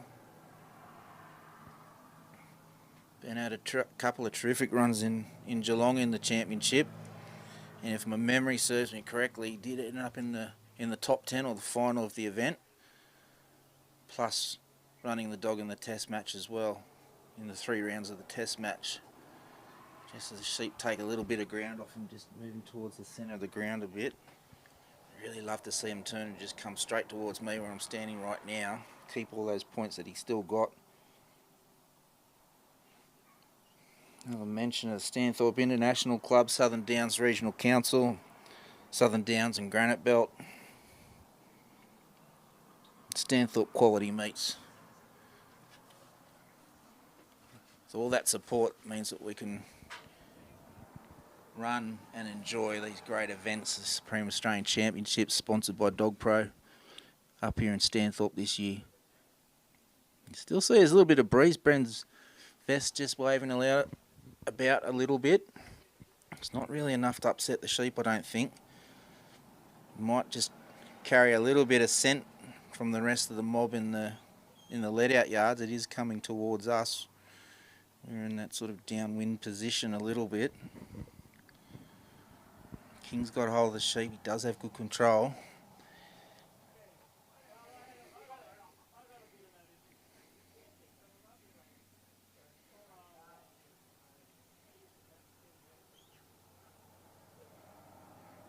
Very obedient.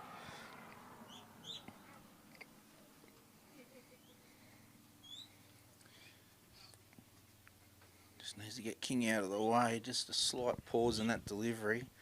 So you can see how close they are to crossing past the balance mark, but just not yet. So Ben needs to hold his position until he has those 3 sheep cross that line.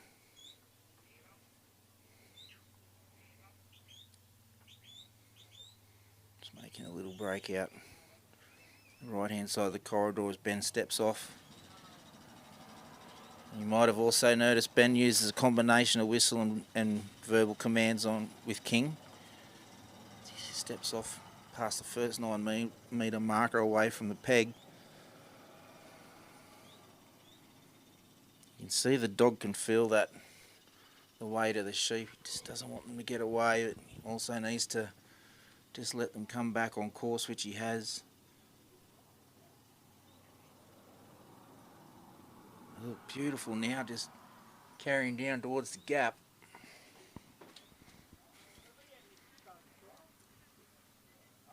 King's there to block a little runaway. From my angle, they seem to be still in touch with Ben.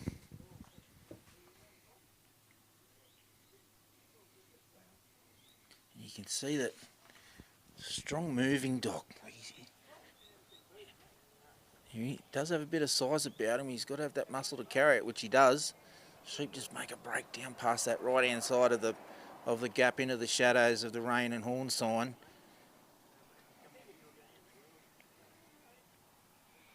King's just coming back in a view past the panel from where I'm standing. I would guess they're probably 5, 6, 7 metres past the panel. He's going to have to drive them back.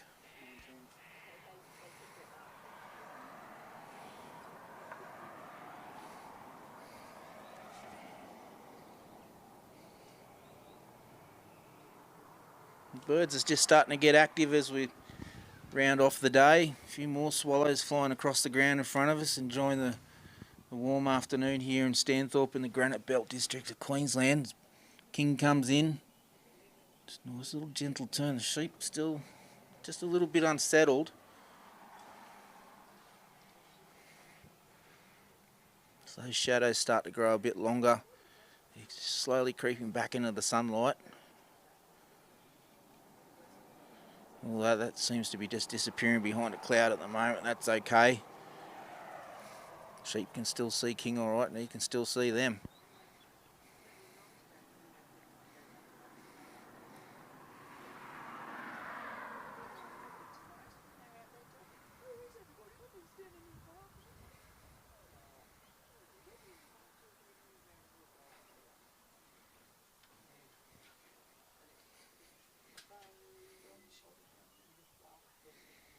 Got them above the panel, is still trying to make a break down the right hand side of it. King and Ben are on the job, just passing the right hand Dogpro sign through the gap, on course for the next obstacle. King's got hold. When Ben's ready, he can step off.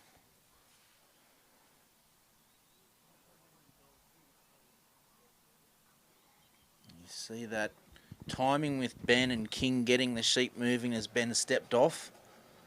He didn't walk away from his sheep. He got King to carry the sheep on with him. Excellent trial work then.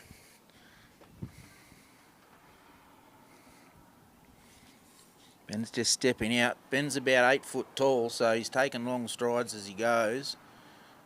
I'd take 3 for every one of his. King's keeping the sheep up.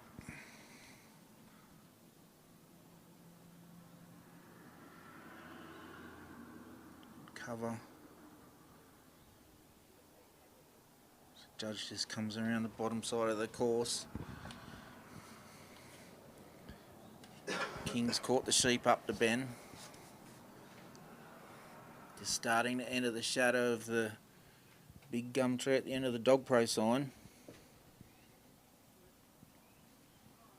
You still see the looking at the dog and also looking back at that gate from where they came. King's got them past that now. Just like to see him just a little bit closer to Ben. Keep the points. Probably just walked away a little bit there. It's done now.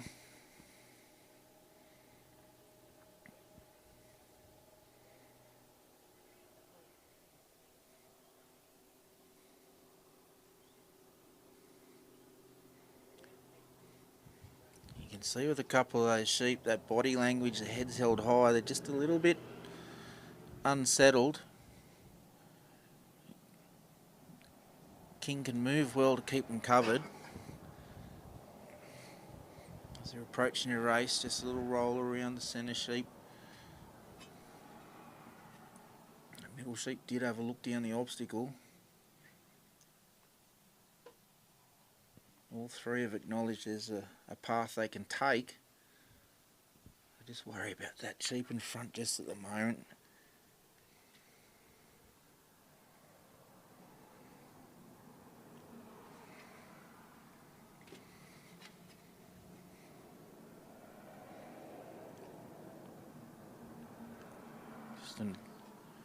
An attempt at a break. King was already there. Some might say a foolish move from the sheep. So they ring around in front of the obstacle.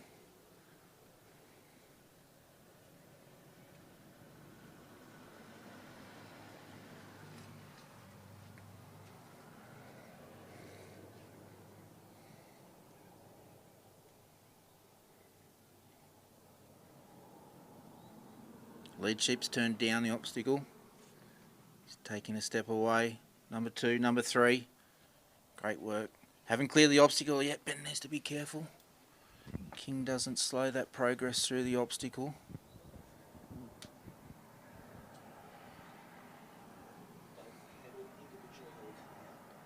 They've cleared the obstacle. Now Ben just needs to negotiate the sheep past the race. so he can start making plans to head up towards the bridge. He steps off now. He's going to have to encourage King on just a little bit, just get sheep back in contact with himself as they just take some ground on the inside of the course.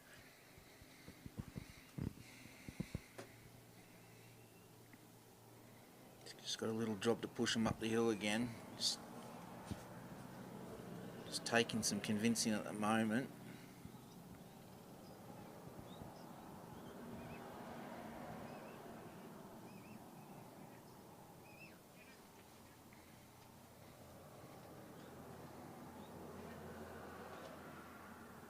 Quite heavy on that inside line, and they're inside that inside line as they come back on course now. So the pendulum's just starting to swing a little bit more.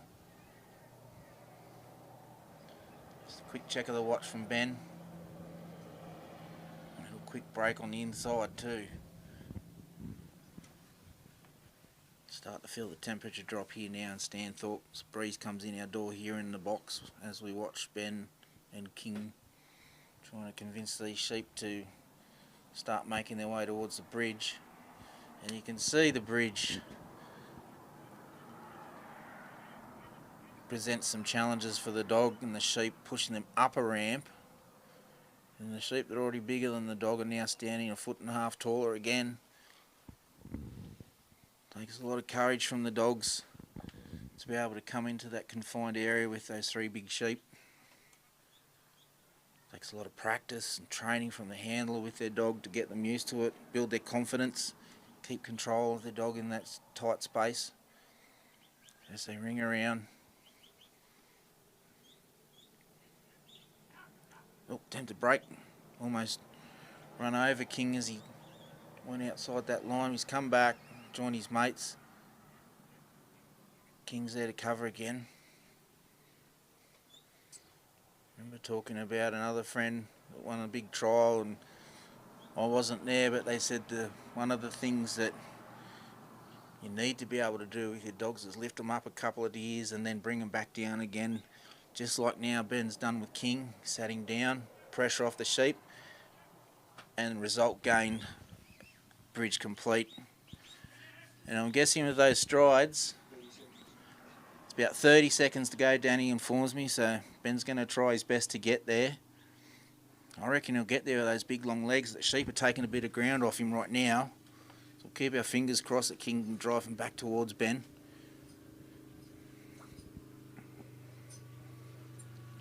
He's looking at his watch again. They are getting closer. Just one's taking his time. King's around, join his mates. Bad luck, Ben. Bad luck, King. Probably about just 20 metres in it. It's a great run to watch. And really great bit of stockmanship to see at the bridge then when King took the pressure off with Ben's command. And the sheep responded so well. Anyway, we'll look forward to seeing Ben in the test match tomorrow with the other 3 New Zealand visitors. Thanks for watching the live streaming today, and we'll pick it up again tomorrow.